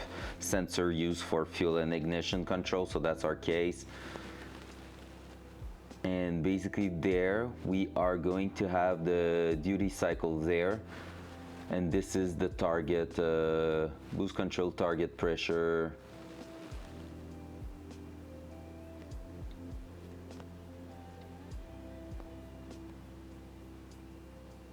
Okay. 7.3 psi, which is basically our wastegate pressure at the moment, which is okay. We don't want to go too crazy. But now, that being said, does it know where to take the data for it? Boost control on top here.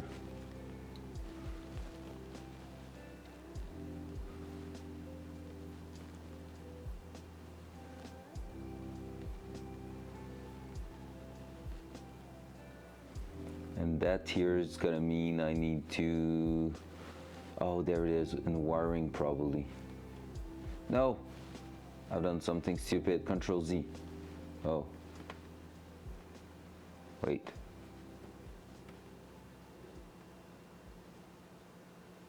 There.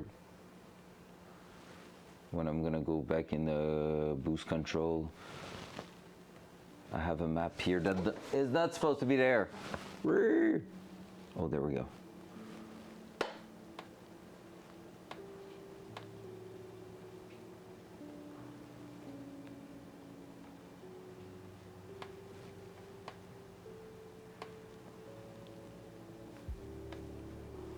I want you here.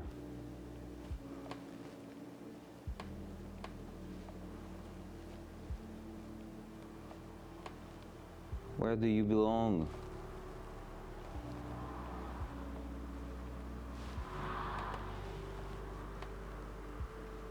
All right, cool.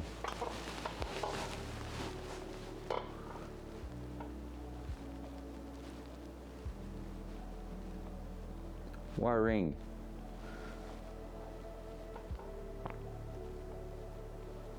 Are we on DPO 2? We're not. Shit. Where's the DPO 1 then?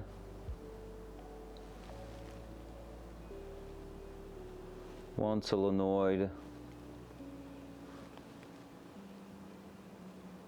Boost control solenoid.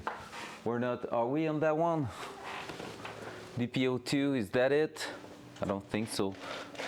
Well, that's with brown. I forgot which one we bring in here. Let me check in the book one more time.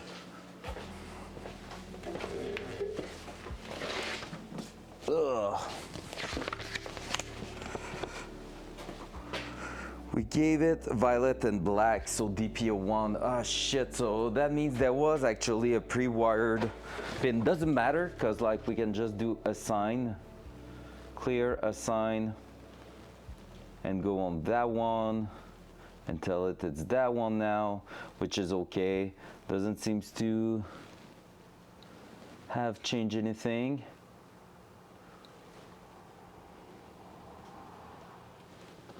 So there we go. And now we have a boost controller wired to the ECU. Let's go. So let's take a look. That.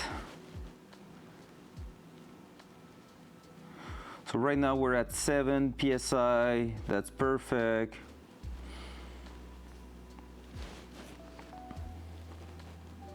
And reason I have a set, did we switch actually?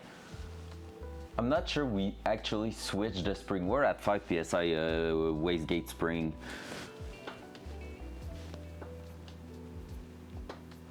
I need to put the 7 PSI in it if we want to try to get to 14 or 15 PSI.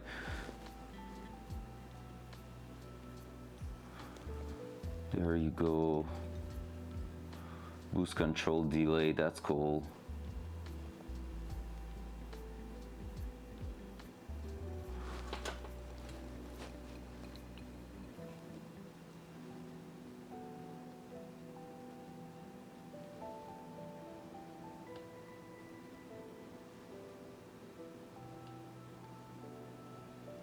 That's actually going to be sick.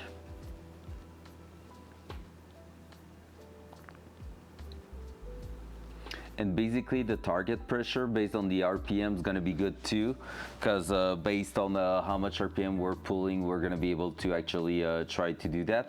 And technically, I think, if I'm not wrong, there's going to be a target PSI actually accessible based on wheel speed.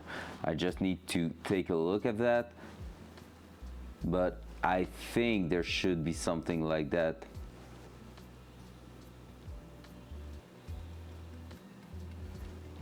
Target pressure gear correction. There you go. So here I have the boost per speed that will be able to get enabled. And so at this point, I'm gonna be able to tell it, okay, I just want 7 PSI in first, 10 PSI in second, and full boost on third, which means I will be able to limit the wheel spin based on that. So that's gonna be quite huge, to be fair. So we're gonna save that map one more time, and we're gonna reset the ECU. Cool. There you go. That's pretty nice. So that was one of the last few things in the engine bay to plug, actually. As I said, I want to add probably a pressure, like a fuel pressure, not a fuel pressure, but a crank sensor, crank pressure sensor on it, just so I can actually get a look into it and make sure we're not having any weird issues with it, because basically, you know, right now the engine needs to be monitored quite a lot just because we added boost, we added a bunch of things, so we're gonna have to take a look at all that. But yeah, it's gonna be part of the game soon. We're gonna need to really boost leak test the thing soon, because right now it's rough not knowing, okay, is it leaking or not. Like, if we're leaking boost, it's not good. I might be able to actually take the piping out through here, which is cool. If I am, that's gonna be perfect. I just found some pieces that were not supposed to be in there. Let's go through, I don't know why it was pre-assigned that. Can I get a pre-assigned diagram of the Altec stuff? Because that would be great.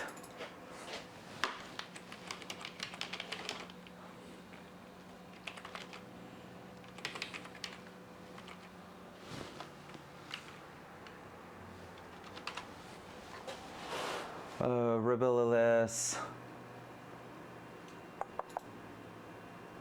Because I'm almost sure I had a diagram saying which was supposed to be where.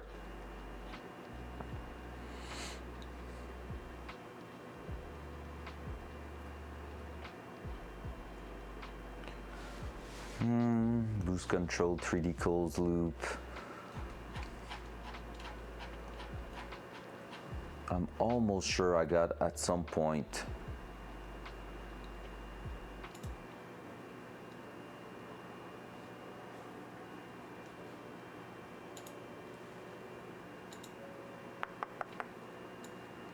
Rebel LS wiring, but maybe it was just the DPO and stuff like that. But I thought I had like to prevent some not drama, but like, you know, some headache about like that. I think most of the pins were supposed to be assigned to a proper pin out, and like you could actually take a look at it. Because like right now, if I'm taking a look again, we had the engine, we had at some point the tachometer. We're gonna take a look at that. So under engine function is the boost. That's cool.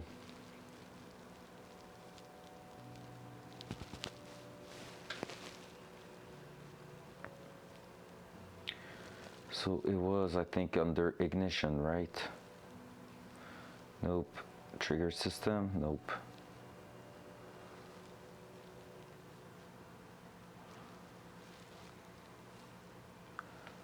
Ignition tuning, no.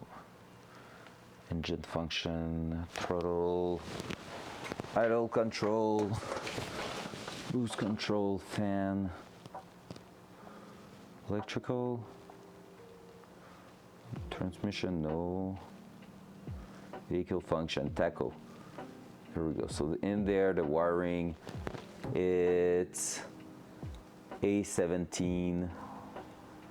Which is maybe on the output. I need to take a look, but we have a purple green wire that is already assigned to that, so that's the point there. And is it on the sheet here, IO report? It is, so we need to take a look at that. Boost control solenoid now showing up here. But like, why was it already on something else then? So now we have all those left.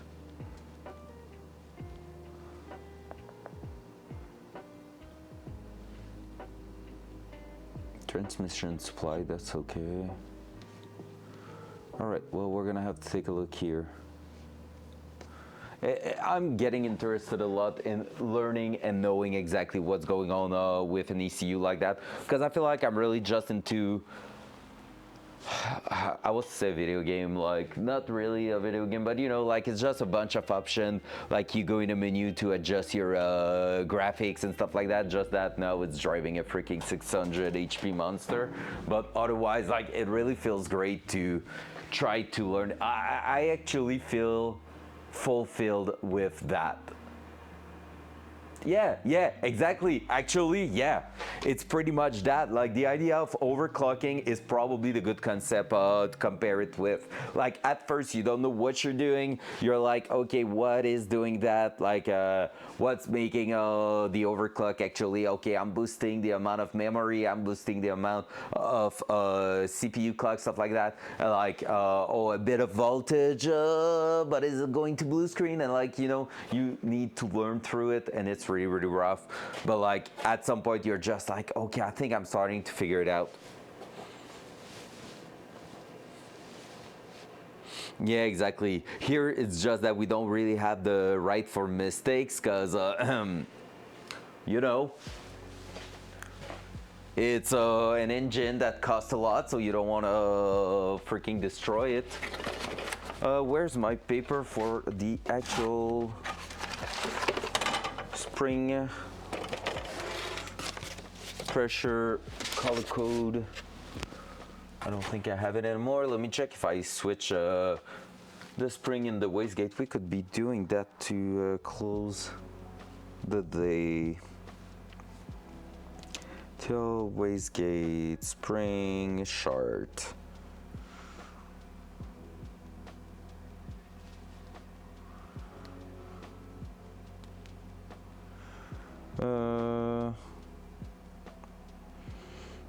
Our 5 psi was maroon.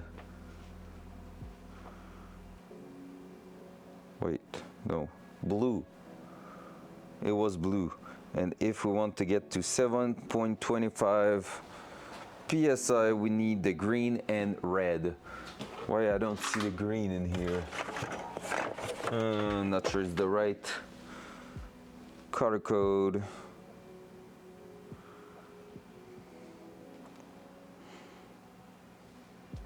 Oh, we may have changed it. Green and red. I don't have a green.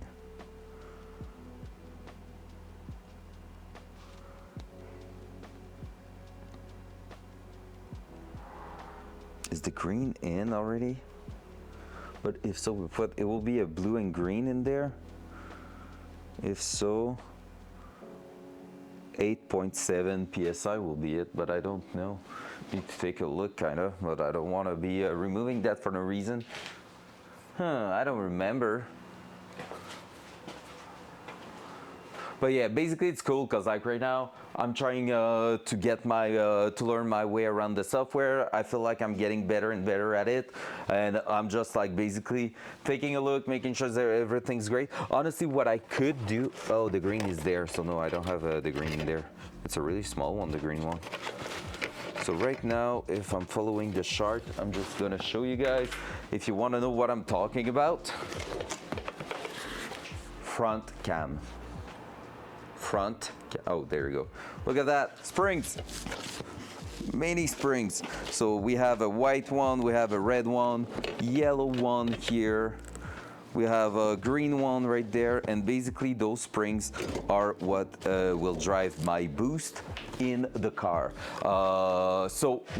Actually that's a really interesting thing. What we just did is wire the boost controller. So you're like, hey, it says controller, why is it not that driving the boost?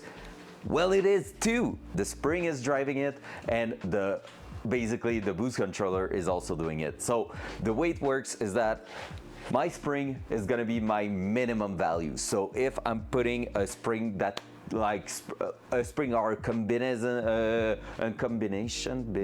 yeah. I almost said it in French. Brain not braining. But yeah, so basically, if I combine multiple spring together or whatever, there's a chart to tell you what it should result in terms of pressure. And basically, this is the minimum amount you can boost. If I put a 15 psi spring, I can only boost at 15 psi minimum. then the boost controller takes on top of that. And what happened with the boost controller is that basically it is going to change the value between the diaphragm and the spring, and basically just push a little bit of pressure on top to hold the spring closed. And so with that, you can basically, before getting some boost crippling stuff happening, you can basically double the amount of boost. So if your spring is, for example, 5 psi, you can boost to a maximum of 10 psi. You have a 7 psi spring, it's up to 14 psi. You can try to push it to 15. It might work, but technically, theoretically, it is only doubling it. After that, you're gonna get some problem. You can go around that and triple the amount of boost from the spring with a dual boost controller, but with that, you're getting a lot of crippling right at the start, which is not that great, and with lower amount. So basically that's why the way I've done it is basically the way people prefer to do it, just because you're getting a nice steady boost and you're limited to just doubling it. So like my plan with the car was trying to get a 5 psi, 10 psi, 15 psi map. Now I will probably get a 7, 11 and 14, something like that, psi map on it, just because it's gonna make it easier and it's gonna work. So we could maybe do that. How long do we have left? We have 43 minutes. We're under an hour left. Holy moly. I'm supposed to also cook some eggs. But yeah, we can take a look at that first. So let's do that. Poop, poop, poop, poop.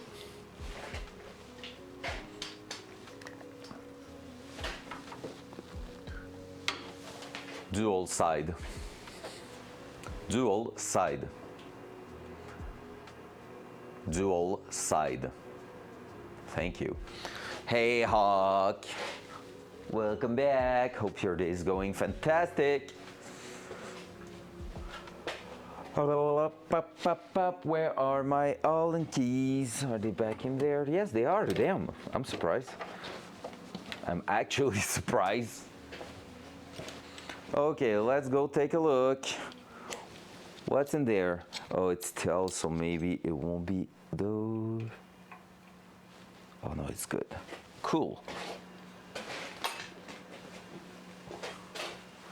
So there we go.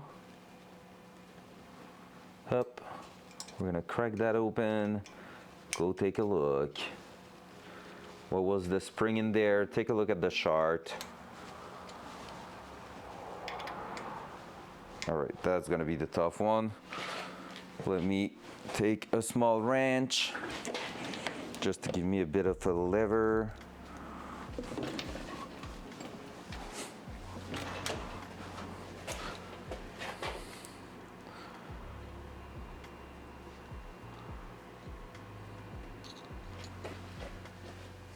Can I ban my mud, please? Actually, the more I'm looking at it, the better it seems to be. Like, the bubbles are there, but I'm not minding them as much.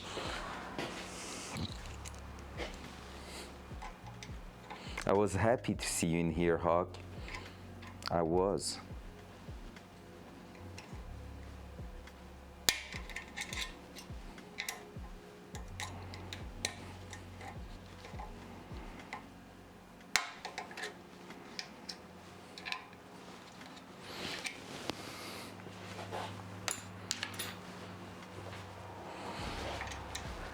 The only thing I'm happy with is that at least Sam is not freaking mad about it. Because honestly, I was feeling awful about that.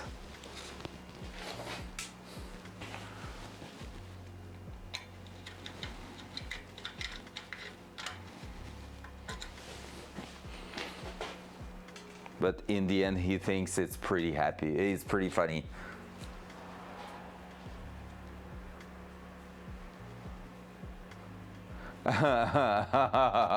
For real, he did that? Oh my god, that's excellent. And you did well. Worth it. All right, since we have a spring in there, we need to be going slowly on every screws. So one turn, one turn. Just go around because it is a spring. Also, the nice thing is our setup is kind of a low boost setup, which means we're gonna be going on with freaking like not too much pressure, and it is easier for me to clamp it in place, because basically if you're running a 15 psi spring, you need 15 psi of pressure to close it and screw it in place, which can be rough. Right now 5 psi was really easy. Oop.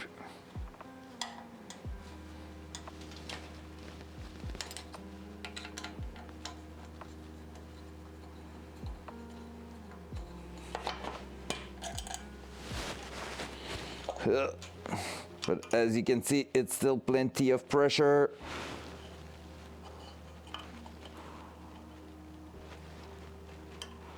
That is scratcher. Exactly what you don't want to happen. Oh my gosh, what the heck? Well, there's that. Now let's find the spring. It's there. And let's find the bolts. I have one. I'm missing one, and that's what I'm afraid of. What the fuck just happened? I was holding it on top, but not properly, it seems like. Damn.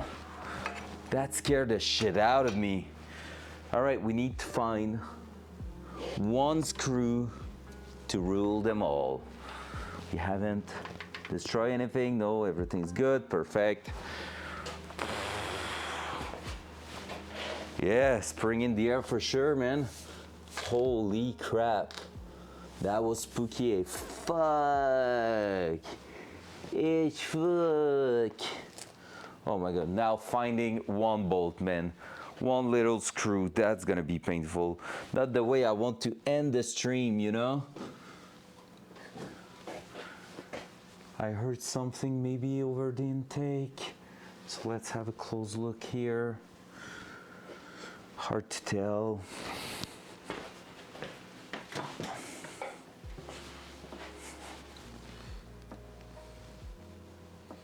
Hopefully it's not in the wiring there.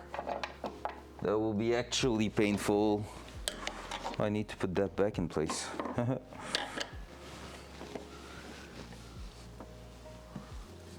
Oh, I see it. Right here. Woo! Easy.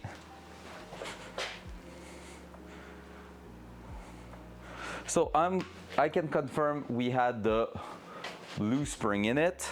Now let's take a look at the chart, and please tell me it wasn't the one I needed in there. Please. Blue was 5.8, so no, I need something a little bit stronger. 7.25 is gonna be the one, so it's gonna be green and red. So we are switching from here to that and doubling it with the green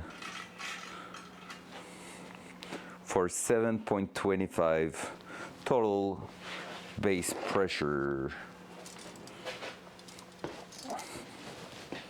So there we go. Up and up. Fitting in there? Yep. There we go. Sit it in place. All right, now let's try to close that without the drama or anything. How about that? That will be cool.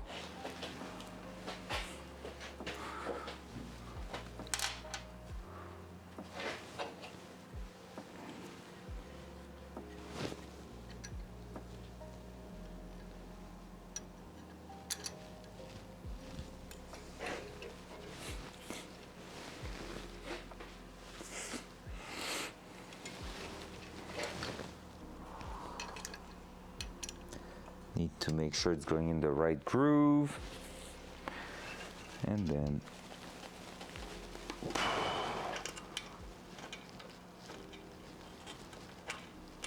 oh my gosh, that's gonna be painful to do.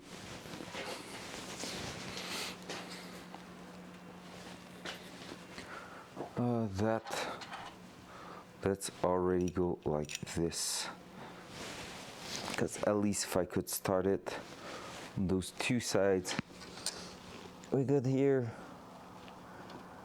We're good here.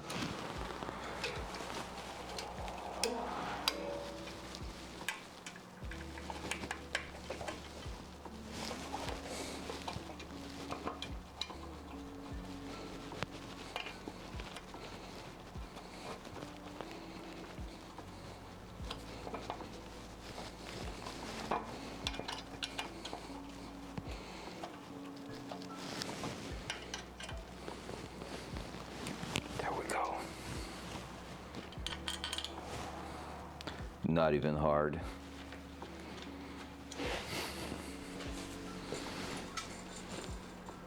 Not even hard. Professional. That wastegate can actually be water cooled also, but not something we're looking for.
There we go.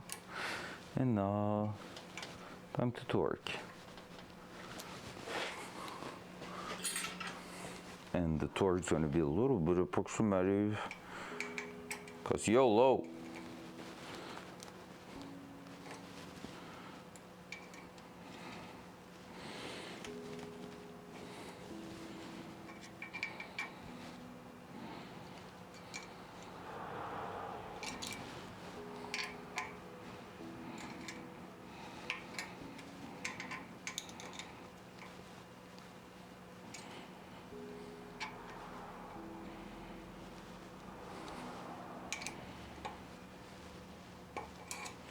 There we go. Wastegate close. Should be working great, that.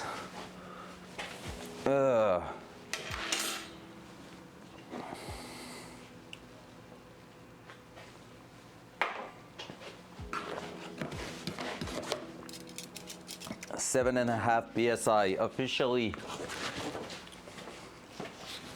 Easy peasy. What's next? I guess I should be getting some 3 inches plug to actually like plug those pipes and be able to push some air through it. Let me check on Amazon how much it is.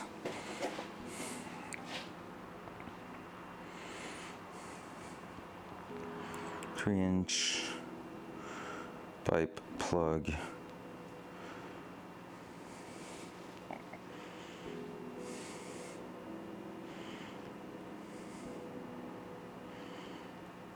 It's 5.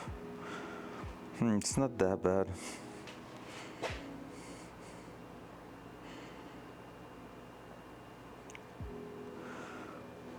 There's actually a test pipe that you can use. It's $20, but I need 2 of them. 2 of them to plug each corner. Then I can maybe buy a fitting to just plug the line in it, and I will be able to test that one, and that other one I will just need to find a way to put pressure through it. I think I could go with something a little bit cheaper.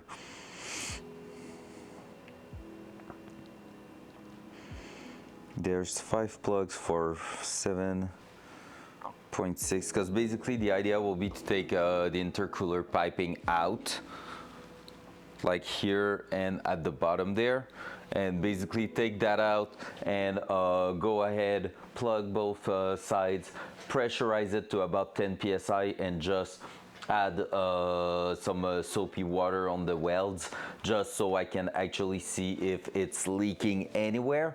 And with that will just help us make sure that we did a good job welding. And yeah, that will be great. That will be super great. Should do the same thing on the turbo manifold also, but yeah, haven't done that when I had it in my hand. I feel like I could still probably take it out, but it will be a pain in the ass, to be fair.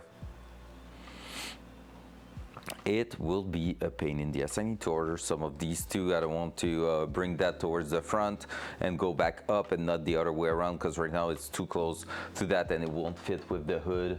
So like those vacuum lines right there, they are really not that great. Probably gonna buy a turbo blanket at some point. But first step will be to get that Cerakoted. 29 minutes left. What are we doing? I need to figure out what I want to do for 29 minutes. Let's check the list. Is there anything quick we can do?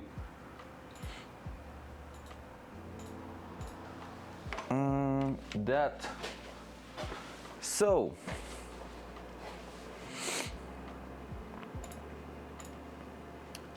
In and out connector wiring. I mean, we've done some. It's not completed, but we've done some, so I'm gonna check it. Figure out headlights fitment. Nah, pass. Gauges, no, because they're not in the car right now. The oil line wrapping, I still have that laying here, but it's gonna be a bit of pain. Need to think about it. Reinstall the interior nut before the gauge are there. Test for boost leak, nope. Work on ECU options, pretty much done. We went through it quite a lot.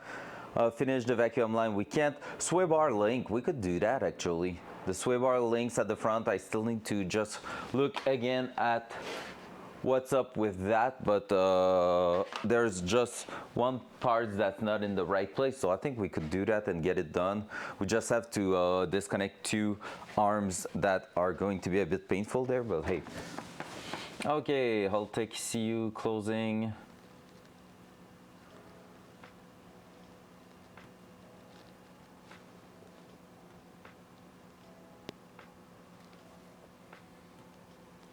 What were you telling me there? Doesn't matter. Unplug the ECU from the computer so that we can put that high in the air. Let's go. Let's do this, that. Bring the car up. Nope. How about we close the trunk before smashing it on the ceiling? Just an idea like that. I don't really like at the back the fact I have some open wires, so I'm gonna disconnect it for now, because I don't think the fuel level is actually working that great right now.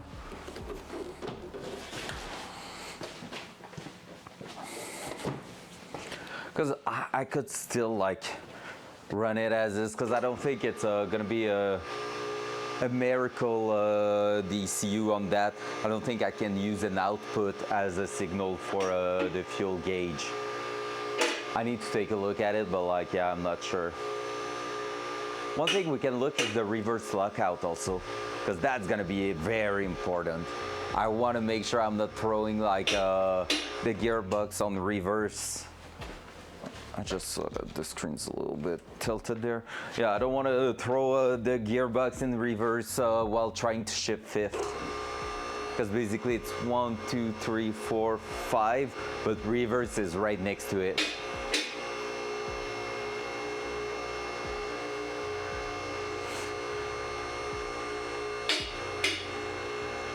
I'm happy with the stream setup, by the way, guys. Like, honestly, being in the garage and having a streaming setup that can run for 24 hours with wireless mic, stuff like that, really great. Really freaking great. Makes me happy.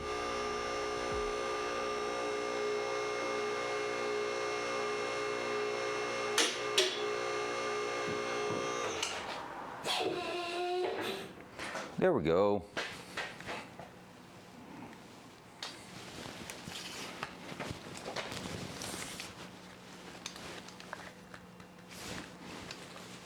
Dual side.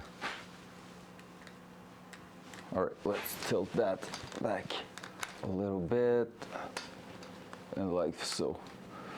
Okay, so what's up with that? You see that here, this is the sway bar link. Basically that one over there is missing a hat, and that one on the other side here has two. And I thought I needed two of them to get the perfect round so it can pivot, because it's some hang joint type of things. But in the end, I was wrong. All I need to do is to actually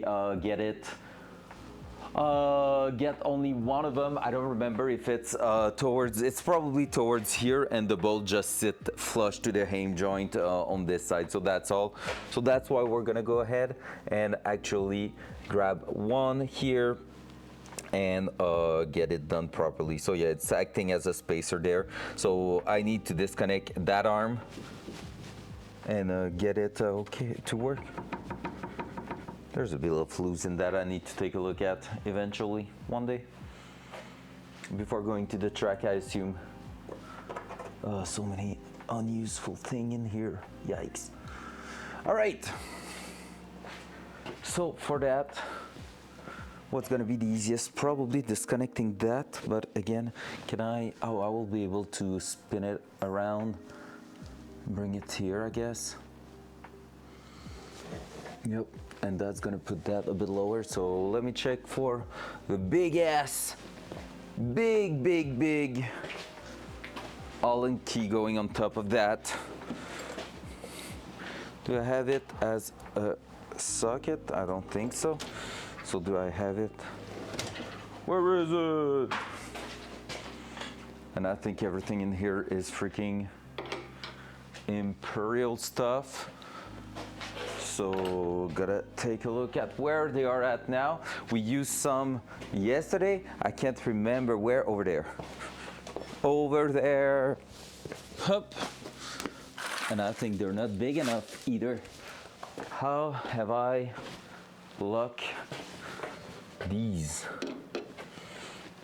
Oh yeah, that's true. I have my special kit for that.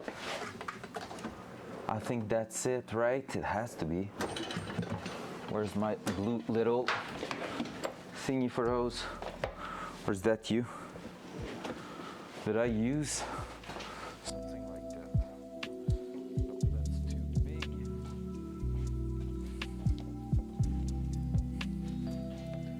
So I may have used something like...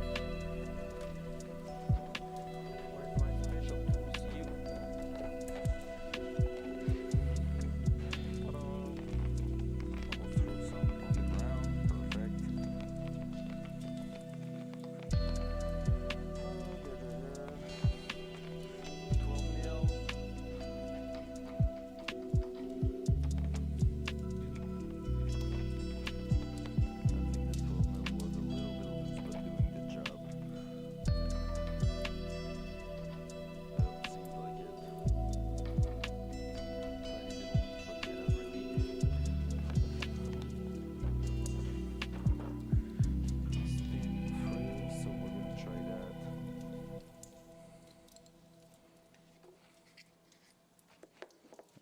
Throw some PV blaster on that one. The ratchet is just trying to die right now, so I'm gonna do that. Alright, and I'm gonna go grab the other one. And with that being said, actually I'm gonna do that and put a reducer on it, because it's just gonna make my life easier. If I can find them, if I can't, well, it won't be a big deal. There it is. Perfect. That. So that being said, I can do that. Let's see. Yep, that. Now I think it's a 21 or 22. Let's bring both.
other side.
Something, because that's the last one we did before going to bed.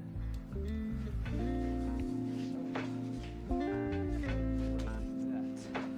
Boy, dashboard staying in place. Come on, man, behave.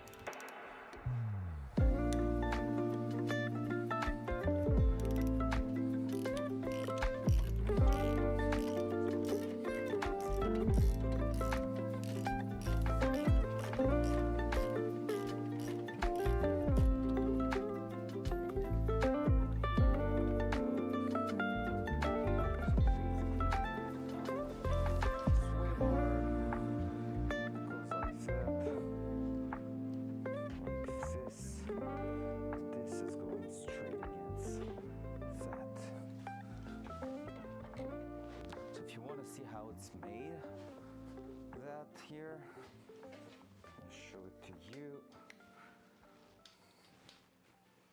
This is the type of link we're talking about. So basically it's like a hang joint there, and I thought I needed a spacer like that to complete the sphere on that side too, so it pivots well, but in the end though it's only towards the inside. So all I need to do is actually go here, flip that, push that through, hold that up.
to see?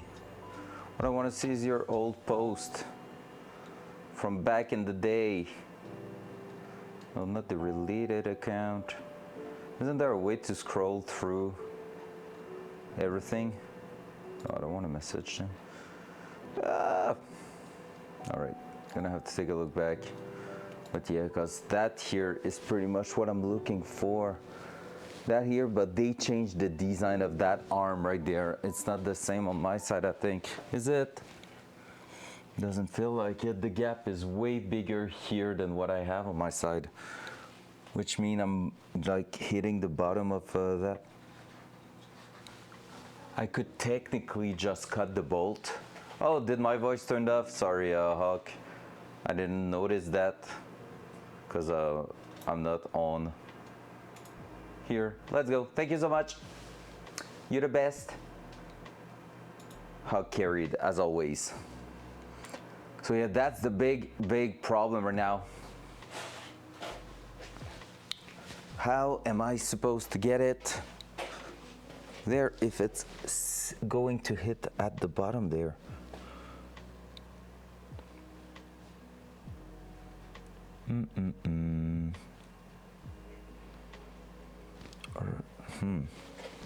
I'm tempted to just shorten the bolt, honestly, because I'm pretty sure I saw I had everything for it.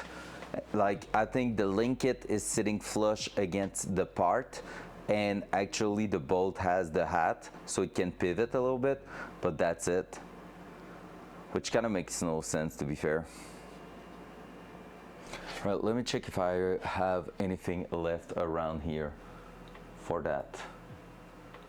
I'm gonna be taking a look at this right now because we still have a few minutes left, and that will be cool to sort that out and get it done. Move on to something else.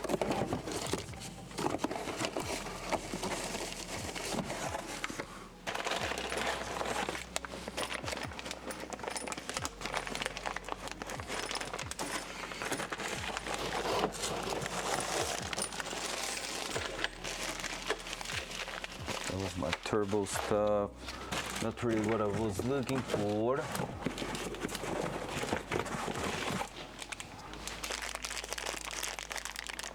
Can I use these?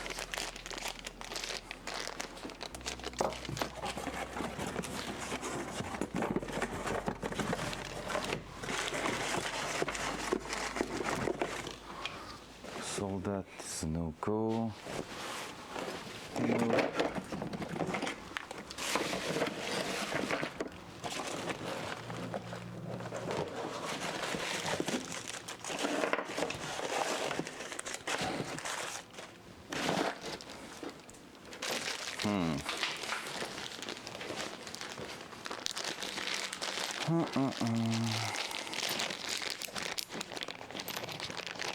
Yeah, no, that's not the same thing. Won't work.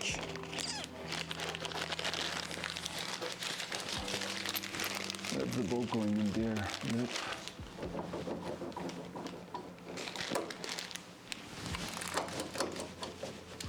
Gonna need to screw that a little bit tighter. That here.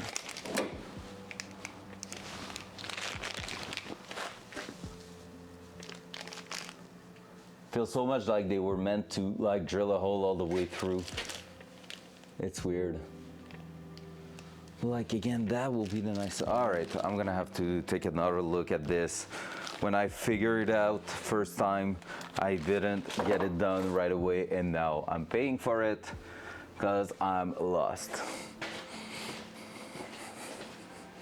I'm actually lost with it, so I'm just gonna leave everything to the side here. Because basically here I have two washers. Like I could basically build my own spacer there.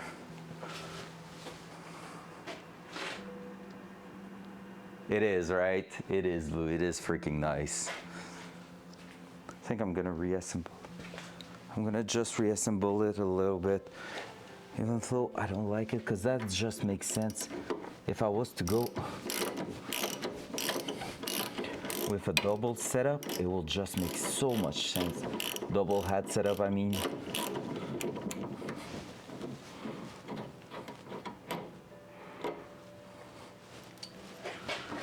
Because look at this.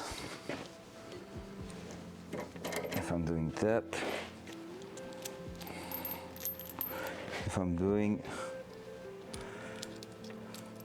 this, you can see where that joint right there is gonna sit, and I have plenty of threads. That's how a hem joint should be done. I think I'm moving it all the way in with that.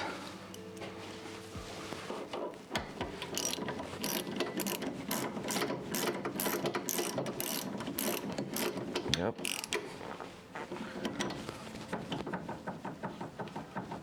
Maybe a tiny bit of movement at most. Could add just one more or two more washers just to make sure I have some loose, but other than that, that should be how it goes. Back to square one there. That plus that going in here, took, sitting perfectly in place, holding everything together. Clearance there is kind of tight.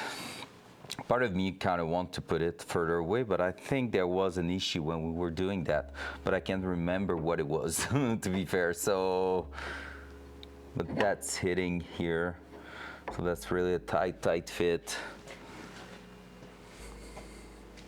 Because that pivot is just going there. Honestly, I don't know what was the problem going further there. Maybe I should try it again and test it. Oh, yeah. It was just like the clearance with the wheel when turning. I was hitting on that and pressure, yeah, doing some pressure on it, which isn't good. Which isn't really good.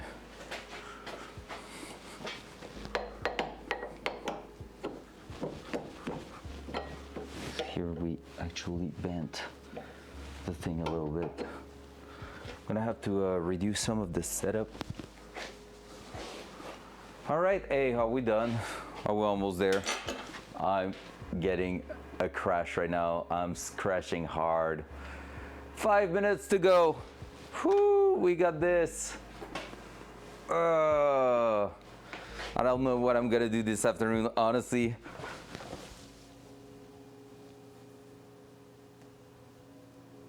Let's close you because you're trying to do an update and I don't want you to do that.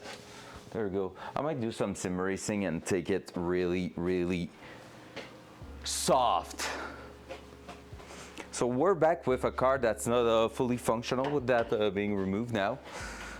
But I want to figure out that thing because that's something that's been bothering me for a while, and it's gonna cause problems later on if we're not fixing that. Just like that kind of stuff. Just spinning around, I need to locking nut and all that. Yep. It's cook some egg for the last bit. I thought about it, but I'm not hungry, to be fair. Like, it will be a total waste. I will just eat some freaking pork, and I still have some, so maybe I will go grab it and do that.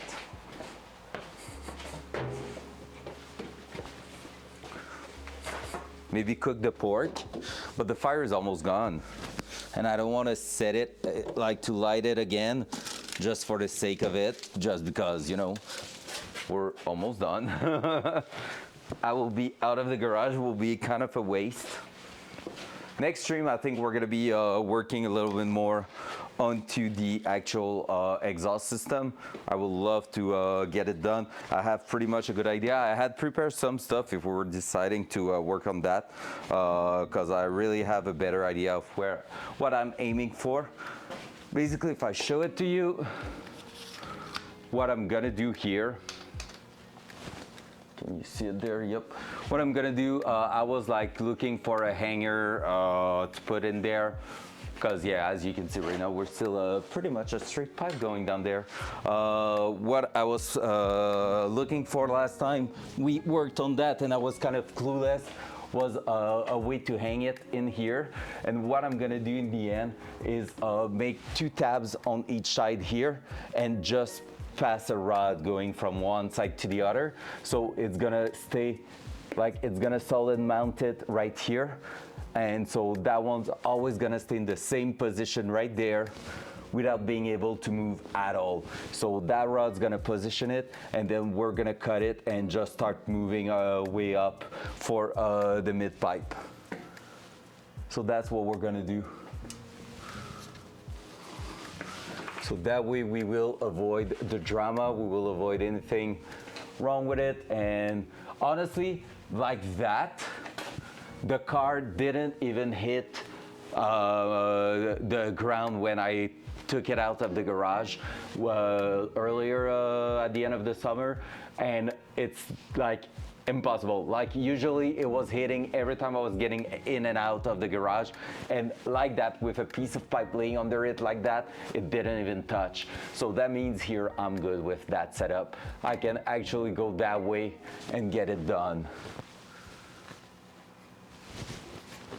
Where's the water? Condensation, I guess. 'Cause it's really water. So yep, that's gonna be the idea. So we're gonna do that. Push it up with the actual mid pipe section, then build the last portion of the exhaust going around here, which is going to be a nightmare to do. But once it's gonna be done, it should be pretty good looking. Because right here, right now, going through here and back down here, we should be pretty good. Close to that, so it can't hit 90 degrees into that. Should work pretty well. I'm really thinking about grabbing a smaller muffler at the rear, just to make our life a bit more simple in the installation, but hey, we're gonna give it a try with what we have right now. But if I could have just a shorter one, actually, because the one I have is going really deep into here, a shorter one will actually make our life so much easier. Even with wheel spacing, alignment, everything, pretty much. It will just help so much.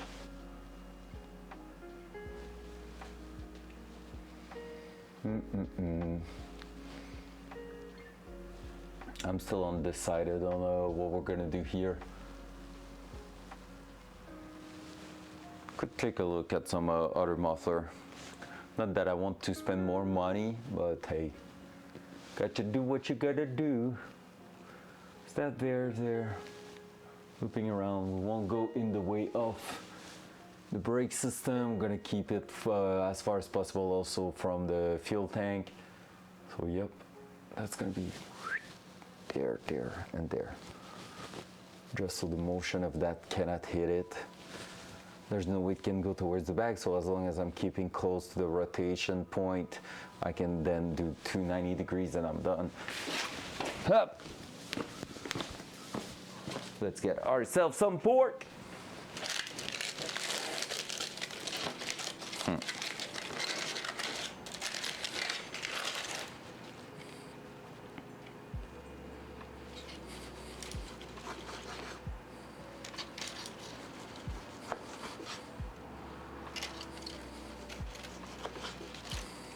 So 3 soft little slice. What do you mean name change? What do you mean?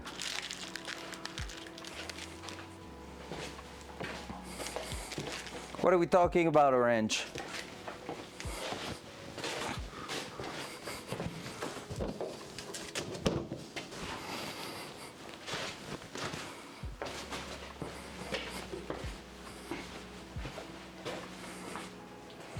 It's called, by the way. Yeah, no, it's not. It's just like Sideways Cressida is actually his co-worker, so he's just on another computer. He was away in the garage, that's why.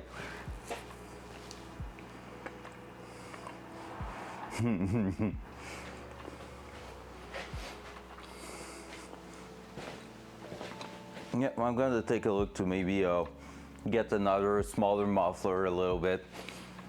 Not that I really want, but like just to help us.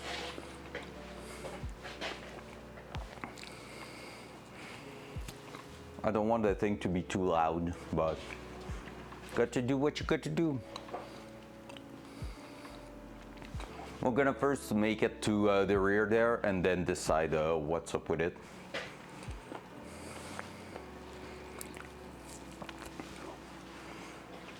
Zero, zero, zero, zero, zero, zero. We're done, guys. It's been officially 24 hours since I'm in the garage. Woo! We got some solid progression. Bunch of things that we knew will be time consuming, and bam!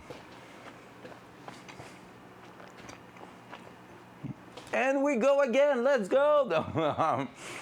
Honestly, no! I love some pork. Honestly, I will be actually down to do some more of those. But maybe, I don't know, maybe instead of being 24 hours, like giving a good go with a 12 hours, like a plan in advance 12 hours. I would love to find some incentive, but like not incentive in terms of money, but like challenges, stuff like that that we could have around so that it's just fun and maybe a bit more entertaining for you guys.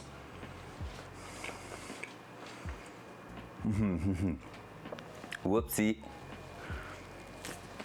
That will be freaking insane. That will be fun to get a bit more challenges and stuff like that in here, just because I mean, I get it. If you're here, probably you kind of enjoyed the car stuff and everything and the slow pace of it.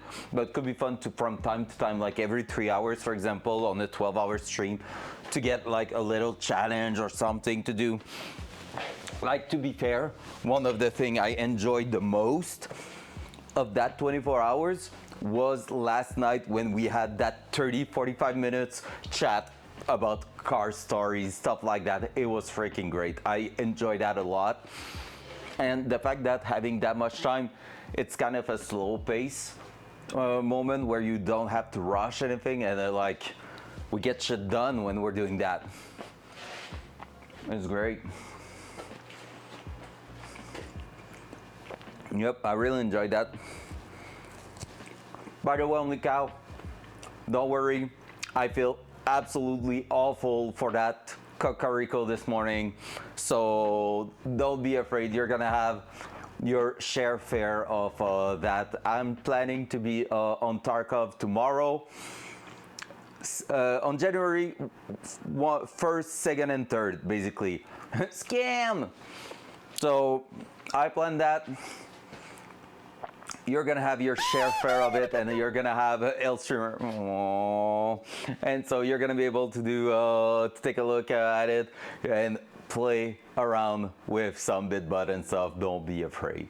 Honestly, I don't know what's wrong with it. I'm gonna have to take a look, because that sucks, because that means even on Friday nights and everything, someone like tipping $2 or something like that to get some actual bitbut triggering wouldn't make them like, it wouldn't work. So that sucks. That really sucks. Part of the game, sadly.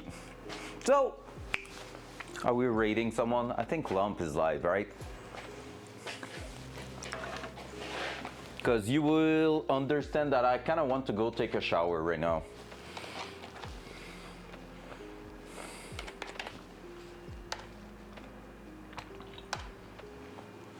So, oh, what? Raid. All right, so guys, it's been freaking amazing to have you here for 24 hours. We have completed the actual, I was not hungry, but that's what I want to hear. So guys, it was freaking amazing. We got a ton of shit done. That car is gonna be hitting the racetrack in 2025. Actually, I'm gonna say it's gonna hit the dyno in early 2025, which means it might go to the racetrack after that or blow an engine on the dyno. So hopefully not. But hey, we're gonna get it done. Guys, I love you all so much. It's been amazing. First time ever I slept on stream. And I already said to Hulk at some point, it will never happen. And look at me, I was right there last night, and it was freaking great. Something different, it was for the sick children, for the charity event, and we have completed our challenge. It's so freaking cool. I really enjoy the moment.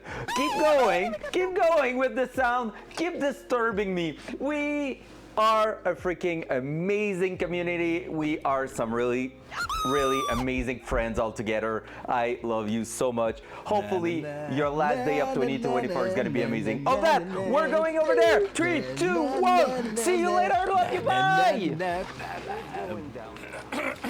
Heck yeah, baby.